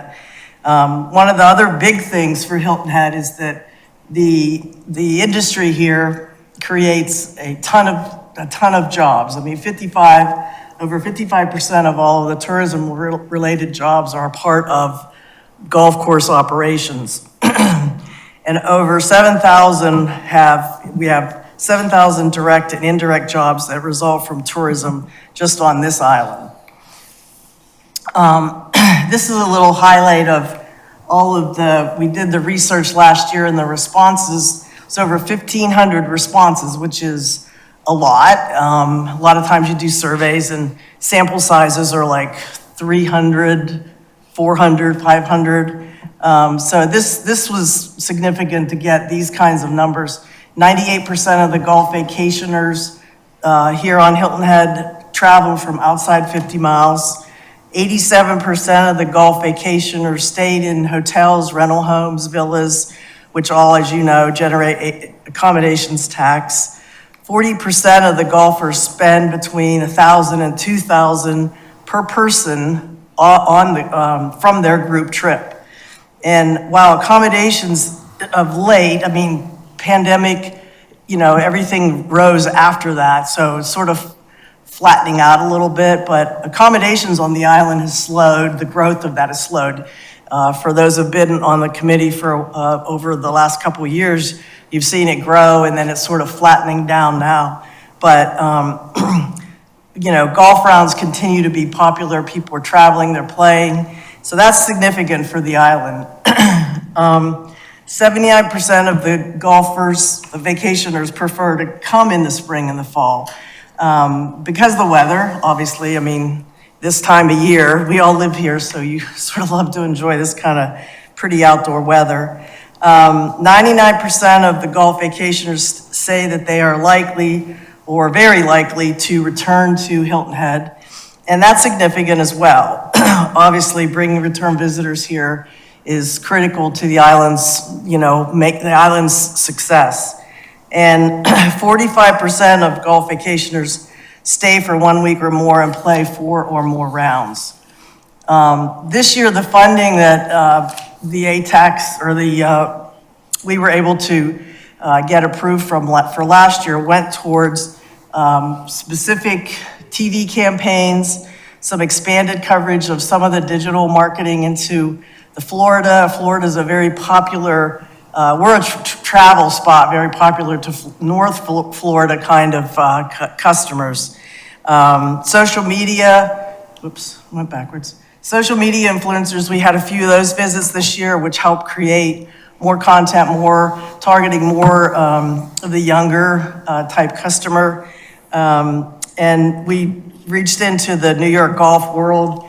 We've done that over the years, couple years, because a lot of people from New York, New Jersey, I think there's like 15 states up and down the East Coast that garner the most, we get the most travelers from, and we get the most visits from on our, on the website. A couple things that I think is a little, a lot of people don't realize that we have a very tough competition out there in terms of, there's us, there's Myrtle Beach, there's Charleston, and even beyond the coast or the state of South Carolina. We have people up and down the coast, even Pinehurst and in Florida. I mean, the competition that we have to bring golfers here versus others, we can't touch them with the kind of funding that they are able to have from their, whether their funding is from, the golf rounds or from the BCBs. But clearly, we are up against some $1 million budgets that we need to try to keep growing.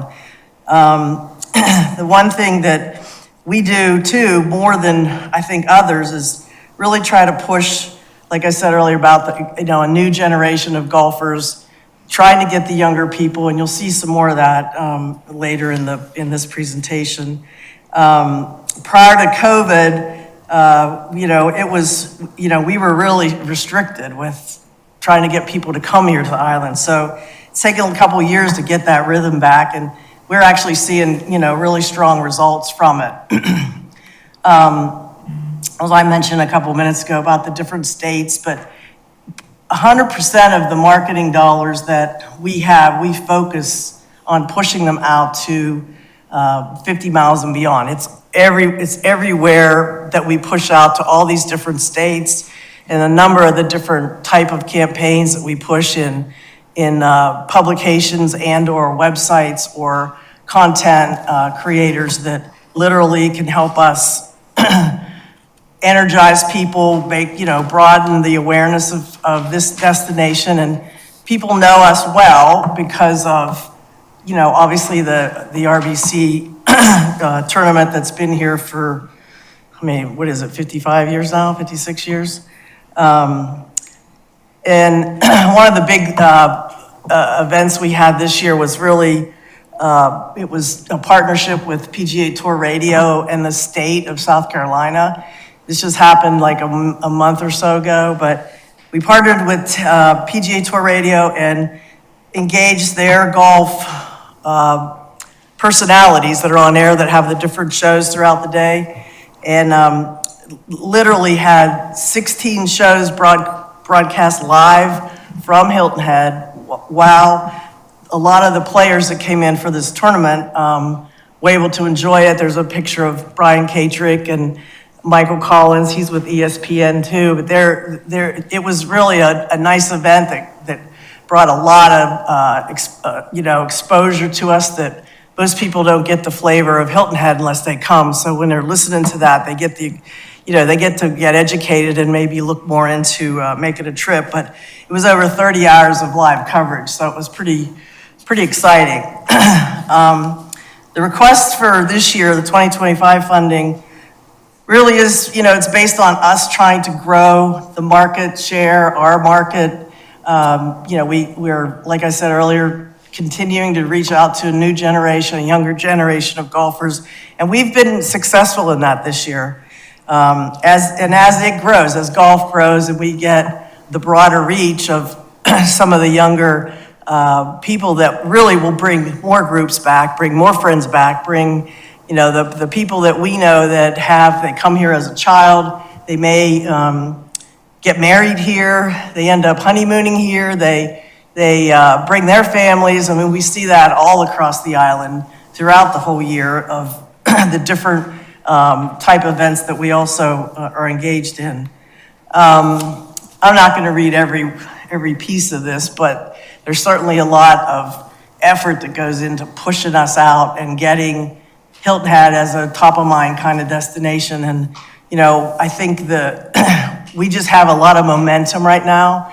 And I think the value of doing all the things that we do and adding to that will ultimately help us continue this upward trend of bringing younger golfers into Hilton Head. So this is where I take a pause and show a little video here that'll give you some more depth into what we do and what happens out on the ground every day of the year here.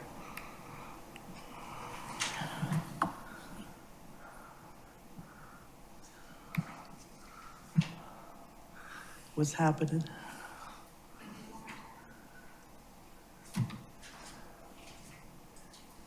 Here we go.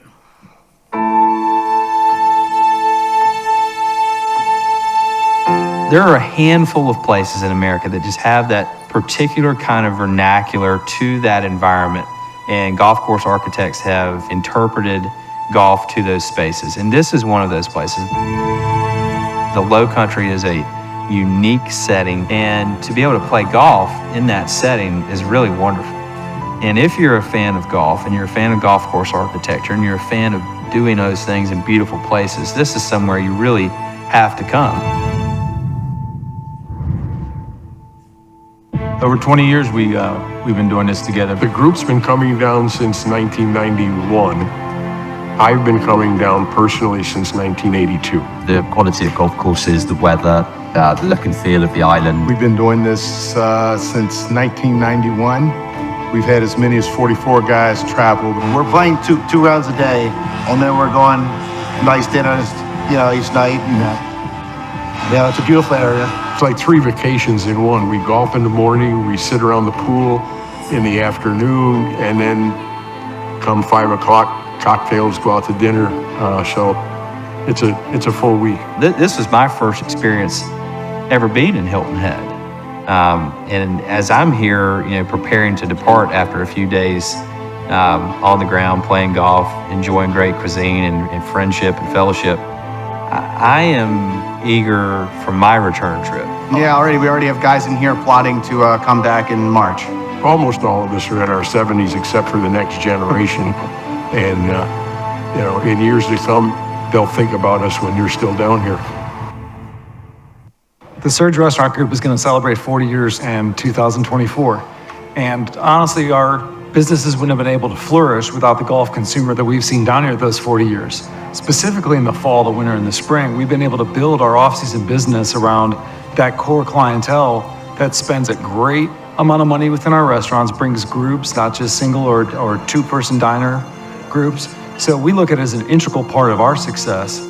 Back in '06, we had almost a defined golf season. It seemed like from the first week of October through the middle end of January, we saw these big groups of golfers come in, and they were a certain demographic. The thing that we defined them as is that they like to spend money. There was a moment of panic there in 2020, followed by the busiest seasons we've seen down here on Hilton Head. It did seem to carry through to the off season, but now looking at 2023, we've returned to normalcy, almost more so than we'd like, because we're seeing pre-2019 numbers at this point. So we look at the fall and winter as a big risk for our businesses. But I think the pandemic definitely changed a lot as far as the people that are actually going on these golf trips. I just never really have seen so many young, fit, 20-somethings, early 30-somethings, and man, it's exciting. And just investing in that seems super shrewd and super smart in the current climate. People think of South Carolina and golf, they think of Myrtle Beach, because it's every magazine you pick up, it's Myrtle Beach golf here, golf there. And then the Charleston market's probably number 2 because of Kiowa. And then they've got Wild Dunes, but Kiowa with their 5 courses and the Ocean Course, they really spend a lot of money on their golf parking just alone on golf. I don't believe we can lose our core values around golf. Because, we are such a great destination for those groups that come in, whether they're renting a house or providing, some of the rooms that we have here at the Westin. We all know about the summer. We all know about, families, and which is wonderful. But, this is when you get 12, 16 guys that are down here and they're playing golf. They're eating and partaking. They're staying places. Let alone if they're renting facilities or homes or staying in hotels, and they're going to our grocery stores and shopping too. So there is a true snowball effect to it. Golf's important to South Carolina, and while it's a niche market, it's by far the largest niche. It's about 25% of total tourism. It's about a $3.5 billion economic impact, employs thousands of people throughout the state, and quite frankly is what drives a lot of visitation that's not golf, because people expose or see us as a state and destination throughout golf and those things and want to be associated with that. Golf here in Hilton Head means everything. It's the home of the RBC Heritage presented by Boeing since 1969. It is what has helped elevate Hilton Head to where it is today, and that continues on and will continue to, particularly post-COVID here as golf has become sort of a rebirth and become very popular once again.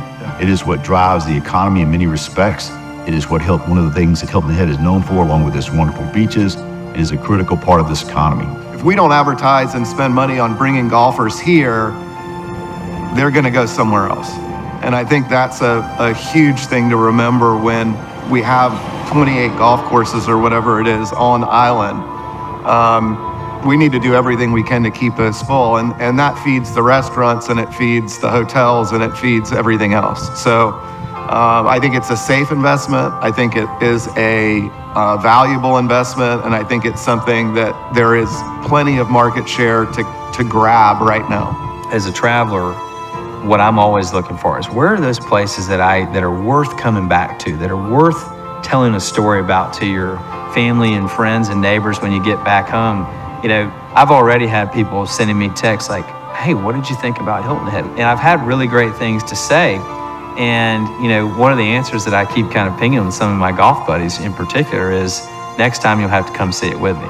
And I just relish the opportunity to come back here with people, and maybe next time I'll get to play tour guide a little bit and show them some things that I learned the first go around and discover some new things with them as we get around and explore America's Golf Island.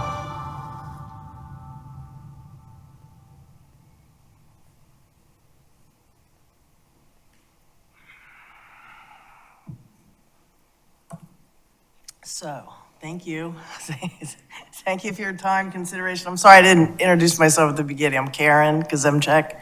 I'm the Director of Marketing at Palmetto Dunes and Shelter Cove Harbor Marina, so I have another job besides helping do this stuff. Thank you for your presentation. Thanks for stepping up early. I'll open up to the committee for questions.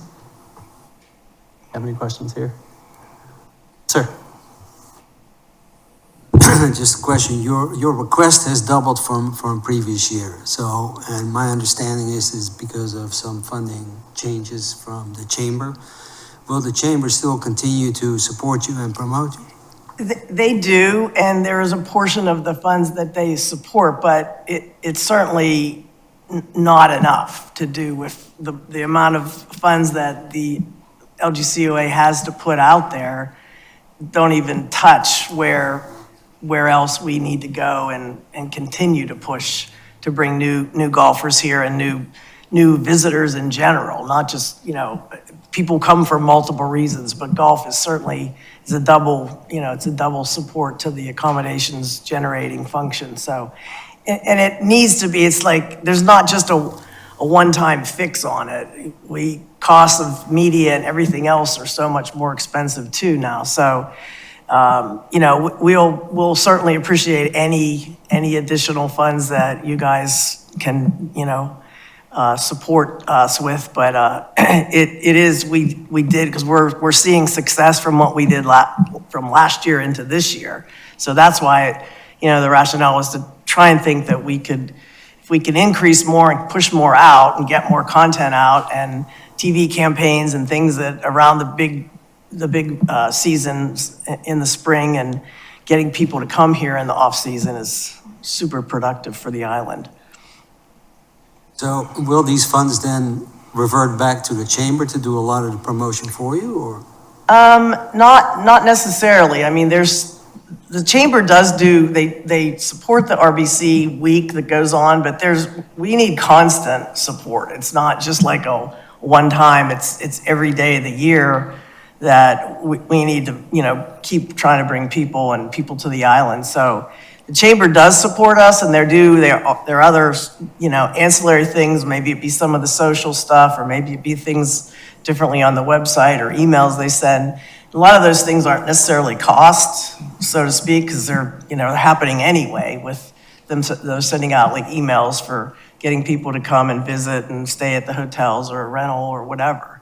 But yeah, I mean, it's a combination of a lot of things as what was in the application, you know, to outline. There's the sources of funding in there there's some funds from the chamber, there's funds from the membership, and then there's additional funds from ATAX. Correct me if I'm wrong, but I believe that there used to be a supplemental request from the chamber, and a portion of those funds came to the Low Country Golf Course Owners Association and helped with the marketing efforts there. Yeah. and the decision was made to not have the supplemental regress come through this body from the chamber. So you guys take on the burden of marketing your own product more so than ever. Right. You used to receive additional funds from Yeah. the chamber as a trickle down. Now it's kind of on their own plate to Yes. take care of. There isn't, they don't request any supplemental any longer, and that's where the support funds had come from. So there is some funding earmarked from them, but it's not to the level that we were at. I was just curious if the chamber was going to continue or will continue to do their part in promoting golf, which is really To my knowledge, yes. I mean, I think like this is always the time of the year when we're doing these presentations and redoing budgets for the next year that those discussions have. But I think we would certainly hope that that's going to be continuing, I think, from what were our last discussions with them last year. I can't speak for the chamber, but being the number 2 economic driver on the island, I don't see the chamber backing away from those marketing efforts. Right. There are a couple of things I wanted to call out, and thank you for sharing, is that 100% of your focus is on folks, the visitors that are 50 miles or plus, right? You're not focusing on getting folks here on the island or in Bluffton to come and play golf. Your efforts are to the masses that are out in the marketplace. Right, in the industry. And the research that, I think said the second point there was 98% of the people that were interviewed for that survey were outside of 50 miles. So 98% of the 1,500 people that were surveyed were from outside 50 miles. It seemed like geographically you were setting your sights on places that the chamber might not be setting their sights Absolutely. on. I mean, there's no crossover. it's definitely to complement and or add on to what they're doing if it's broader, you know. Another thing I wanted to pull up was your acknowledgement of investing in the future. You know, that 75% of the rounds being played are by folks under the age of 50 now, which is, that comes from the pandemic and the interest in the game being up. We experienced it here on Hilton Head, but it's also something that was done nationwide, and that trend continues. You know, when you have folks that are under the age of 50, like I said in one of the earlier presentations, if they're under the age of 50, they're either still young themselves or they have young families, and those memories are being created, and you're investing into 20 years down the road who's playing golf here and what's happening. So thank you for pointing that out as well. Any other questions from the yes, sir? I think that the people that you attract to this island are invaluable. I think the work you do is fantastic. When I look at your funding sources, it seems that you have maybe 50% of the golf courses contributing as members. And if I read it right, it was something like $1,300 a year. Is that right? I'm not actually sure of that exact number, but this is only for the island courses. It's not for courses at Bluffton and Beaufort. Sure. So there is a dues, and I'm sorry, I don't have that at the top of my head, but that they pay, but that's in addition to the other support. Like we produced a guide to golf book there's a golf planner book that gets mailed out of state or out of 50 miles. There's like 100,000 distribution of that piece. It's not the one that's on the ground here. It's a different one. It's a golf planner. And that's part of your budget or paid for specifically by the? It's part courses? of this budget. Okay. Yeah, it's part of the sources of funding they had on that was, it doesn't show like what each of those publications cost or. I just wanted to raise the point that it seems that the golf courses themselves, who are huge beneficiaries of the program, are contributing. It seems like $20,000, which seems like a small number, given both the fact that their rounds are going up and the cost per round is going up. And I don't know if there's an opportunity for you there. I support the work you're doing because I think that you're bringing exactly the type of tourist that we want. Right. Other than when I'm trying to get a tee time. I agree. Your association, the members that are in it, can you tell us more about those folks? It's mainly folks that are open to outside play as well, correct? You don't have the private clubs. I mean, you're talking 50% of the courses are part of the organization. Those organizations that have come together are the ones that are marketing their efforts together to allow outside play again. So you wouldn't see the likes of a Wexford or a Long Cove because they're not. No, they're not. That's not public play. I mean, they may have some public play, but it's not part of this dynamic. Any other questions? Thank you again for stepping up to the mic. Sure, thank We you. appreciate that. Thanks for all your time and Absolutely. consideration. That kind of puts us back on track. I see that Hilton Head Recreation Association is here, but we are scheduled to take a small break. Let's take a 10-minute break here and we'll reconvene at 5 till, please.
Get you out of here early and go quick. Oh, well, we're very fortunate that Karen, who was our last presenter, was sitting here 2 hours early. Like, really?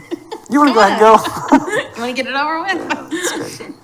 Thank you for being here. If you don't mind, introduce yourself. We have some new faces on the committee. Of course. My name is Lee Arnold. I'm the Deputy Director at the Hilton Head Island Recreation Association. Today, we're presenting on our 2025 community events that we request accommodations tax for, which include Jeep Island, Oyster Festival, and Wing Fest. We do have an increase this year. We usually request $60,000. This is the breakdown of our increase of what we're asking for. Obviously, operations have gone up exponentially in the past years for putting on events, and as well as marketing dollars. So this is our basic request and breakdown of the $75,000, just so you have an idea of what is spent on each of the events.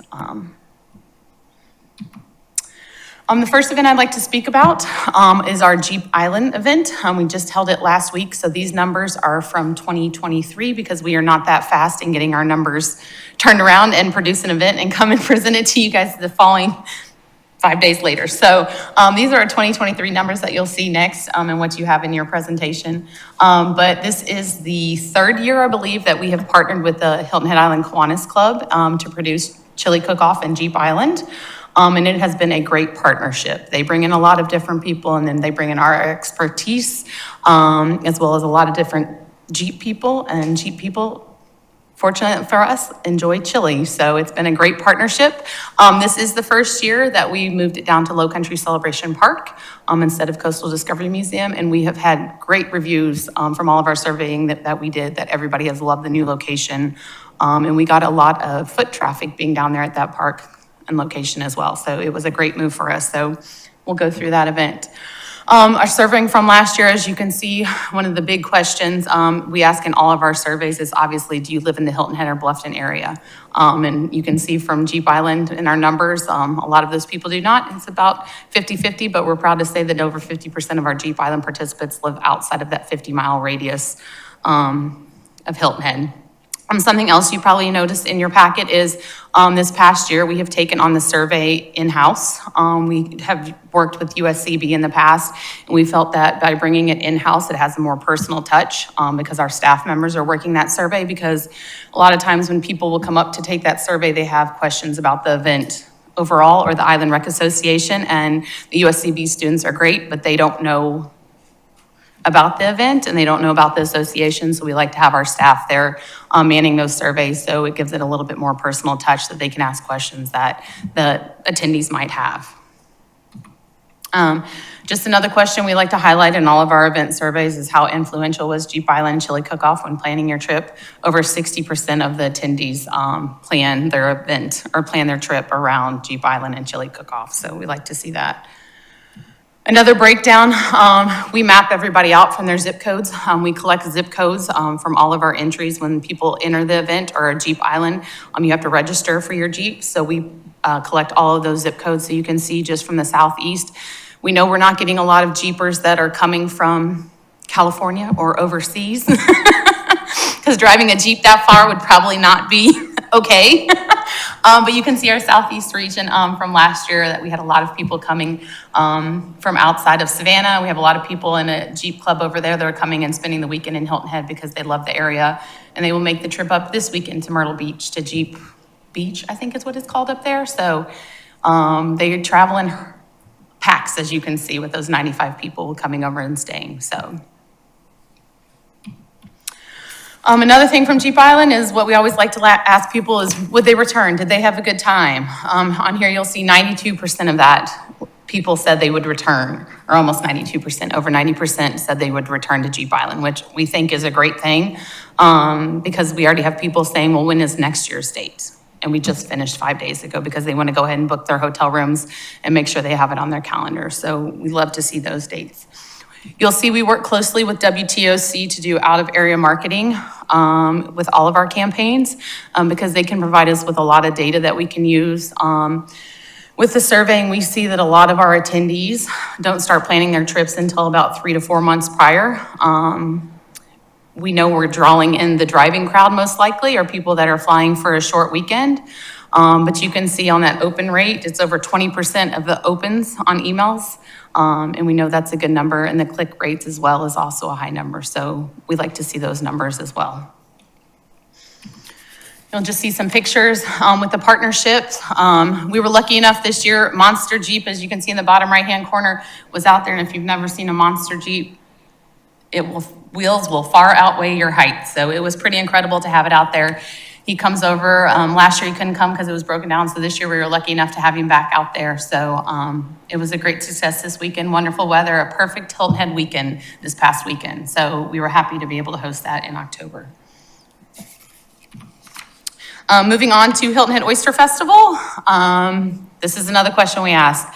Do you live in Hilton Head and Bluffton? And we like to see that people are coming from out of the area to enjoy the Hilton Head Oyster Festival. It is a 2-day event. We hold the Friday night event at Shelter Cove Park because we love the sunset views over Broad Creek right there. And then Saturday, we move it down to Low Country Celebration Park to accommodate the size. So Friday night is an all-you-can-eat. We're adults only, and we usually sell out with that event. And then Saturday, we open it up to everybody and just have the festival feel and invite families in, and it's a great time. This also shows that almost 50% of it was how influential in planning. We know November is not necessarily a high traveled month if you're not coming down here for Thanksgiving. It's very quiet on the island. So hosting this right around Veterans Day when a lot of families have the 3-day weekend and can travel down here, we've seen great success in that because we have a lot of people that are coming down here for the long weekend. So making sure our events are family friendly and we have stuff for the kids to do out there has always been our #1 goal as well, to bring out the families. And you can see we actually do draw from all over the United States for Oyster Festival and throughout the world. So I thought that was pretty cool, the numbers that we were getting people to come over to Hilton Head in November and not really know a whole lot about it, and whether they came over here just for Oyster Festival or it just added to their experience. We like to know that there are people coming in November to Hilton Head and putting heads in beds when they might not be going to the beach because it's a little chilly. And again, for another number that is very high up there, would you return? We like to see it that it's almost 91% again for Oyster Festival. So we think there's been great success with that. Other numbers from WTOC Reach, you can see we really target the Southeast driving area with our marketing through them. And we also do that with our social media reach and making sure we're hitting up the Southeast region where people can drive to us and make sure they come over here and stay for a weekend or a week. Something else we like to partner with, and I don't know if Jean has presented yet, from Outside Foundation, but they started this in 2018, and the number of oyster shells we recycle. We do, God willing, we don't have a hurricane before Oyster Festival and the oyster harvesting is closed, but we use all local oysters. So we harvest them out of the May River the week before, and they come over and they serve them up to Oyster Festival, and then they are put straight back into oyster shell recycling. Outside Foundation does a great thing and comes out there and works very hard to get all of those oyster shells recycled. So you can just see throughout the years how many oyster shells we've recycled and put back into the local ecology. Just some pictures, and Jean working hard on that oyster shell recycling. Wingfest is our big spring event. We like to say it's a very great time to kick off the summer holidays of Hilton Head. Wingfest is usually held the 3rd weekend of March, usually right after St. Patrick's Day, when also spring breakers have gone back home probably, and families are starting to take vacations, so not necessarily the busy peak time of summer yet. But this just shows how many people plan their vacation around or come down here to Hilton Head in March and stay. 50% are already planning their vacation because it's influential when they plan it. We also like to say we give back to a lot of the restaurants, and all of these events. Our local restaurants are also coming out and selling food, maybe when they're not so busy, and making money and getting marketing dollars for all of the restaurants. You'll see in some of our videos, we highlight some of the local restaurants that come out and cook for us. You can also see here a picture all over the Southeast and then all over the world that people were coming for Wingfest. And 93% will return to Wingfest, so we like to see that number as well. So happy to say these are WTOC numbers, and I think you have that in your books, but you'll see we highlight also the Southeast region there again. And this will be the 27th annual Wingfest, so it is a lot of fun. And then I have some videos for you. hopefully they pay. She told me they will play, so.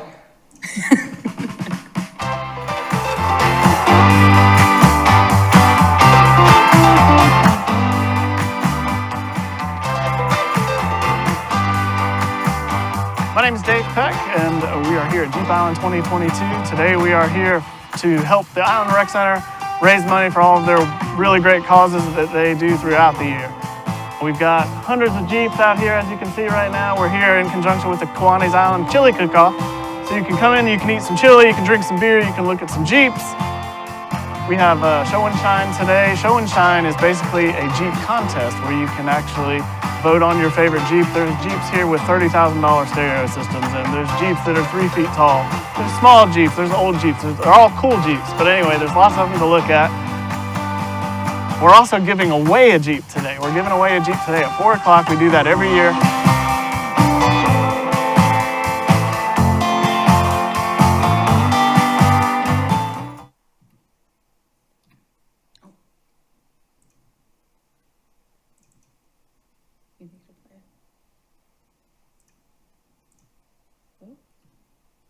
We might just skip Oyster Festival, or we'll come back to it.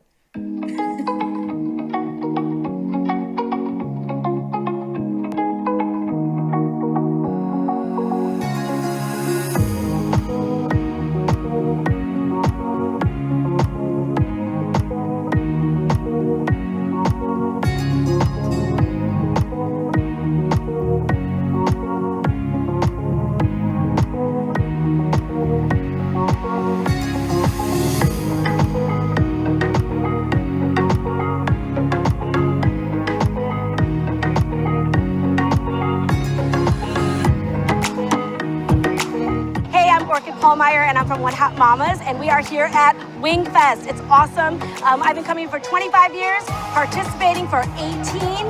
We've won 8 of them, and we are actually the reigning champions. So we won actually with our Hawaii 5-0, which is what we have this year, and it's looking pretty good. So it's been a great day out here, and we are just glad to be back on Hilton Head and celebrating Wing Fest. Go Island Rec!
Just something we want to touch on. With the visibility of Low Country Celebration Park, which has been a great asset to Hilton Head Island, we have so many partnerships with the local hotels and short-term rentals down there, and they are promoting our events and all the events that are held at Low Country Celebration Park due to the fact that it's walkable. People don't have to get out and go anywhere. Marriott's across the street, Tiki Hut, Beach House, Holiday Inn Express, all the short-term rentals are right there and they can walk to the park. So it's been a great relationship that we've built with a lot of the South End hotels and short-term rentals.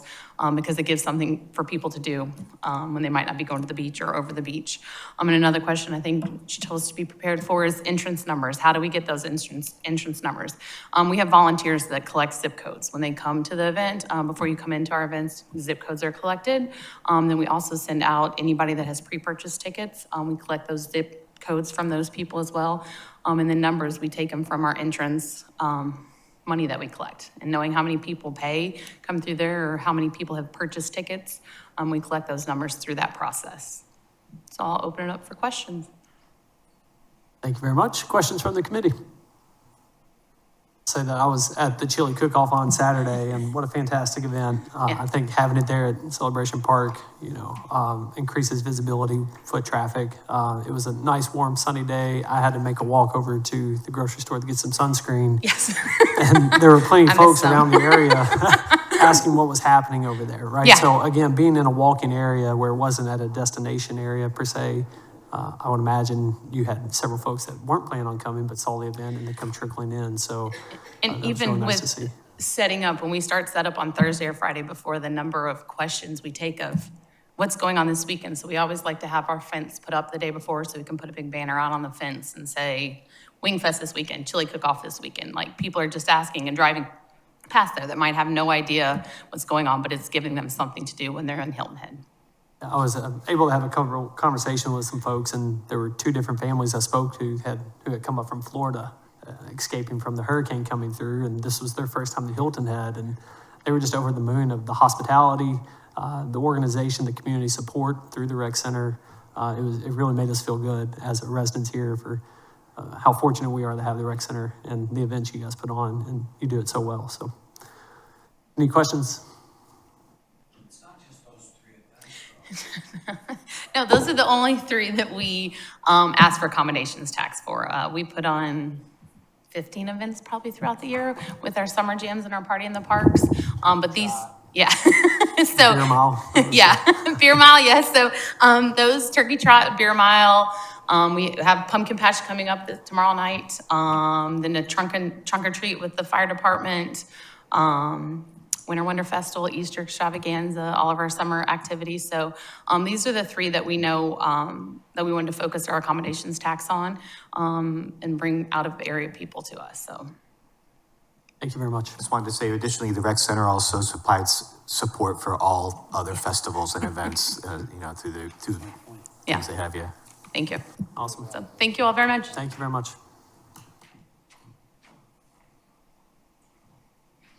Okay, we're a little still ahead of schedule, which is great. Is the Art League of Hilton Head? There she is. How are you? I'm fine, how are you? Good to see you again. If you don't mind, once she gets you set up, if you can introduce yourself to our new committee members, that would be great.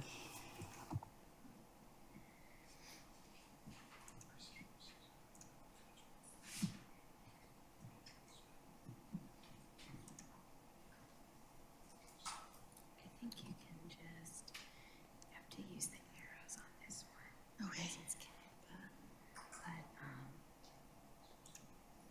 yeah, so use the arrows. Okay, perfect. Thank you. All right, good afternoon. My name is Kristen McIntosh. I'm the director of Art League of Hilton Head. Today, I just want to thank you for your time and talk a little bit about our organization and how we use the ATAX funds. And my presentation is off of 2023 because that's our last complete fiscal year. So our mission is inspiring the visual arts for our community and its visitors through exhibitions, education, and partnerships. We have a three-pronged mission. The first part, exhibitions, is mainly focused in our gallery, where we have about 280 local artists that are members and participate and show their works monthly. And we also have exhibits at our academy facility, and those are usually more of a fundraising effort that we do with our partners. Here are some postcard images of the 2023 exhibits.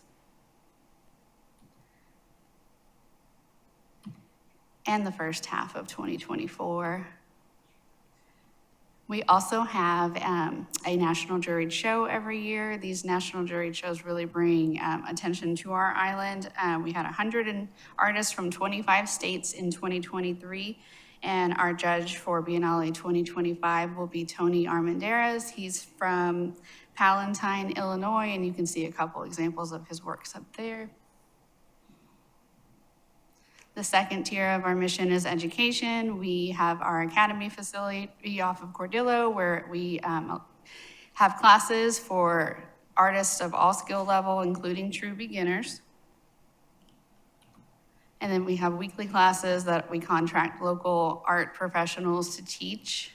And then we also bring in guest instructors. These are nationally known artists that do attract tourists from the United States and Canada. And another part of our education is we award an annual scholarship. In 2023, we awarded $2,000 to Sophia Paris, who went on to attend Tufts University. And we just got an update from her grandmother that she was named the admissions fellow and was selected to be a part of Tufts Idea Lab, which is a research group involved in projects related to virtual reality development, machine learning, design, and hyperspectral learning. So I can't wait to see what she does when she graduates. It's very cool. And then the third part is partnerships. So we work better together. We try to partner with as many organizations as possible. So you'll see here's just a few highlighted. We again partnered with Sea Turtle Patrol Hilton Head Island to raise money for them this past July. And we did a new partnership with Clemson Extension in May and did a tree exhibit. And that was just kind of people could come and learn about the local trees that are native to our island. So ATAX funds are spent in a variety of tactics, which include online marketing, social media, design for online and print advertising, and then printing costs. Our first digital impression is, of course, our website. You can see the continued growth since we redesigned our website back in 2020, and we were up 17.6% in users from 2023 over 2022, and we expect that to increase even more this coming year. We use Instagram and Facebook for our social media majorly. We have over 5,100 Facebook followers and 1,300 Instagram followers. And then we also added Pinterest just because anytime somebody looks at an image and clicks on that image, the pin links back to our website. So that gave us 13,000 views and by 10,000 users last year. In 2023, our digital strategies consisted of search engine marketing, which just makes our website appear on the first page that you want it on any search engine. You can see on the right side here is a display ad on outdoorpainter.com, and then the left side's an example of another targeted display ad. And these two types of ads in 2023 resulted in 866,000 impressions. We partner with the Chamber of Commerce every year. We advertise both in print and digitally, and that growth has steadily grown. And then here's some examples of some local print ads that you'll probably see. We advertised in 2023 in Bluffton Today, Local Life, Hilton Head Sun, Island Events Magazine, and Low Country Weekly, just so when tourists do arrive, they know we're here and what we offer. And then here's some of our national ads, our USA Today ad on the right, and then we're in every issue of Plein Air Magazine. And you can see that we try to mainly focus on Hilton Head Island and how the arts and the beauty of our island really do go hand in hand. So a little bit about the results. Patron attendance declined steeply during the pandemic, and you can see that we are steadily increasing. We had 25% more patrons in 23 over 22. And I always try to compare and beat our cost per tourist. And last year during my presentation, I guessed it would be about $11 per tourist, and we were actually at $8.90. Our sales and tuition were up 149% year over year, looking at 2022, 2021. That was our 50th anniversary year. We also asked for 20,000 more in ATAX that year, so we really increased the amount of workshops and exhibits and visibility, so you could see how those kind of go hand in hand. So we went down slightly in 2023 by 4.6%, but again, that correlates directly to our decreased marketing. Our classes and workshops in 2023, we offered 294 classes, but they were taken by 289 tourists. You can see in red where those tourists came from. And the first half of 2024, we've had 140 classes taken by 294 tourists, so we've really brought in a lot of more guest instructors that are attracting those tourists this year. So I'll be really interested to see where we are on the map next year. But all of our classes are held at our academy, so I want to go a little more into our academy. We've been at this location at 106 Cordilla Parkway since 2003. Dr. Virginia McKenzie was our board member that kind of got us to take over what was Creation Station at the time. And this was the first rec center building, and it's still owned by the rec center. But we are working hard to upgrade and make this building more usable, get in more workshops so that we do attract more tourists. And with that, when we do bring in these big workshops, you can see my little chart of people there. The red is a tourist, and you can see what states they came from. The more of these workshops that we have, the better it's going to be. Most of them are 2-3 day workshops. So our workshop with Adam Clegg this last May actually had more tourists than locals and visitors. So in summary, our digital impressions were almost $2 million 2 million people last year. And that resulted in almost 45,000 people attending our gallery, our academy, and our community facilities. So what's next in 2025? I'm really excited to host Full Spectrum Studio for their first gallery exhibit. We have our 29th Biennale coming up, and we're actually working on announcing a new national juried show, so stay tuned for that. The most exciting thing, I think, is bringing back our studio tour. In 1977, Art League had a studio tour that we started, and it kind of just was one of those things that went away, and we're trying to get back to our roots a little bit, but the first ones were amazing. I mean, we had some of the best artists from the Southeast living here, and people were able to just go in their homes, meet these artists, and connect with them. So we had Joe Bowler and Ray Ellis, and it's nice, Ray Ellis's daughter, Peggy Ellis, still teaches at our academy, and she lives in Charleston now. But we also had Kobe Whitmore, and then our very own founder, Walter Greer. It's just our hope that by bringing back this studio tour, it's going to help us connect even more with our audience and attract art lovers from near and afar.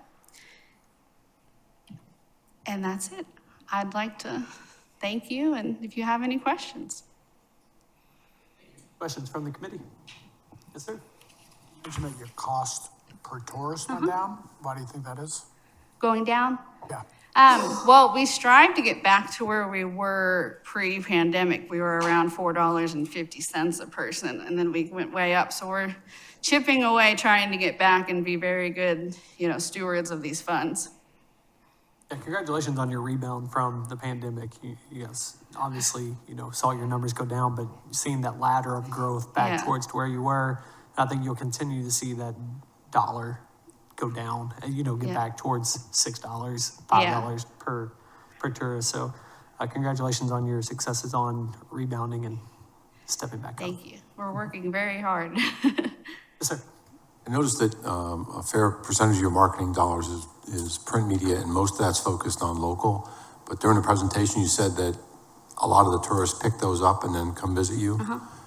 Are you capturing that data, or just anecdotally people are saying, oh, I saw it in local life, or I saw it in? So the print marketing is both the national plein air and the local ones. So those plein air ads are the majority of that spend, but those are distributed nationally. But we do, if you look at my application, we do upload every zip code from every person that walks in. We get their zip codes and keep it on a log. So that's why my application is always this gigantic file that I have to reduce. But we do ask every person that comes in, how did you hear about us? What is your zip code? And capture it that way on a one-on-one basis. So when when tourists are coming in, some of them will tell you that they're seeing it. They're picking up the local magazines in order to find out what to do, and that's where they're hearing about you? Is that great? Yeah, we definitely ask, like, how did you hear about us? Just so we know where to continue to invest. And that's why you'll kind of see us kind of shift with different sources, because I like to try and go where we're getting the most value. Well, it's working. Great. Thank you. Thank you. Any other questions? Thank you very much. Thank you. All right. Good job.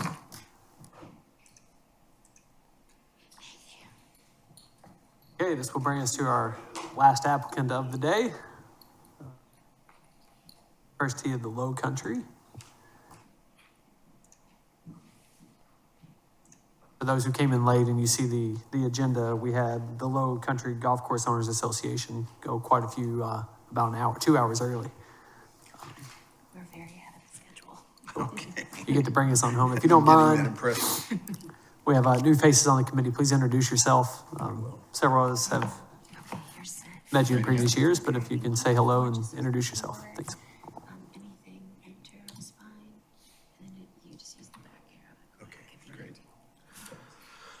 Good afternoon. My name is Pat Zook. I'm Executive Director of First Tee of the Low Country. Been here since February of 2019 and am happy to be here in front of you today. Better put my glasses on or I'll make some mistakes for sure. Thank you for letting me come today and tell you about First Tee of the Low Country, but most importantly, thank you for the time and effort you're putting into this very large endeavor. I hope you all realize what a tremendous service you're performing for the community. Those of you who have been involved with this in previous years know that First Tee considers this a partnership, and I'll elaborate more on that later. Briefly about our facility, we have a really terrific facility that's described on this slide. We have garnered the reputation for being the best conditioned public practice facility in the area, but we're not standing still. Over the past 18 months, we've upgraded the drainage system, renovated bunkers to improve the facility even further. And it is large enough and set up so we can actually conduct two sessions or classes or at the same time. Now, if everything works right, this next slide is actually going to be a brief slide presentation of its own. Lasts about 2.5 minutes or so. And I'm going to do a little bragging. This is our 10th anniversary this year, and this is just a short presentation that shows some highlights from the past 10 years. So fingers crossed.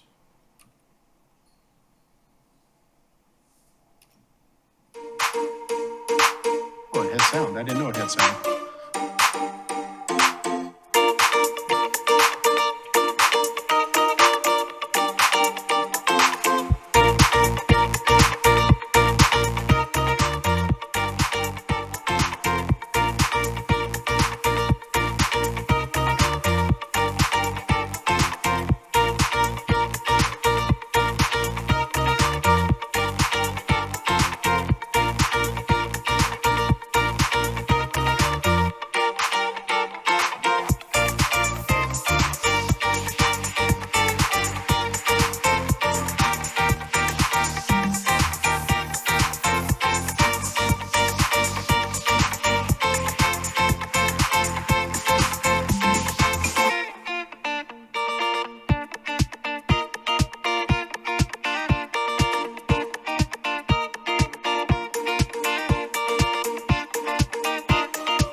Like I said, I didn't realize that had sound until right now, so my technical expertise is not high. This is really the slide I want to talk to you about partnership. 2024 has been a good year for us. We continue to offer free programming to over half of the kids that come to our programs. Some big milestones this year. We awarded our first college scholarship. We took over operating the Hilton Head Island Junior Golfers Association. We created new partnerships with PEP and Pockets Full of Sunshine and Special Olympics. And our first group of participants are excelling. We have the ones that have already graduated. One is at the Air Force Academy. Another one is playing on golf in college, and he's already been voted some player of the week or something like that. And we got 2 more kids who are receiving scholarships next fall. Because of the support and partnership with the town of Hilton Head's ATAX program, these things have all come true. Your support of our marketing efforts has been a huge part of our success. So quite frankly, our success is your success. And I hope you're proud of that. Out of the stuff you guys really want to hear about. The marketing is paying off. As of September 30 this year, we were at 6129. As of this morning, we're at 6,480 total visitors. So we're staying on pace with last year, and with sort of the uptick we've seen since the weather improved, we really think we'll be able to pass that total for this year. Programs continue to grow. Our school program is back to pre-COVID levels, so we're happy about that.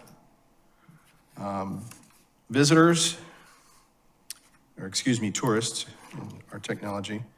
We were holding steady through August of this year. Unfortunately, like farmers, golf courses operate on the weather. We lost 15% of our days in August and another 2 days in September. But once again, as of this morning, our tourist numbers have sort of rebounded. We're back up to 40% for the year. So we look for that to continue to increase as this fall goes along. And this is where you can tell that I'm not technologically advanced. I was actually supposed to take one of these graphs out of there. Didn't realize it. They both say exactly the same thing. But basically, the idea is that 90% of our tourists come from east of the Mississippi. So our programs continue to grow. Patronage of our Hilton Head Island facility continues to grow. Growth is going to be our overarching theme for the foreseeable future. I'm sure you are all aware of the growth projections for this area, and we are working very hard to be able to accommodate all of those kids that are headed our way and the adults that come with them. So any questions, I'll be happy to answer them. Thank you very much. I'll start us off. Do you have a 2025 budget available? I think the packet that was submitted had the 2024 budget, which is the previous year. But it's still in draft form. We don't finalize our budget till November. Okay. Any other questions from the? The only thing I will tell you is we're planning on spending a little bit more on marketing next year. Yeah, I think everything that you submitted, the projections we have are based off of your 2024 budget. Yeah. Just curious if you had that available. You may not have it until February, but if you do get November, if you do have that available, if you can submit it to the town. So we'll have that before our. Send it to Sheena? Yeah, that'd be great. Okay, all right, If you can send that way we can plug in those numbers. As of right now, we just don't have the budget part for 2025, so it's hard for us to, have something to weigh it against. As soon as we get something that we're comfortable publicizing, I'll be happy to send it along. I would imagine it's not going to differ too much from this year. You're going to have I think we're planning on increasing it a little bit, but not a whole lot. I'll say this year was the first year that I had a chance to go over to your facility. Oh, great. And it was fantastic. It was way more than I was anticipating. Serving on this committee for the last 5 years, seeing the signage application go in, and I saw the sign, but had never taken the left in. Yeah. And I was telling these folks earlier that the first time I went through, I immediately left to go get my daughters and come back. So there you go. Congratulations on the facility itself. It really is a gem for the island. Yeah. So thanks for what you do for the youth and for the game of golf. Any questions from the committee here? Yes, sir. I'm impressed with you,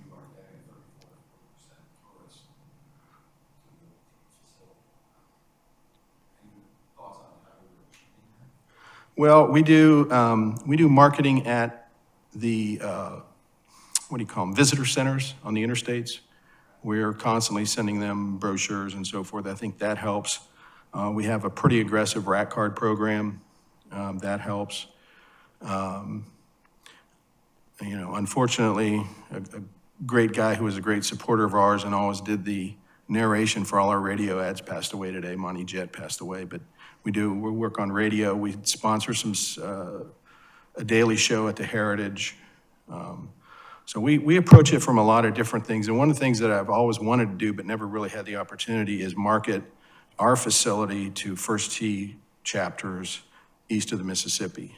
I think that would bring in a few more people as well. So while we really can't afford to do that sort of, you know, what do you call it? I don't know, national or regional advertising. We were pretty effective, I think, on the local level where the last person that was up here mentioned that people will pick up a brochure or rack card and, you know, and we always ask that question on their first visit. How did you hear about us? Yeah. Well, thank you. Any other questions? Thank you very All right. much. Thanks for your time. Thank you. That ends the hearing of the applicants today. That brings us to agenda item number 4, which is public comments. Do we have any signups?